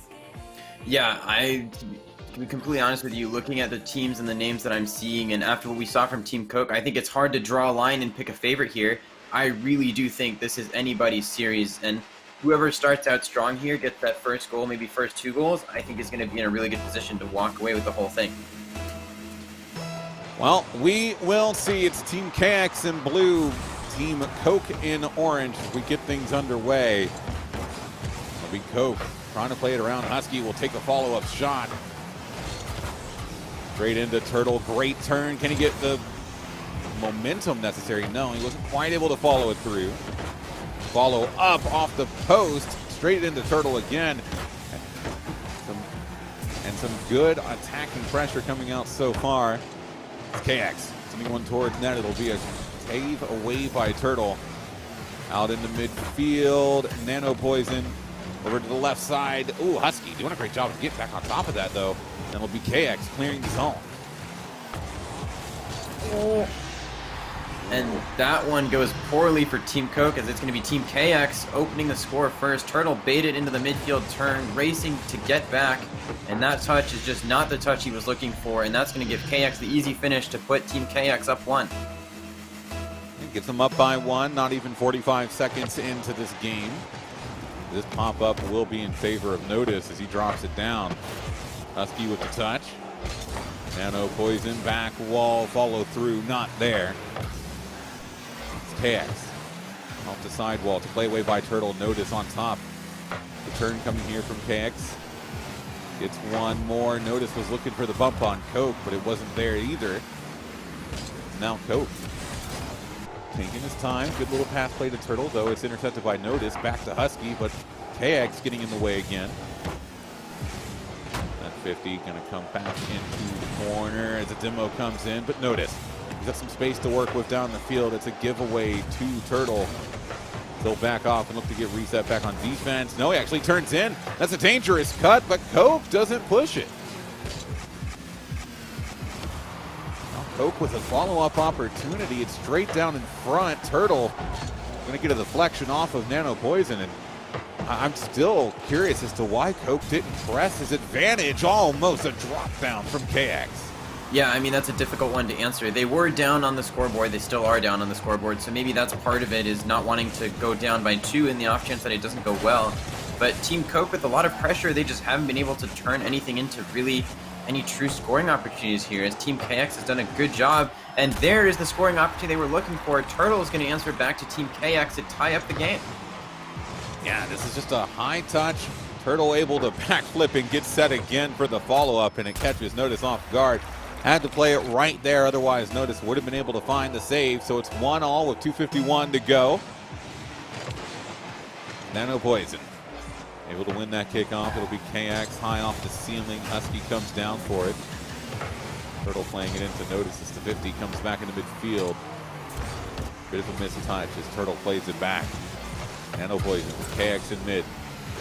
Not able to get there quickly enough to get a good pass. Notice with a straight up miss. It's KX that has to bail him out on the goal. Notice again, gonna actually miss. He gets a bump away, but some interesting whiffs happening in the past 30 seconds.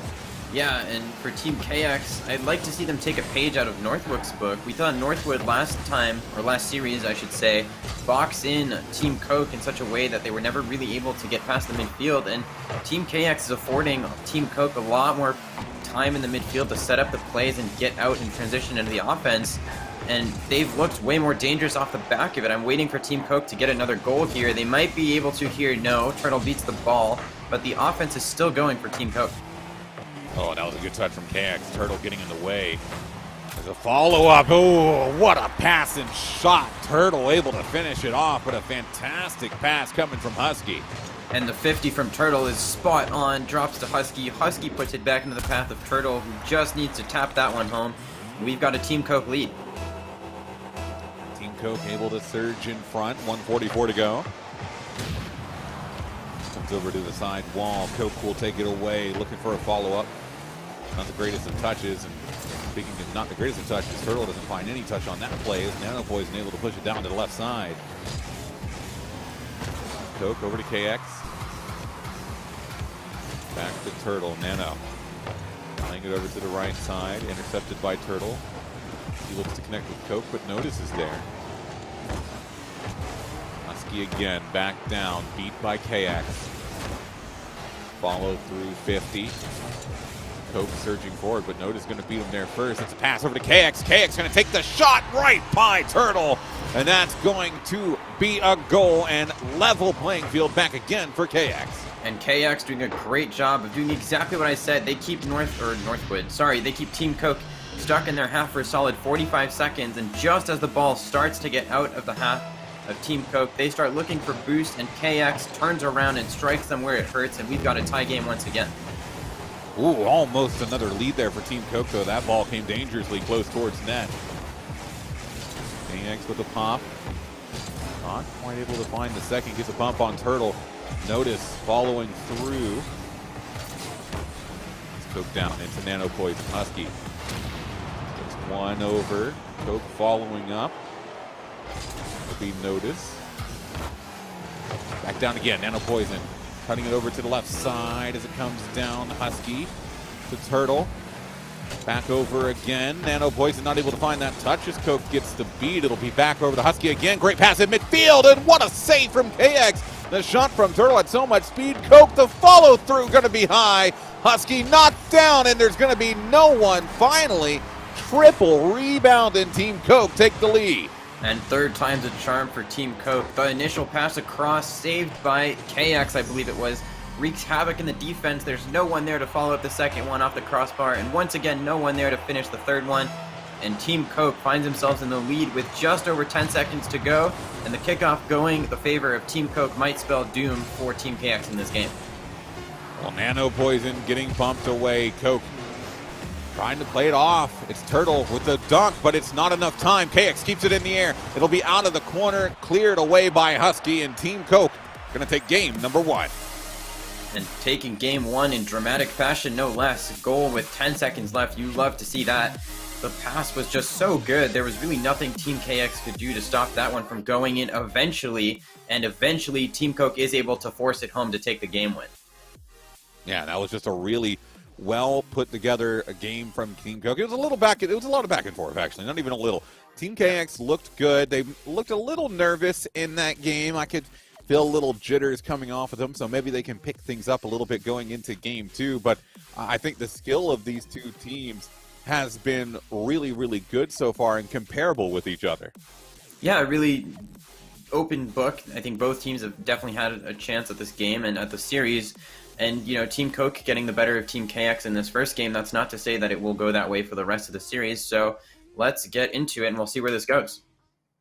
That we will. Game number two underway. Team Coke controlling a one-game lead. in this best of 5, so a victory here would put them up on series point. We get things underway here on Salty Shores Night. Kickoff is underway. It'll come back down to KX. So follow it through again. Not the strongest of touches. Oh, Husky.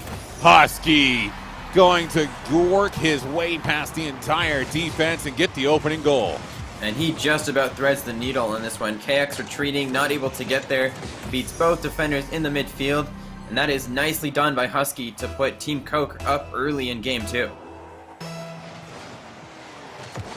It's another kickoff going the way of Coke with a big return into the corner. Nano Poison going to get demoed. Husky in the air, got one to beat, but he can't get it around KX. Because it's Turtle that takes the shot straight into Nano Poison. It's over again. That's a great touch from Nano Poison. My goodness. Tuck it on a dime and place it in the top right. And Coke beats the ball as last man. Nano Poison there to receive the pass and put it on net and finish it himself. That's going to be a tie game in game 2. And just a reminder, this is a best of 5. So if Team Coke takes the win, they will be on series point. Yeah, that they will. So it's an important game here, especially for Team Coke, who wants, I think, to work their way back into the grand finals to have a second crack at Northwood. But I know that the skill on this KHEX team is there. So really curious to see if they can get things back in their favor as KX again playing it into the corner. Looking for the pass across. It's a bit too powerful. Nano Poison playing it off. It'll be noticed to center it back again. But it's a slow turn from KX, and now Coke getting bumped a little bit, but he is able to follow it through. Backboard Turtle, no follow up. Husky turned the wrong way. It's a hop up there, but KX able to get on top of it. And that was just a really hectic set of play as Nano Poison's shot going to get deflected. A hectic set of play definitely was. The one miss leads into the second, leads into the third. Confusion all around, but it's okay. We are moving past it as KX is once again on the back foot. Turtle's going to look to center this one. Blocked by Notice, and KX is going to look to move back down the other way of the field and answer with an attack of their own. Good attacking pressure coming right now. Oh, what a shot coming. Husky able to find the save. Really close call. KX to follow up again. Going to get it right down the middle, and that is a beautiful shot in them in the lead. And the initial shot keeps Husky honest on the goal line, puts him in a weird position to follow, especially after the missed touch by Turtle. And KX there to put it over the defense and give his team the lead. Well, 3-11, a one-goal game. We'll see what Team Coke does with this as it comes over to the right side. Turtle with control over top of one. Can he get it in? No, Notice able to come across and get it just in time. As Coke dropping it at the forward, it'll be KX to the sidewall. A potential follow-up of his own. It is in the air. Gets the flip reset, or I thought he got it at least. Pass in midfield. Nano Poison sinks it home. 2-goal advantage for Team KX. And even though the flip reset doesn't come through, just the mere threat of it is enough to completely destabilize the Team Coke defense. The ball centered into the middle, and Nano Poison slams that one in, and we've got Team KX up by 2. 50 coming the way of Turtle off that kickoff. Straight down, Nano Poison. 50-50 comes around the corner. Around again, KX. Comes straight down, Notice playing it away. Husky looking for Notice.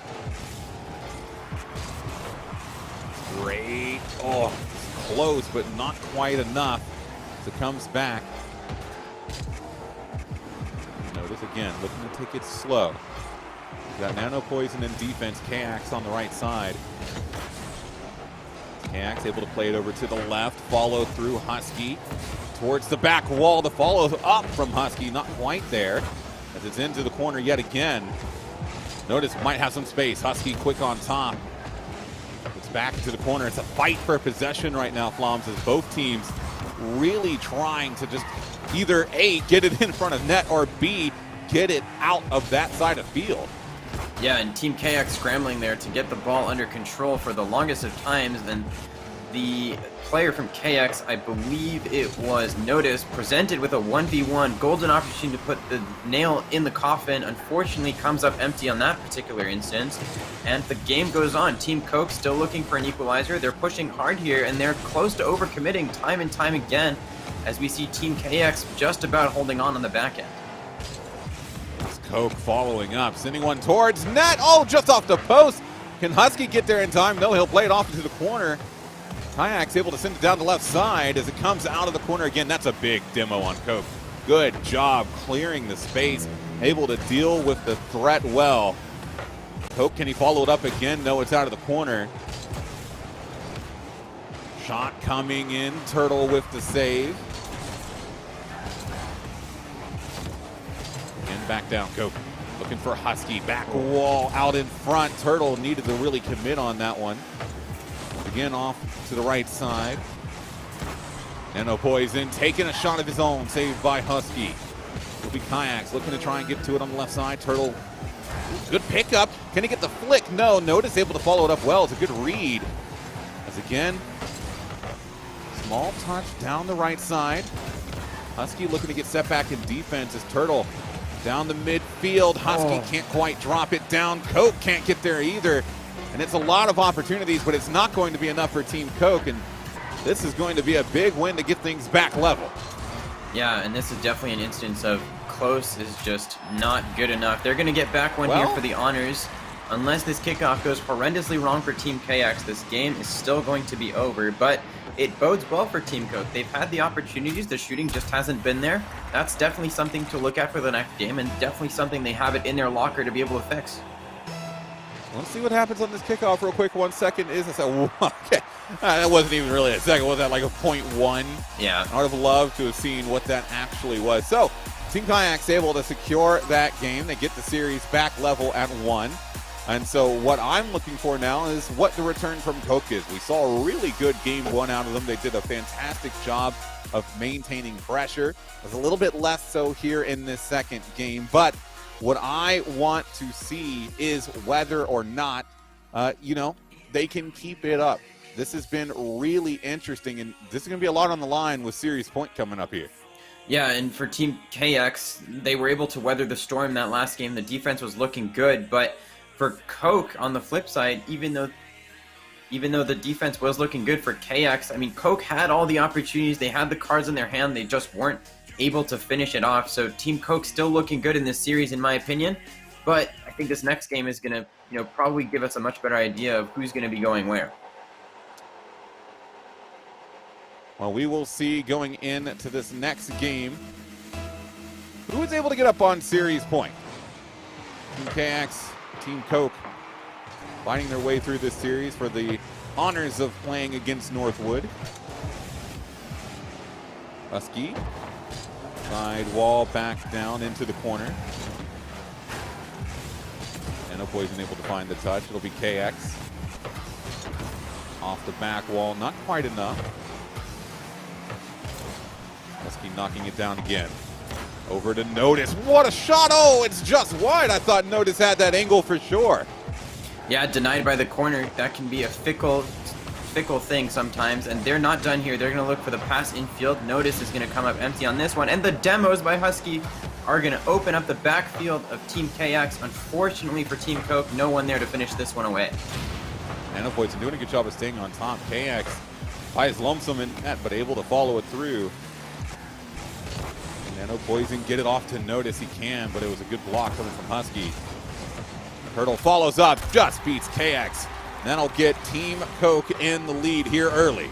And the block from Husky is so good. He avoids the bump from Nanopoison and sets up Turtle beautifully. Turtle just needs to tap this one home, and we've got a Team Coke lead. Team Coke lead. See if Team KX can get things back under control as it comes over to Nanopoison.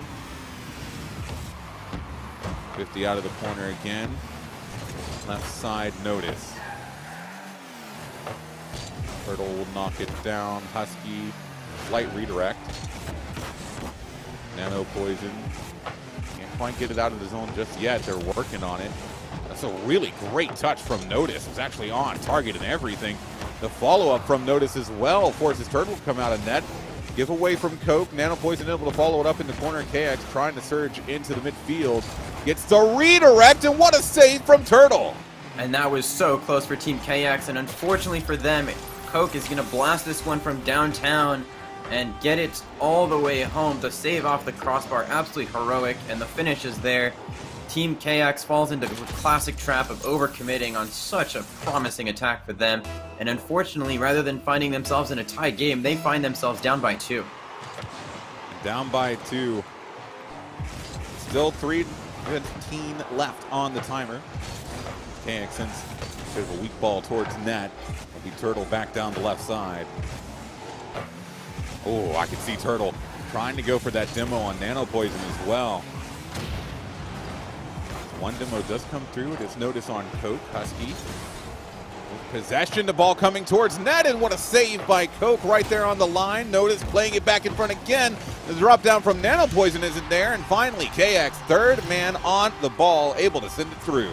And you gotta respect the defensive effort from Coke here. The initial one was such a good save. Unfortunately, not able to connect with that one. KX is gonna be able to put that one to the far corner and bring back the game to within 1, but they are still down. Still down, but it is out into the corner. Notice will look to play it away. Anch comes out almost back to Notice again. KX playing it to the side wall. Turtle in control, not able to get it out in front. Husky was set up well as Coke now playing it away. Followed down and through. What a follow-up from Coke. That was a fantastic play coming in. That's going to get their lead back to 2 now. And the backboard defense pinged from the end of Team Coke. Unfortunately, the ping not received by Team KX. And that's going to leave the open double touch for Coke, who's going to be able to put it away. And we now again have a Team Coke break, so they're now up by 2. Yeah, up by 2, but 2:20 to go. Still plenty of time. But this is looking really good for Team Coke. Back down. Husky to Great Turtle pass. Underneath the bar. Great pass, great shot, and now they're even farther in the lead. And that is a clinical play. Husky put it right into Turtle's path, and he slams that one, burying it. And again, Team Coke looking better and better in this game. That they do. We'll see if this continues. It has been really solid from Team Coke so far in this match. Has noticed trying to reach up for it. He can't quite get there. Coke looking to play it forward. Husky coming across. Down the right side. KX. Not quite there. Back over to Coke into the corner. Almost a good pop-up, but KX beating him to it. It's Husky getting a soft touch. It'll be Turtle. Coke all the way downfield if he can just get a redirect, but Notice beats him to it. As it falls back down, it's a KX again. Notice get this one through. It's going to be really important on the line, and Turtle finds the save. And Notice opting to go for the solo play there. He did have a teammate on the far post. Potentially might have been better off passing the ball, but unfortunately, either way, the goal doesn't come for Team KX, and we are now back again with Team Coke probing down the other end of the field. Another touch coming in from Notice. KX clear. Ooh, Notice an opportunity. Redirect towards net. Another save by Turtle. Coke to KX. Back to Notice. KX looking for the follow-up. Gets it on target. Gets it through. And will get him back within 2. And that's disgusting. The touch by KX over the defender is so good. He has Turtle jumping and beat every single time. That's not an easy touch, folks.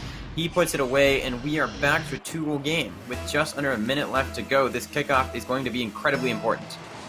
Yeah, this kickoff is going to be absolutely massive. It's taken by Husky. Nano for the follow-up here as he plays it into the corner. Off the back corner, KX able to knock it in, and now that's going to get him back within 1.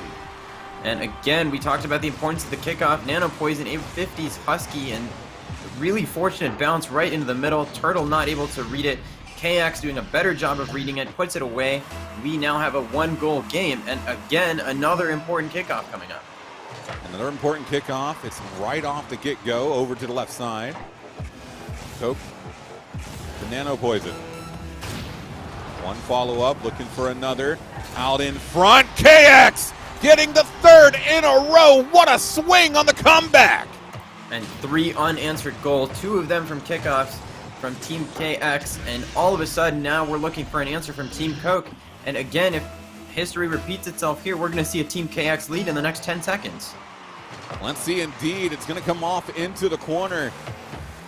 Notice, over top of one, Husky has to play it over to the sidewall, but it'll be Nano Poison with the recovery. Down the right side, out of the corner. Into the corner again, KX. Out in front, Notice with an opportunity. It's a missed touch from Husky. Notice just needed to jump on it quicker, and it's going to be set out in front. KX gets the demo. Can he get it through? No! The demo slows him down too much, and we've got overtime.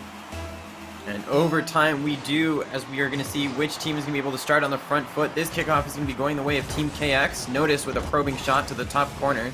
Husky not bothered by it. He's going to be able to take control and hopefully push Team Coke here as he beats the defender down the left side of the field. My goodness, so close to being able to avoid it there. He had the shot. The demo just slows down his momentum a little bit too much. He can't catch back up. And now this is crazy. Coke, opportunity, takes a shot. What a save by Nano Poison coming across. As Note is able to get a deflection on the shot, followed up by Turtle.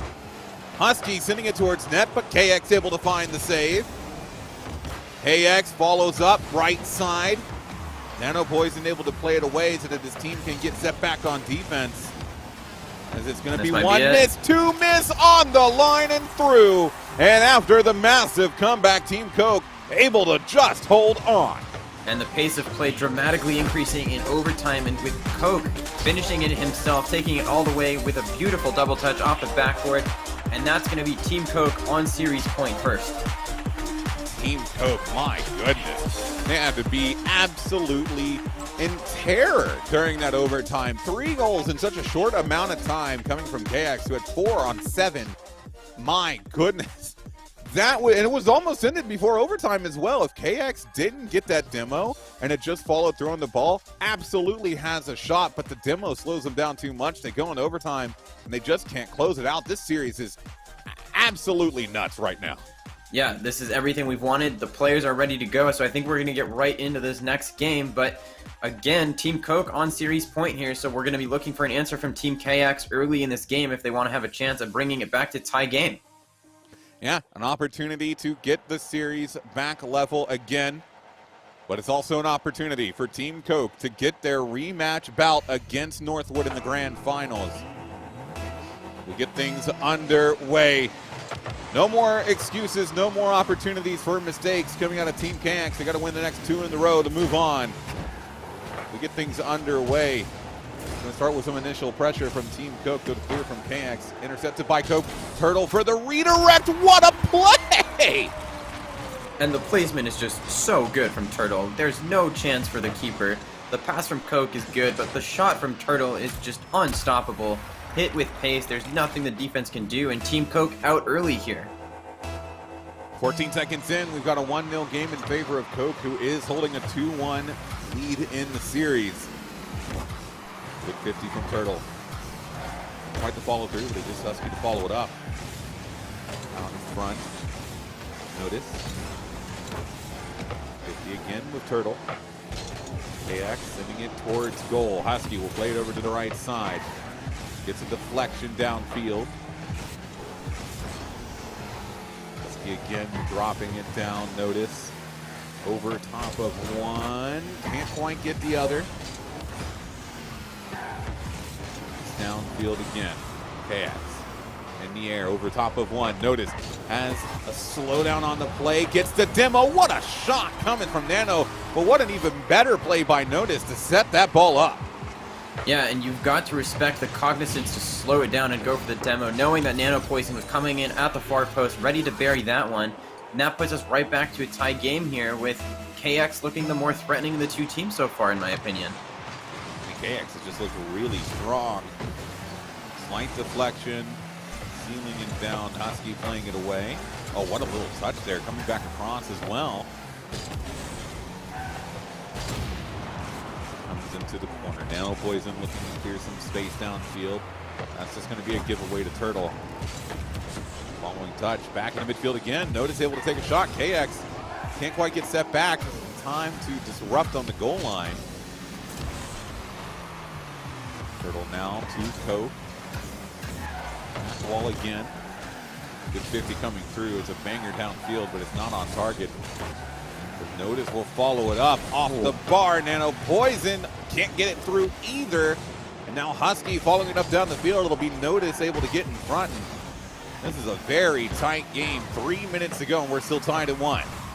Yeah, this game going back and forth. Both teams not willing to make a mistake, content with blasting it downfield rather than trying to take it slow and potentially risk giving up a goal for the opposition.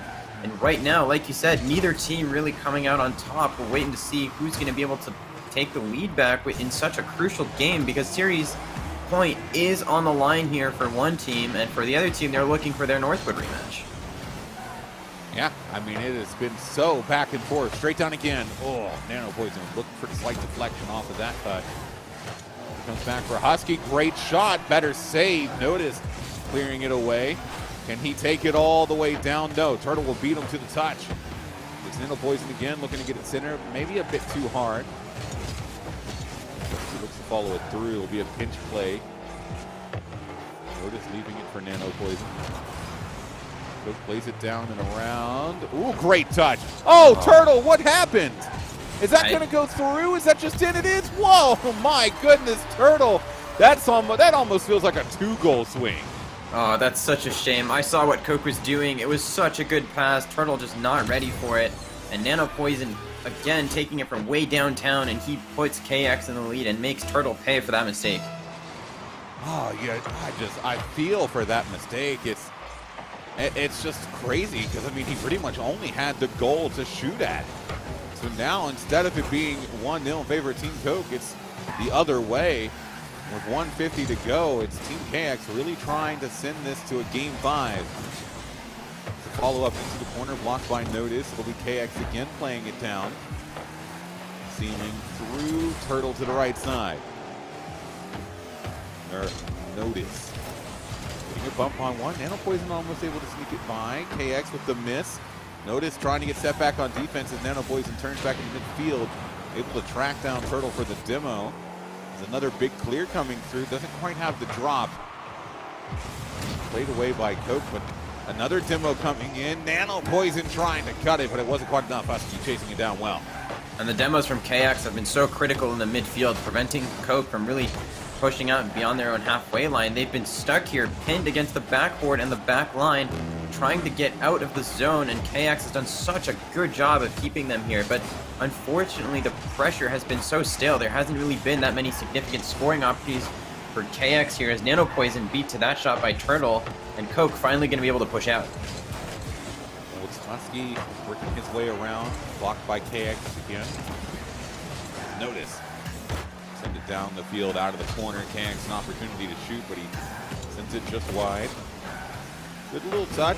Husky the return. Just knocked down again. Final 30 seconds. Another touch coming across, but Team KX doing a great job of not allowing Team Coke to move downfield with any sort of effectiveness. The final second's going to tick away. Notice towards net. KX dropping it down just off the bar. Can Husky follow this one up? They've got 10 seconds left. He cannot, and we will have a game number 5 after that giveaway. And this was the last chance for Team Coke. Unfortunately, Turtle missing the catch puts Husky in an odd spot. Nano Poison sees the mistake, capitalizes on it, and like you said, will send us to a game 5. We are going to be heading into this game 5. 5 minutes on the clock. Best of 1. Winner meets Northwood in the grand finals here today. Well, it's going to be an interesting finish. Team KX is going to secure it there. So yeah, game 5. 5 minutes of Rocket League between these two teams, but I think with how both sides have been playing, it's not too much of a surprise to see this going all the way down to the wire.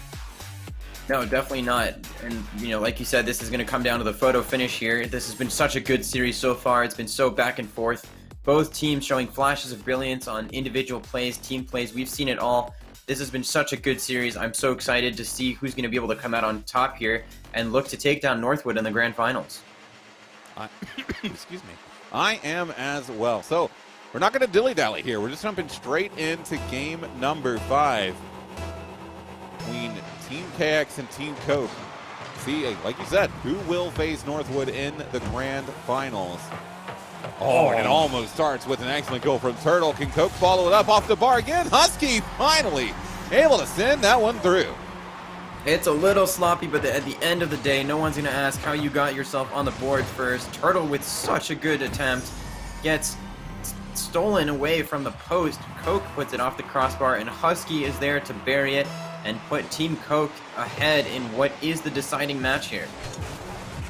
That's a big start, able to get them off in the lead first. Coke plays it down the right side. A little bit of a touch, Turtle into the corner.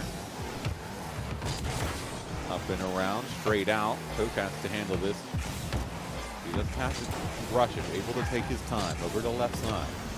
Got Husky in support. Down again, Turtle with the touch. Now again, Nano Poison. Oh, bit of a miss. Husky pushing it forward. KX has to respond. He looks at reverse field. Notice can't do much with it.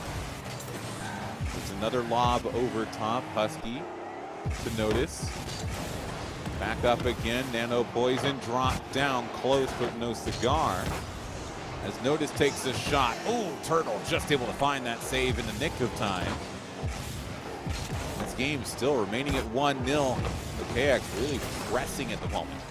Yeah, remaining at 1-0 indeed, and we've seen a couple of good saves coming through from the Coke side in this game to deny KX the equalizer, but KX with a lot of good recycled possession as we see that pass to Notice. Such a good way to keep the ball in and keep the offense going and flowing for KX, and they're still here pressing on this Team Coke goal. Nothing yet, as Husky's going to be able to knock this one all the way down, and Notice just about wins that foot race to keep this one out. It's off the backboard again. Nano Poison able to follow it up. Be off the back wall again. Giving the Husky. Turtle also up for this, interestingly enough. Not sure what quite touch he was going for on the play. As he gets sent downfield. 3 minutes left. Who's on? Still seeing Team Coke with a lot of pressure in the Team KX side. Drop down close. Oh, Notice no. what? Oh my goodness, doesn't find the touch. It was right there. It was a slow roller, and I guess it just couldn't find it. And sometimes those are the most awkward ones. You've got a preconception of what the shot is going to be like, and Husky just doesn't come up with that shot. He puts it weak, and unfortunately for Notice, just not able to respond to that from Husky, and it puts them now 2 goals down. They really need to be scoring quickly here if they want to start thinking about bringing this back, but looking good for Team Coke. Yeah, I mean, especially when you can just score goals like that, because not only does it increase your lead, but it probably decreases the confidence of the other team. Now, less than a half of a game to go. They've got to try and get 2 goals back. Husky, no touch. Straight down to KX. Good 50 coming in. As KX again looking to play it away. Close. Nano Poison doing a great job of getting on top. Off the ceiling again. Nano Poison with an ability to send it on net, but it's too high. And there's been opportunities for them on either saves or shots, and they just have not been capitalizing well on them. Yeah, they've gotten close a number of times, and this one is finally going to go through for Nano Poison after 3 or 4 attempts from Team KX. They're finally able to get this one past the Coke defense off the back of a double commit between Husky and Coke, and we are now back to a 1-goal differential in this game. Yeah, 1-goal differential, 2 minutes to go. This kickoff going to be in favor of Turtle. Follow up there. Only 1 left in defense. Nano Poison trying to get set back. The defense is able to rotate in time. Comes back down. KX getting demoed. Nano Poison looking for Notice. One more touch. Nano Poison to the right side. It's a miss from Turtle, but it's also a miss from KX, and that could have been the equalizer. And those are the most frustrating ones. When you jump as a player going for a 50-50 or something like that, and the person you are trying to challenge just misses, it always makes you look a little ridiculous, but it's always one of those times where you end up ruining the missed opportunity, because oftentimes it would have been an open net off the back of that. No dice for Team KX here, and the game goes on with still the 1-goal lead for Team Coke holding strong. Yeah, holding strong, only 60 seconds remain. Turtle playing it across. It's Hupsky looking to follow it through. Coke touch. Nanopoison decides not to push. It's Turtle towards net. Ooh, Coke looking for that redirect. Let's notice with control, gets the flick over, just needs a follow-up touch. It's off the backboard again, and KX too far forward, and that was another golden opportunity. They are running out of time to get something moving down the field. Yeah, notice on the dribble, delays the flick just a little too long, positions himself too close to the backboard on the follow-up, not able to knock it out into the middle for his teammate. And that puts Team Coke right back onto the offense as we see another double come in from KX on the backfield as Nanopoison is going to look to put this one towards net. Turtle indifferent to it and knocks it right back downfield. At this point, Team Coke just needs to kill off the clock. There's 10 seconds left. Yeah, 10 seconds left. One final opportunity potentially here for Team KX as KX looks to follow it around. Oh, gets demoed. All Coke needs to do is make sure it touches the ground. Nanopoison playing it up, plays it in mid. It's going to be off the sidewall. KX with an opportunity. Turtle playing it away. Nanopoison not going to be able to catch up. And Team Coke hold on and will rematch Northwood in the grand finals. And that's going to be all she wrote for this particular instance. The demo with 0 seconds left, really all it takes to send this one through for Team Coke. And like you said, we're going to be waiting for Northwood in the grand finals. That we are. And Hunted, I know you watching along with us, I thought Team KX was potentially going to be able to bring it back, especially in the final moments there. What happened?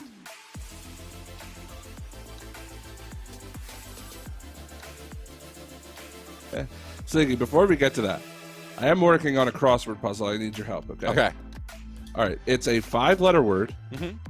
It's a boat. It's a type of boat, similar to a canoe, and it's always hype in chat. Kayak. I think it's going to be a kayak. A kayak. What the heck happened to you? Wait, you are a kayak. What Oh, the heck? Yeah, it's a kayak, man. That's Oh, so my God. bizarre. Okay, well. Oh my God. Are you okay?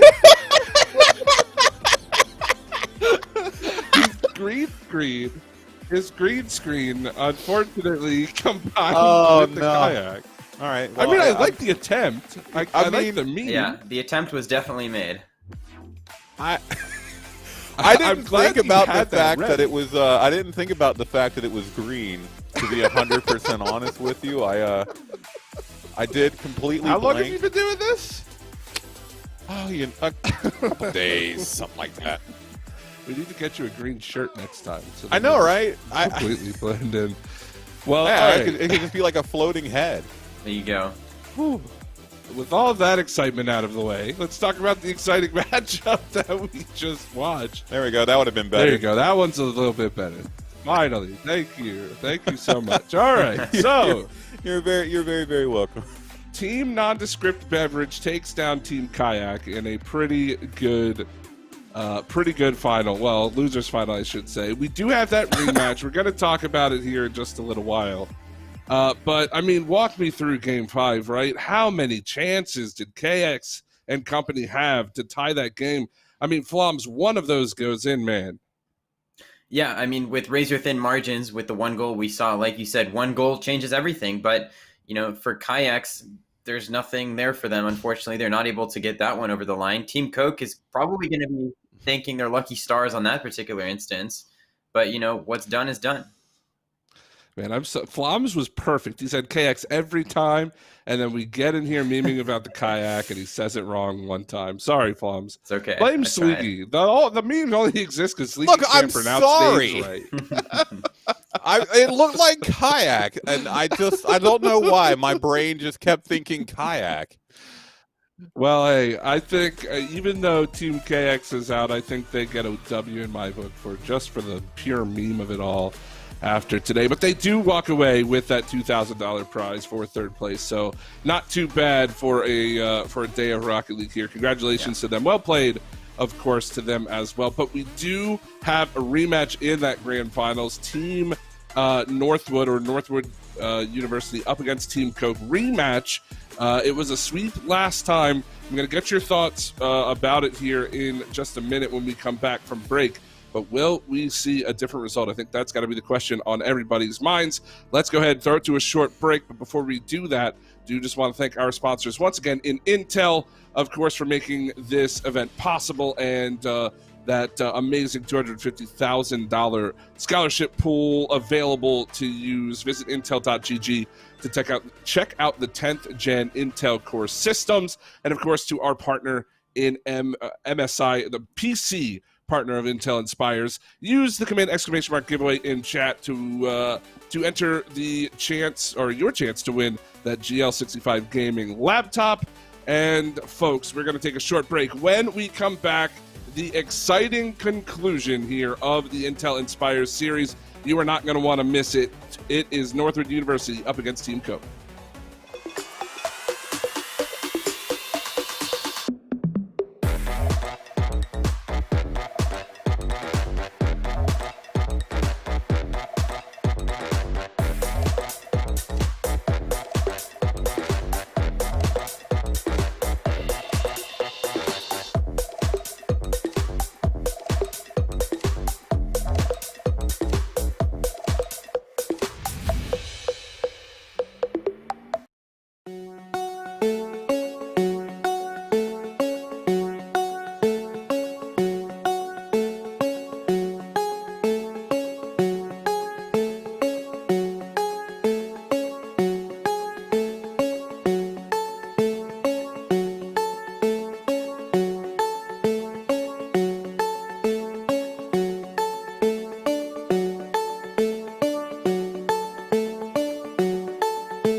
There has always been a softly spoken idea, a simple phrase that's echoed throughout time, written in all languages and understood by all dialects. It's an intrinsic natural phenomenon experienced by everyone and seen throughout nature since the foundation of the natural world. A marker for human progress and innovation, reiterated only through its repercussions rippling through our history like a ruby thrown in a river. Some consider it to be the diamond absolute statement for life on this planet. Men and women who have fulfilled its meaning are carved into stone in our museums, painted onto cave walls thousands of years ago, and stamped across the internet in videos, comments, and likes. These shining examples of humanity, of skill, of passion, and of commitment live on. Their memory, their legacy is eternal, never to be forgotten, because their voices are mimicked by birds singing in the streets, by the roars of lions and the bites of sharks. They are the athletes, the gladiators, the warriors, the gods, the goddesses, our heroes, our villains. These myths and legends echo throughout our timelines like a bell calling to action until they are rung by another. In a way, everything in history, everything that has ever happened has led up to this very moment. Stories are made by their ideas, myths made by their ideals, but legends are made by their will. Fortune favors the bold. Where there's a will, there is a way. These phrases that have lived through the generations of our icons tell the same story. They all push toward that one simple word that continues to press forward in cultures across the globe. The individual mechanics on display here. Bill's not able to get Sir Hex. Probably doing a little negative voodoo right now. Sean's gonna put this ball in. You know it's gonna be Damien dead as Soulfine gets the double kill. That's gonna be a 2-game side. But no, he's still alive. He wasn't showing on the screen, but he is still alive as well. Alive now, 4 left. What's maddening is that this word, this unspeakably powerful concept, can be condensed down into just 7 letters. But what's crazier still are the people that take these 7 letters and turn them into something brilliant, something outstanding, something that will stand the test of time and join the song of echoing heroes throughout the rest of human history. That word, that one simple concept, inspire. Everything is on the line here. $250,000 scholarships, recruitment opportunities, the whole bloody shebang. But we don't care about a single part of it, because right now, this is the time that these students get to show the world who they are. My teammate and I will be trying our hearts out in this next tournament. Hopefully, I just want to thank AVGL in general for putting an event like this on. I think We all know who the heroes of today are, the shining icons of gaming, athleticism, and entertainment.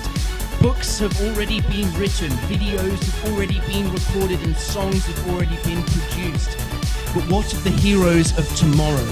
What shall our future generations write of our era of heroes?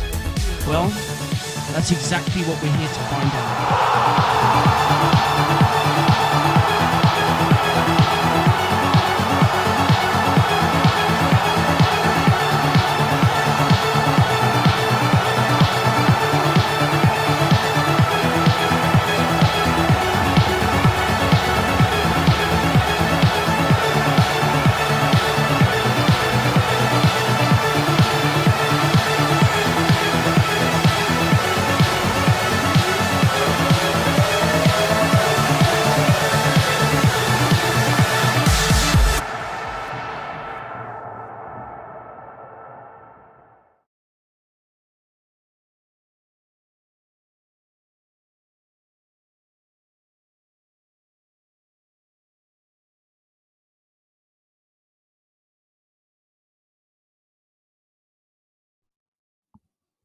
Hello, ladies and gentlemen. Oh my goodness, I'm in the void. Welcome back to the Intel Inspires. Intel Inspires. Unfortunately, we had a little bit of a technical difficulty, so here I am, full screen for each and every one of you. We're gonna get into the finals here in just a second. I gotta get used to my new area. This is kind of trippy, actually. I feel like I'm floating in space. But we're gonna get into this grand final. It is Northwood up against Team Coke, and we've been watching Team Coke throughout the day.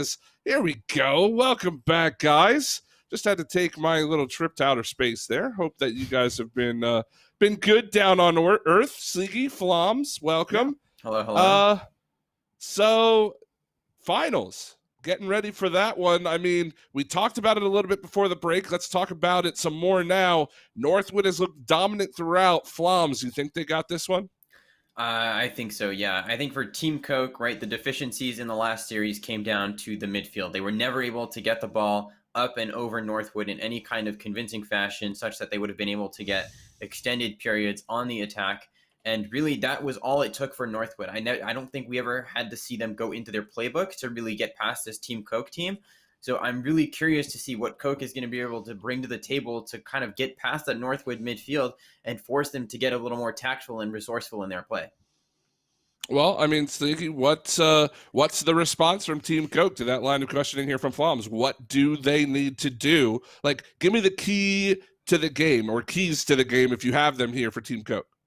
Well, I mean, yeah, I was saying it before, and I say it again now. You know, what they need to do is just maintain offensive pressure. It was something we saw them fail to do before, and it was just, you know, they can't get anything rolling if they're not putting Northwood on defense. When you start to see the cracks of this Northwood team is when they're having to play defense for contained periods of time. And if Team Coke can do that, they've got a really good chance. It's just a matter of the fact that Northwood does a really good job of not allowing teams the opportunity to do that.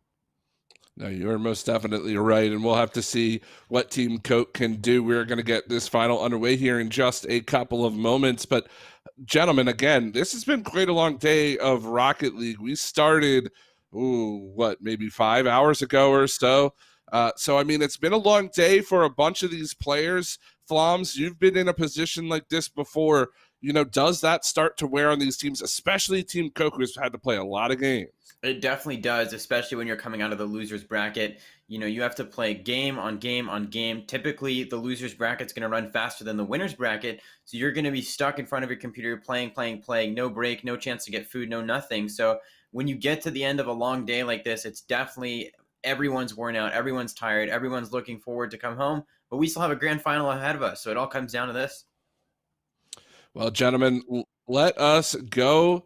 Actually, I think we do have a little bit of a lobby issue, so we'll stay here for a moment until we've got that underway. But that gives us more of a chance to talk about this matchup because, again, we've already seen it, right? We already watched Team Coke try their best against Northwood. Does that, although they lost in a sweeps league, does that help them? Because at least now they kind of know what to expect in a best of 7. Yeah, I mean, I think it does help them a little bit, It definitely gets them in the mode of knowing how Northwood plays, of what they need to do to try and get things back under control. But the issue is Northwood won in a sweep, and so they only got the 3 games to really try and figure it out. So, I mean, it helps them a little bit. It gives them that insight, but they're going to have to try and come out of the gate swinging because, again, Northwood, very, very good at not allowing teams to breathe, at keeping them pinned, and essentially Team Coke is going to have to try and pull off that exact same thing on Northwood. No, absolutely. And I mean, this is kind of a special circumstance, right? This tournament as a whole. Yeah, of course you want to win. You get that extra $500 for your team coming in first instead of second. That's great. But this is also a really good opportunity, especially for players that are looking to get into college. I mean, we have a lot of high school players here, some, college freshmen, things like that are also looking for scholarships. This is a unique opportunity for Team Coke to kind of showcase themselves, what they can do as individual players, and of course as a team, to kind of earn the notice of colleges that are looking to improve their Rocket League their Rocket League credentials. And Flams, I'm sorry to keep going back to you, but I mean, you're the resident CRL champion of the desk, right? I've got to ask you. I mean, I know that you didn't necessarily get this kind of opportunity. The game was very young when you started, but put yourself in the shoes of one of these players. I mean, yeah, there's probably nerves, but it's also got to be kind of freeing knowing that you're about to play and could potentially get scholarships off of whatever it is you do out here today. Yeah, and I think one of my biggest regrets going into college is that I never had the opportunity to really come into a super competitive collegiate scene, right? I'm in my senior year of college now, and we're only getting to a point where a lot of schools are starting to invest and starting to put the money, the time, the resources into those varsity esports programs. So again, with what you said, with the number of high school seniors out here, freshmen that potentially looking to transfer, whatever it might be, this is such a golden opportunity for people to get noticed. And make no mistake, people are watching, even though you can't see them, in the Twitch chat and nondescript names, whatever it is, people are watching and people will notice high stakes, high performances in games like these. I mean, just the 3 of us right here. And of course, even the casters we had on earlier in Seb and Samael, we're all very involved in the collegiate scene. A lot of these players very well could be kind of that next generation of collegiate athlete that we see in the top level CRL and elsewhere. So it's a really great opportunity, and I personally very glad to be here, able to watch all of this with you guys and help out as much as I can. And I mean, Northwood, I guess this is the other thing too, Sleeky, is that we know Northwood is a good team. They're probably one of the top 3 schools in the country. I mean, I think that's fair, or I guess that's fair. Not in the country, because I guess they're technically in Canada, but whatever. So they're definitely in the top 3 schools in that country. I'll tell you yeah, what. Well, in North America, let's say. Okay? Northwood is in Michigan, just to be clear. Northwood's never in mind. Michigan. You're right. No, you're absolutely right. I apologize. I think I was thinking of your school, Flans. Well, Northeastern is also in Massachusetts, so. No, man, you're 0 for 2 right now. I know. I was just kidding. I promise. All right. I think the lobby is actually ready, but I just want to make this point. Never mind. The lobby's not ready. We will get this game going here in just a second. But Sleeky, this, again, we know Northwood's a very solid team, probably one of the best in the nation. Well, certainly one of the best in the nation, North America in general, whatever you want to say. And again, this is an opportunity to come out and play against one of the best and prove that you can hang with them. And I think Team Coke can do that if they play their very best here.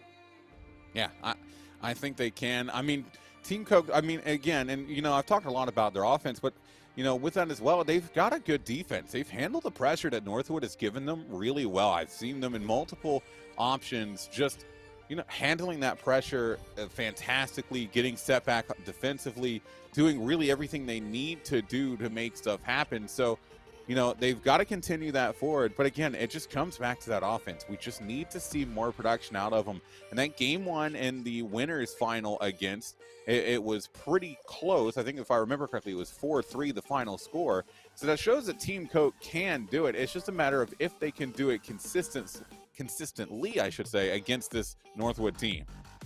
Oh, absolutely. I mean, we're going into this as a best of 7 as well, so it's kind of a little bit of a change from the best of 5 formats we've been following, and of course the best of, I think, one best of 3 we did in the lower bracket. So, you know, how does that change? I'll throw this one right back at you, Sleeky. I mean, how does it change kind of the mindset of the players going in, knowing you've got at least an extra game?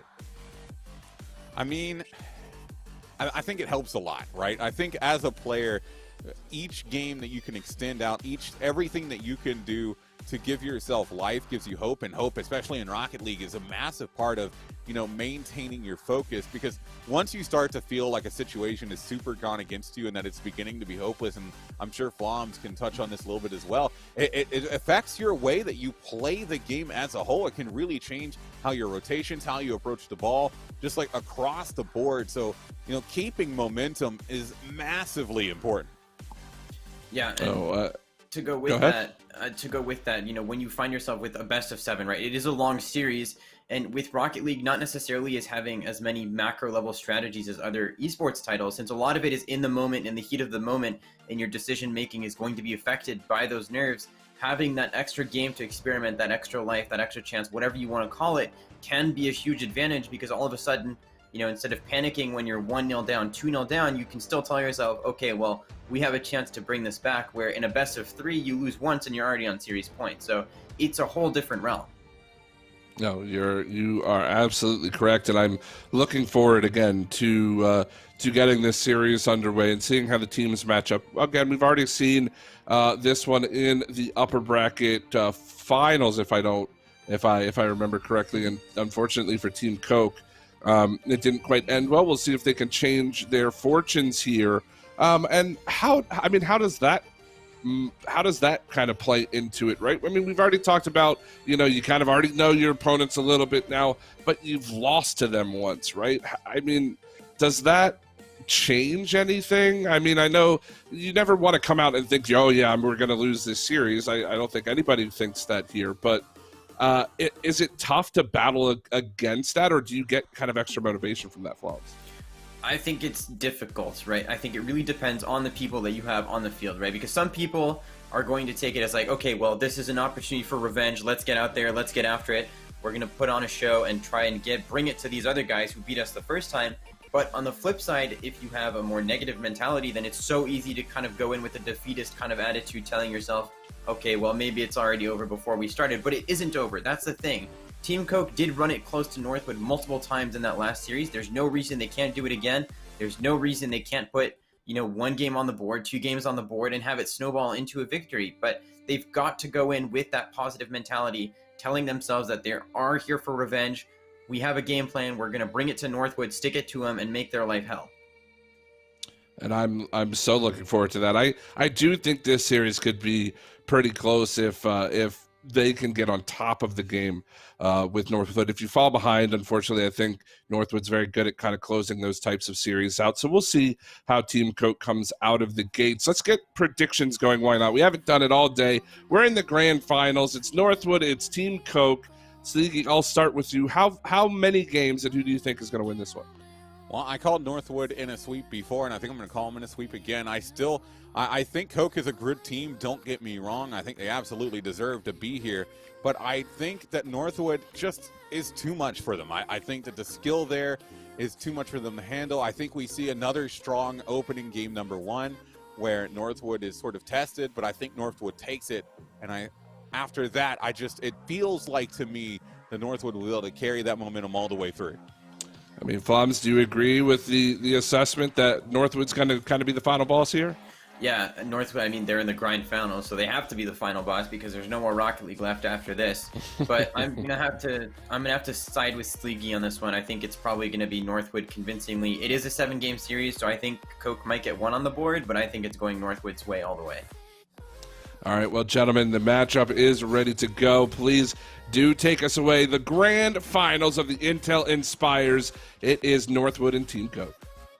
Yeah, and a grand final it will hopefully be here, Floms, as we finally able to get some lobby issues sorted, able to get things underway. I am excited to just see where this goes. We've talked a lot about what Team Coke needs to do.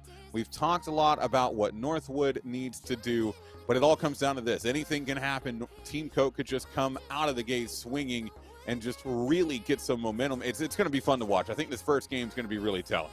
Yeah, and with the longer series in 7 games, the first game is always the most important one. Not to say that that isn't true with best of 3s and best of 5s, but with a best of 3, the first game is already putting you on series point. With best of 5, you're within touching of series point. But with a best of 7, it's much more of a mental thing, right? It's getting up and getting that mental edge over your opposition early, taking control of the series, and already putting yourself in a position where it looks like it might be going your way, where there are more concrete benefits to taking that first game in a best of 3, for example. Well, things are underway here. Game number 1, it's the grand finals of best of 7, no bracket reset. The winner of this series will take it all. We are going to get things started with a Northwood goal by Buddy. And again, this ball floating out in front of the goal. Noxus baits and Turtle with the challenge, and Buddy just needs to tap that one home to put Northwood out in front. And Northwood has been so good at managing leads in this series, it's already difficult to see how Team Coke is going to be able to, or sorry, when I say this series, I'm referring to the last series, but it's difficult to see how Team Coke is going to battle out. An opportunity here as Husky is trying to pop it up. Nox is going to take a shot. Coke out of position. Buddy getting the secure, and that's a quick 2-0. And Buddy with the steal from the shot off of Noxus. No one home for Team Coke. And again, Northwood is going to be out flying early, coming out all guns blazing here in this grand final. Well, 30 seconds almost completely gone. Got it coming back down. Noxus was looking to play it over. Fires. Going to send one towards Nat over top of Coke, who doesn't seem to be moving at the moment. And that's going to be the 3rd on the board for Northwood. Looks like we are having technical difficulties on the side of Team Coke as we see Coke just sitting there. He just left a message saying unplayable in the chat. So we are going to go ahead and pause the game and see what's going on there. But again, Northwood already up by 3 super early in this game. Not going to say it's a death sentence for Team Coke, but everything is up against them right now. Yeah, it's not looking good. We're going to see, or let the match officials work out what exactly is going to happen here. So it does look like a couple of the players having some internet issues at the moment, so we'll wait till we get official word to see exactly what's happening. But, again, this has been a strong start for Northwood in this game. They've got 3 goals, not even in the opening minute. I mean, it has just shown how dominant of a force they are out on the field. Overall, they have just been on top of their game from the get-go. Yeah, and again, Northwood's so good at dotting the I's and crossing the T's. You give them one opportunity and they will take a mile, right? They put that first one on you, and at that point, they're already in the lead. They know they're effectively where they belong as the favorites in most series, and they are so good at managing that lead and preventing you from coming back. Maybe tricking you almost with that glimmer of hope. You get one goal, you start to come back a little bit, but they are, make no mistake, Northwood is in control effectively the whole time.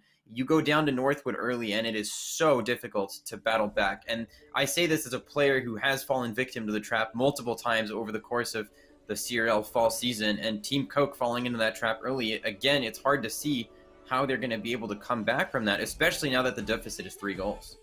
Yeah, the deficit grown big early on here, and it comes off the back of just some really solid team plays coming from Northwood as well. We see them getting the balls out into open space, doing a great job of following through, of getting the shots on target, and it's what we saw from them in the previous series as well. Northwood has always been a team that excels when they are on offense and when they are challenging at midfield. And I sound like a broken record at this point, but it's only when they're on defense that you start to see those holes. But they haven't really had to play much defense, if at all, this game. And it's just a continuation of the series that we saw before. It has been back and forth. And, you know, the fourth, I should say, continues to be won by Northwood. And I just don't know what Coke needs to do to really change that for them. Yeah, and again, we're talking about this Northwood playbook. We've never seen more than, second or third gear out of them, with no teams really being able to put them on the back foot, force them to defend the goal line for their lives, and hound them. I'm still curious to see what Northwood is able to do when they are put in that position, right? We've seen Team Coke in that previous series, right? They throw a shot at net, but then the follow-up, which is not present, and Northwood would be right back on the offense. And I don't know, I guess it just kind of begs the question, like, what happens if you do put Northwood on that back foot? Is that a position that they're going to find themselves struggling with? It's just such a difficult question that we've never had an answer to. Yeah, absolutely. And again, if we can see Northwood start to get on that back foot defensively, what's going to be really interesting is, like you said, what does that turn into? Because we've seen the holes, but we haven't really seen the exploitation of those holes. It has been so back and forth, and it's just we haven't seen what happens when that defense is forced to play. And I'm with you. I'm curious to see if A, that we can see that start to come through, and then B, just what happens when it does. And so it looks like we're getting a little bit of word from our production. Looks like Northwood is going to be given game number 1. I think we may be having a substitute come in for Coke himself, who has been having some latency issues on his end. We get confirmed that it was coming from his side of the internet there, as we did get a couple of servers through. So it'll be Northwood taking game 1. Hopefully get a sub in and try and get this game number 2 underway. And maybe the sub can make a little bit of a difference here for Team Coke. Yeah, I mean, again, that remains to be seen. The production crew did just say that it's going to be a forfeit, but we're going to play it out anyways. So we will have a series ahead of us regardless of what the final score is. And, I think with this one, since it is going to be a forfeit and almost more of a show match, part of me is kind of hoping and kind of looking towards the names on both of these rosters to kind of pull out the highlight reel style plays that we've been almost longing for, because there haven't been that many of them. So, this is a great opportunity for people to kind of get the show going on stream. So I'm looking forward to it. Yeah, I am as well. So hopefully we'll be able to get this game 2 started here shortly, just trying to iron a couple of things out. The grand finals essentially getting awarded to Northwood, but we are going to continue on with essentially a show match here.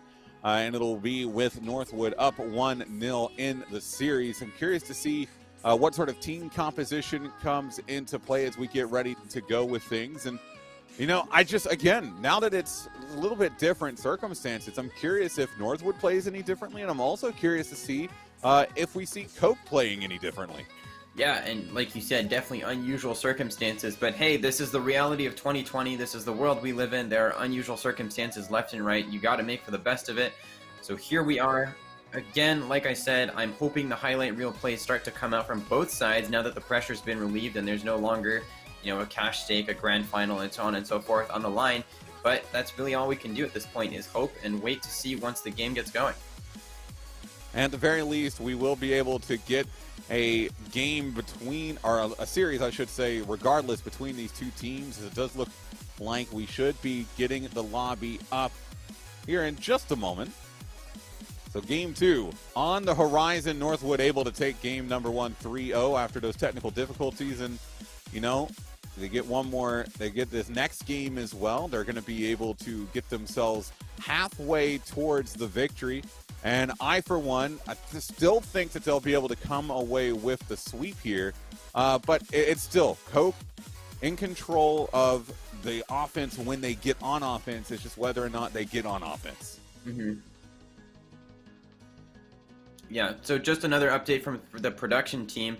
Coke seems to have figured out his internet problem, so it's no longer going to be a forfeit for the grand finals, but we will be moving forward with game 1 and awarding that to Northwood on a 3-0 basis. So when we move into the next game, we will be moving into game 2 of our best of 7 grand finals. Yeah, so, another update there. It'll be interesting now again because, you know, it went from being the grand finals match to being a show match with what we presumed was a forfeit, but able to get things cleared up. It's back to being the grand finals match with everything tied to that weight-wise on the line. So, you know, I wonder if some of the players had already shifted gears coming into this game 2 and what that may do coming into things as we do get the game 2 of the official Super Mega Official Grand Finals underway. Yeah, and definitely the shifted mindset, definitely potentially a little bit at play here, but part of me wants to believe that there's enough professionalism on the field to get beyond that and put on the show that we are hoping for and expecting from this grand final.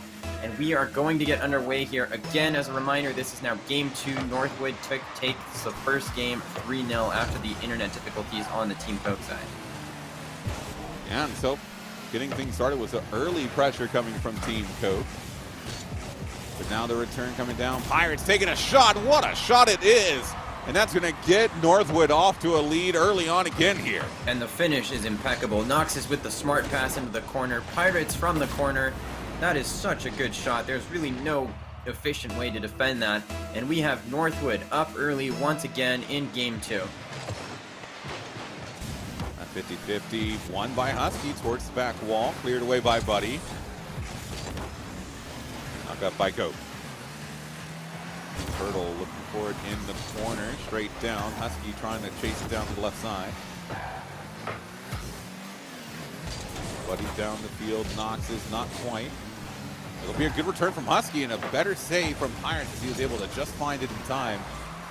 Buddy able to get back on top of it. The follow through not quite there as Husky sending it close, and a powerful touch from Pirates on the back wall there for the clear. Yeah, and this one's still lingering in front of the Northwood goal here as Husky's going to look to put another shot on goal. Defended by Noxus, who's going to be able to get it over the defender here. Turtle puts it right back in, but again, the Northwood defense just so present in the midfield and able to put Team Coke right back onto the back foot here. Noxus again out of the corner, plays it in the midfield. Good block from Husky. Up into Coke again, off the corner, out in the midfield. Buddy able to find the touchdown. Grabs boost. Gets to contend with Coke as it comes across field. Turtle gets to clear, back in the Noxus. Pirates gets the beat. Be Noxus up for it again. Got Buddy in support. Great pass, great shot, great goal, 2-0. And I love the creativity from Buddy with the backflip. Makes it look just long enough like he's going to be shooting for the far post for Coke to commit early to jumping across. And Buddy tricks him with a backflip into the near post. Great shot from Buddy to put Northwood up by 2. And that's just a great play. Northwood continuing their winning ways so far in this series. Coke will move it down the left side. Buddy with pop up. Pirates down 1. Buddy to Noxus. Back across again. It's going to be back wall. Pirates was having to reach for it. Wasn't able to beat Husky to the ball. Now down the other way. It's Turtle with an opportunity out in front. Pirates able to keep it up. But now some better sustained pressure coming a little bit here. The demo's shaking things up. But I'm liking what I'm seeing out of this Coke team as they try and work their way down the field. I am as well. They have more of a tendency to play the Northwood backboard that we didn't really see in the last series. And Buddy is going to put this one away once again for Northwood, and they're now up by 3 off the back of Noxus' play onto the backboard, and Turtle not being able to clean that one up for Coke. Yeah, that was just a good knockdown and in, makes it 3-0. We're not even at the halfway point yet. And even though Team Coke feels like they're playing better in this series than they did in the first, the scoreline does not represent that. It's currently 3-0, 1-0 on the series. Turtle finds a slight touch. Husky back wall into Turtle, miss, so does Buddy. Can Noxus get it downfield? He can. What a touch. What a beautiful touch to get that out for Buddy. And Noxus and Buddy, again, piling on the pain for Team Coke here. It's now 4-0, and Buddy with an open shot from midfield to really cement the win for Northwood, I would think. With the way this is going, I don't know that Team Coke has a shout in this match. They're going to have to start looking forward to the next one in the series. It is a best of 7, so there still are a way to go to see, you know, what they can do to destabilize Northwood here going forward, because Northwood looking totally comfortable and in their domain right now. And Northwood's looking really good. It's down again, blocked by Husky. Turtle almost played that towards Buddy. Now we get a little bit of offense coming from Team Coke. Pirates down the field. Noxus look to intercept. It'll be off the ceiling, straight down on target. Turtle able to get it away. Now he'll get it back in the midfield. Husky backs off as Pirates plays over to the left side. It will be Coke. Oh, ooh, good knockdown, and that will be the first on the board for Team Coke. And the defense not there. I think it was Turtle who didn't make contact, and Nox is unsure what to do with that one. Goes through everyone. We've got Team Coke on the board. They still are down by 3, though, so we're looking for a goal every 33 seconds or so to be able to bring this one back. But that's a good start. That's definitely possible. It's just whether or not they can keep this attack pressure alive. Husky in the corner, can't get it around Pirates. He still has the ball. Good 50 as it comes out to Buddy. The demo opening up space as the ball comes out of the corner, and that demo could slow things down, but Pirates not able to get it on target, sends it wide to the left side. Now Husky into Buddy. Noxus was pushed down, but he might have the bump on Coke. So close to that play. So close indeed, but no dice for Northwood as they continue to pursue a 5th goal here. And Coke still looking to bring this one back as Turtle's going to play this into the corner for Coke to jump at. Beats the ball by Buddy, and that's going to completely reset Team Coke all the way back down. Resets them, but Pirates resets quickly. Down this right side, out of the corner, that's right out in front.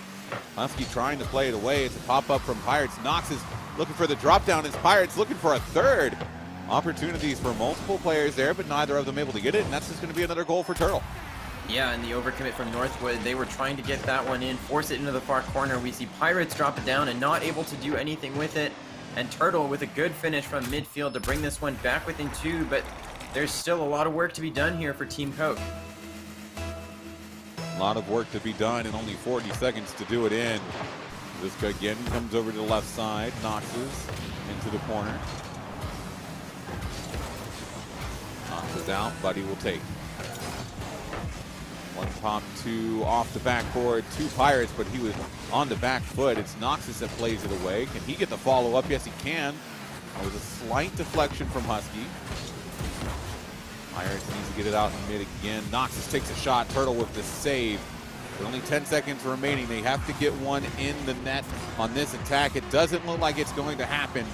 So Northwood going to be taking their 2nd in a row and will look to put themselves up on series point in game number 3. And again, just a convincing performance from Northwood here. It almost seems like they kind of switched off halfway through that game. They got the 4-0 lead and then started to take it a little bit easier on Team Coke. But I don't know that that's a smart play because there's still a lot of fight in Team Coke. We saw them bring it back by 2, even though they were down. And this isn't over yet. Team Coke still can bring this back. But at this point, they have got their work cut out for him, especially on top of the fact that Northwood is looking pretty good out there right now. Yeah, Northwood's looking really good. Team Coke having issues, but it's going to be still time. They're not on series point just yet. Now, if they get to game 4, and we're still looking at the same situation, I should say, it'll be a bit different for them. But you got to give them the opportunities because they do have the opportunities. They just have not been able to capitalize on them. We see them get 2 goals in that last game, able to somewhat start to climb their way back in. But it's just not enough, and I just need to see more efficiency out of this team. Yeah, and again, Northwood's so good at managing the leads. Team Coke, in my opinion, if they want to have any shout at this, they've got to get the first goal here, as Pirates is going to look to take the first blood, but no dice, and Husky and what's that, Noxus are going to both go for that, and this is going to go back into the Northwood end. Pirates again over to the left side, down. Noxus played it for Pirates, who's continuing to chase it through here. Buddy with an opportunity to comes across. Pirates trying to send it back mid. That's a pinch clear down and will reset Northwood on defense. They might transition quickly to offense here as no one's able to pressure the ball. It'll be straight back down for Buddy. Played to Pirates, and he misses the pass over to Noxus, who was waiting for it in the corner. Yeah, but even though the pass isn't there, I like the ideas from Northwood. The ideas are there, the execution not there yet. But with the amount of opportunities they have, surely it seems like it's just a matter of time as Coke is going to slow this one into the corner and a good 50 away from Pirates to get this one all the way downfield. And Husky with a jump and not able to put that one away. That was so close for Team Coke, but still nothing on the board for them as they're still trying to push forward here. Pirates again. Over on the right side into Turtle. Good 50 from Knox is high. Can't get the follow-up, but Buddy Short can off the bar, and then Pirates able to pick it up. What a read coming through, and they'll get Northwood in the lead. Yeah, great adjustment from Pirates here. The bounce off the crossbar is awkward. He's able to use his flip to get himself on the far side of the ball and send this one goal side. And again, we've got Northwood in a lead here in what is now Game 3 of the Grand Finals. Yeah, Game 3, Northwood with a win would get themselves up on series points. Koch into Knox's. Buddy, midfield, Pirates. Out of the corner, down, Buddy there, 2-0 right after the first. And so much respect given to Pirates in the air here. Look at Husky in goal, waiting to see what's going to happen. He's trying to jump, trying to predict, thinking that Pirates is going to hit the target, but Pirates just drops it down. Buddy there with the cleanup. And again, Northwood up by 2. Up by 2, 3.5 minutes to go. That's been too much time wasting. Let's come back to Buddy towards net. Backboard and down, Knox's plays it away. This might give Husky an opportunity, though he gets a bit of a awkward landing there near the sidewall. Follow through from Pirates. It'll be out to Buddy, saved by Koch. He's able to clear the way back to the right side. 2 minutes gone, 2-goal lead. It's a 2-goal lead in the series as well. This is starting to look a bit bad for Team Koch as they just have not been able to mount too much, if any, offense in this series. Yeah, the better opportunity is definitely going the way of Northwood here, as we're going to see the demo from Pirates onto Husky, giving Knox's the ability to push all the way downfield. He's going to look for the Doomsday Dish and not able to time it. Team Koch just about hanging on to fight another day, but the offense isn't done yet from Northwood, as Buddy's going to look to do something off the ceiling. Straight down to Knox's again. Pirates corner. He's looking to drop it down. Koch plays it. Around one, looking for the other. Buddy on top. It'll be back to Husky, but a good follow-up. Pirates now down the right side. Out the corner. It's going to be Buddy. Takes a shot, and he scores 3-0 with 2 minutes to go. And Buddy just parking the boost right mid. When you've got Pirates in front of you killing time, there's really no better place to be. The ball pops out in the middle. Buddy picks up the boost in the most timely of fashions and puts Northwood up by 3 with, like you said, 2 minutes left to go for Team Koch here. 2 minutes left to go. That's another pop-up coming through. Turtle playing it to the left side. Gets another. Gets it towards net. What a great save from Pirates. And follow-up down midfield. Buddy back across for Pirates. It's going to be off the sidewall again. Really back and forth as Koch will send it down into the corner. Another touch coming in. Out in the midfield. Husky with the cut, but not enough. And final 90 seconds ticking down. They still got 3 goals to score. That's 1 every 30 seconds. And Pirates bump off the ball by Knox's. It looks like Northwood is kind of slowing down the pace of play once again. Happy to manage the lead that they have. A 3-goal lead looking almost unsurmountable at this point for Team Koch. And again, I don't know what Team Koch can do going into this next game to really destabilize Northwood here. It looks like Northwood has them read just all the way, as this one is going to be an attempt from Koch. And what a save from Northwood to keep that one out. Husky finally going to be able to bring this one back by 1, but I think that might be too little too late.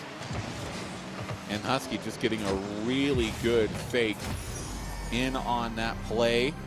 Was able to sink it through. So 60 seconds, 2 goals. It's definitely possible. Especially if they're able to win this kickoff, which it looks like they might. It's out to Koch. Takes a shot towards net. Knox is forced to make the save. It comes back down yet again for pop-up. Looking for another towards net. Forces Husky in the air. Back wall corner again. Knox is looking to wrap around. It's still out in front. The double commit, but neither of them able to find the touch. Koch, or not Koch, Knox is getting in front again. It's Buddy.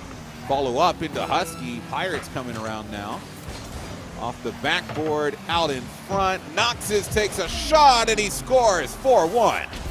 Once again, we find ourselves with a 4-1 scoreline. We found ourselves in this place last game.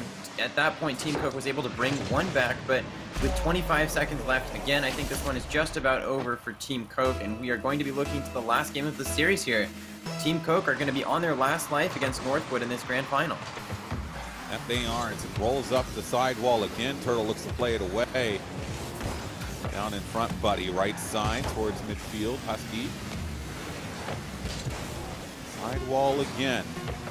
Drop down was towards net, not quite enough. That's going to be the final seconds ticking away. So Northwood take their third in a row.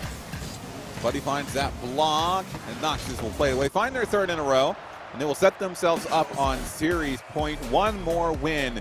They will outright secure the championship of Intel Inspires. Yeah, and again, Northwood finding themselves on series point, setting themselves up for the sweep, which is something they were able to do last time they played Team Coke in the upper finals. And we're looking towards a sweep again. Again, Team Coke looking, you know, like they ran out of fizz on this particular play. They're looking a little bit flat. So I don't know what it is for Team Coke. Like, they've got to play the midfield, but Northwood is just so good at keeping them boxed in that it just doesn't feel like they have any options. No, it really doesn't at all. So it's going to have to be a massive turnaround here for Team Coke. They have not looked super fantastic so far. Northwood has just been beating them down at every opportunity. One final chance for Team Coke. Can they move it to a Game 5, or will this tournament end here in a sweep? Northwood certainly setting themselves up. We'll see what's able to come through as we do get things underway. Game number 4, Northwood on series point. And again, Northwood out of the gates looking strong early. They've got Team Coke already on the back foot a mere 15 seconds into this potentially championship deciding game here, as Team Coke is going to look to move out, and they're going to get challenged off the midfield, and again the ball is going to go right back into Northwood's possession. Got into the corner. Pirate. Not able to beat Turtle. It'll be Bialski back wall. Noxus plays it away. The sidewall. Turtle off the corner. Pirates down the left side. Dusky plays it. Pirates again looking to get it back in midfield. Buddy taking a shot towards the back wall. It doesn't quite have enough drop. It was close. Buddy looking to play it out in front again. It's out for Pirates. Takes his shot. It's a screamer, but Turtle able to get in front of it. Turtle able to get in front of it and make the save, but the ball is still here for Northwood. They are still probing, and that might be it. But no, Northwood not able to turn this one home, and they're going to give Coke a chance to push all the way downfield. Husky not able to turn this one in, and we are still playing ping pong here. Out in front, Buddy. Getting one bead. It'll be back towards Husky now. Pirates plays it over. Noxus with the pickup. Back wall straight down. Oh, Buddy with the miss as well. That was another really solid setup. They're not quite able to get it through as Husky playing it around 1, not around 2. Nox is able to get in front. Now it's another opportunity down the field, but Northwood giving away a lot of possession right now. Turtle slowing it down. Buddy jumping over top. Turtle following it through, and Pirates forced to make the save. And so many opportunities for Northwood going awry. Finally, Team Coke with some offensive pressure, but they haven't been able to crack the key to this Northwood defense as of yet. And Pirates getting a great touch to the far side to be able to push out. Robertson towards Noxus. Good redirect. Buddy follow up, and that will finally be through. Northwood get in the lead here in Game 4. Start the timer for potentially winning the whole thing. And it almost seemed like an inevitability at this point. Northwood with so many chances in these first 2 minutes to put themselves ahead. Finally, with 2:44 left on the clock, they do so, and the kickoff going right back into the favor of Team Coke as they're going to look to answer back. Pop up from Noxus. He plays it over to the right side. It'll be back over towards Turtle now on the back wall. Grabs it over top of one. Pirates rushing forward. Noxus actually takes a shot himself. As Pirates playing it across. Buddy. Very aggressive movement forward as Husky will play it towards net. Out of the corner it comes. Noxus downfield. See a good 50 coming through. Husky over to the left side. Buddy up in the air. Straight back down again. Pirates Up to Buddy. Straight back down again. Almost a close from Nox's, but not quite enough. 1:53 to go, and Turtle came close to getting them back level.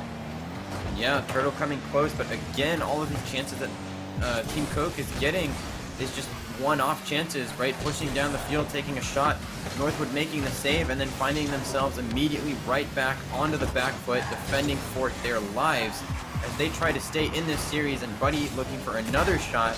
Nothing yet for Northwood to be able to make this break, and Turtle's going to put this one on net, and that's going to find the inside of the post, and Northwood's going to be able to push out and keep their lead. Corner again, Pirates. Around one, getting it out in front, and after what felt like 40 touches, Nox is able to knock it through to make it 2-0. Yeah, Pirates bodies two defenders in the right-hand side of the field. Sorry, one defender. And then Nox is just there for the cleanup, doing the janitorial work for Northwood as they're now up by 2. And once again, the death timer has started if you are on Team Coke. This is Turtle looking for the drop down. Buddy able to beat him to it. Buddy following it up. Into Coke. Back to Turtle. Over top of one. Husky off the back wall. A good 50 coming through. Another good 50 coming through. Can he get one more? Buddy looking for it. He gets it out in front. Turtle off the backboard. Buddy was looking to skill his way past. It'll be another deflection out. That's a good clear, but time really running thin here. Indeed, in time running thin, and if this goes in, this might be the nail in the coffin. No, Husky able to meet the shot into the midfield. Pirates going to put this one back in for Noxus to take a shot at, and Turtle going to be able to clear the lines, and this might be it for Team Coke. It doesn't really feel like they're going to have an avenue back into the series at this point. No, it feels like Northwood has just through and through been able to clear this game. Final 8 seconds ticking away. Not enough time for Team Coke to mount a comeback. Northwood will secure the sweep in the grand finals and secure their place as champion of Intel Inspires, presented by AVGL. Congratulations to Northwood. Yeah, a big congratulations to Northwood. They looked comfortable, cool, and composed throughout that entire grand finals. So again, congratulations to them, and I think we're going to bring back Hunted in here. Hunted, what did you make of that series? Did I make of that series? Well, I mean, kind of what we expected, right? I think the both of you sort of called it going into it. We were going to see Northwood take the sweep. I think Steve even said those words pretty much verbatim before we started that one, but it was still a good fight from Team Coke, and of course, want to give them a shout out. Well played on the day, of course. Second place, nothing to scoff at, and again, an awesome opportunity for them to kind of show their stuff, and I think they did so against a very, very good team in Northwood. But boys, you know what? We've talked about this matchup enough. I kind of just want to talk about the day while we've got just a little bit of time here at the end. I mean, Sleeky, what are your thoughts on everything that we've done here through the Intel Inspires? I mean, you've been on the broadcast, I think, for pretty much every single one of the qualifiers now into the finals. I mean, this is a cool kind of community thing that we're doing here. Yeah, no, it's been really awesome to see. And again, a huge shout out to Intel for helping put this on, and for all of our assistants and everything running it as well. But no, it's just been wonderful to see these players have an opportunity at the spotlight, have an opportunity to, get some scholarship funds, but also play some Rocket League at a high level and get the interest of either teams or colleges or whatever it may be that they're trying to do. These sorts of events are so massive for them as players to be able to make something happen, and I've just loved being a part of it. No, absolutely. And Floms, with your involvement in the collegiate sphere for a number of years now, I mean, this has to be hopefully a good thing for you, a fun thing to be able to, while unfortunately, being a senior in college, meaning, the younger generation is going to start to fill in. It's nice to kind of get a good first look at them, which we never really had in the past. Yeah, definitely, for sure. It's cool to see all these younglings out here making me feel old. But to go with that, even in my years in college, right? I started college in 2016. There's been so much growth in the collegiate esports scene. It's been so cool to see, and even more fun to be a part of. So it's been a treat to be able to be a part of this throughout, and it's been a treat to be on broadcast tonight. Again, thank you so much to our sponsors for being able to make this possible. But collegiate esports is just getting started, guys. There's so much more to come. And I think, this is kind of a preface and a window into the future to see what's in store for us all. No, absolutely. And speaking of sponsors, do want to shout them out one final time. Thank you to MSI, the official PC partner of Intel Inspires. Check them out to find innovative gaming products that can take your game to the next level. Still, use command !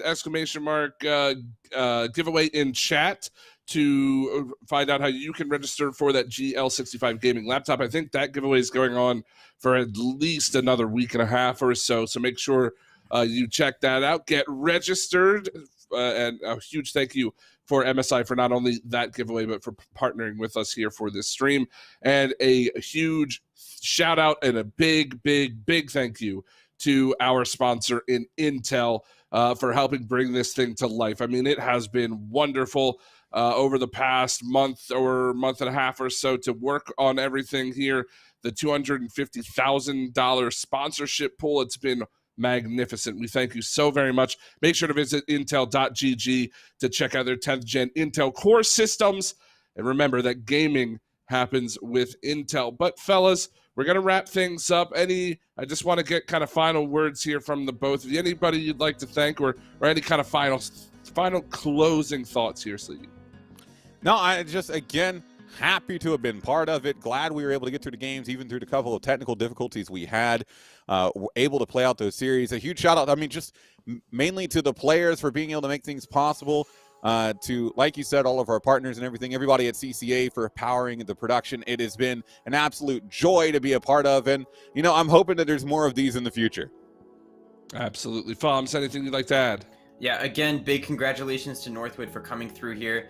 And, I think they're the team to beat going forward. I'm excited to see kind of what everyone's going to be able to bring to the table, bring against this Northwood team. But in general, I'm excited for the future of collegiate esports. There's so much cool stuff to come, and I'm excited to see where it's going. It was such a fun to be on the broadcast today. And again, thank you to everyone that's made this possible, both in front of and behind the scenes. Well, folks, that is going to do it for us here today. Make sure that you are here tomorrow as the Fortnite Intel Inspires event going to take place starting at 12 p.m. Pacific time, 3 p.m. Eastern time. Make sure you're here for that. That's another $10,000 prize pool, so that should certainly be a whole lot of fun to watch. And a reminder to students and directors that the Intel Inspires Combine takes place on Monday, October 16th. It's, like I said, for students and directors. Please be sure to check your emails for one-on-one meetings, for recruitment opportunities, things like that, as you never really know who may be wanting to recruit you into their program. I have a couple of shout-outs. Our wonderful team at the CCA. Thank you guys so much for putting on this production. Slans has been amazing to work with.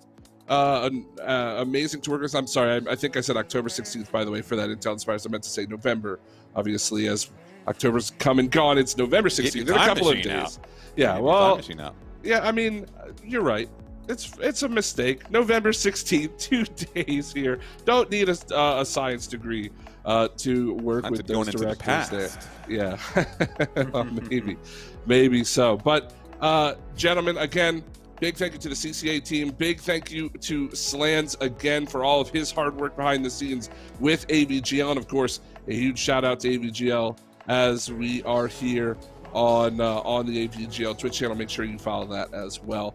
But that's going to do it for us, guys. Thank you all so very much for watching. It's been a wonderful day, and make sure you're here tomorrow for Fortnite. We'll catch you then.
Go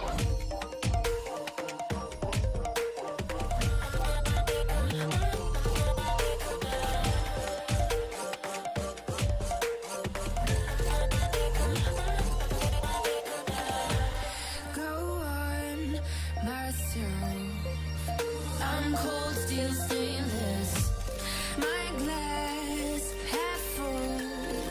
Always said, don't suffer no fools. Serpent, daydream. I bite, you call me lovely. Got a sweet tooth. Gonna get the sugar from you. When they say I'm a machine gun, I take it as a compliment. Honey, you should know I can be a weapon.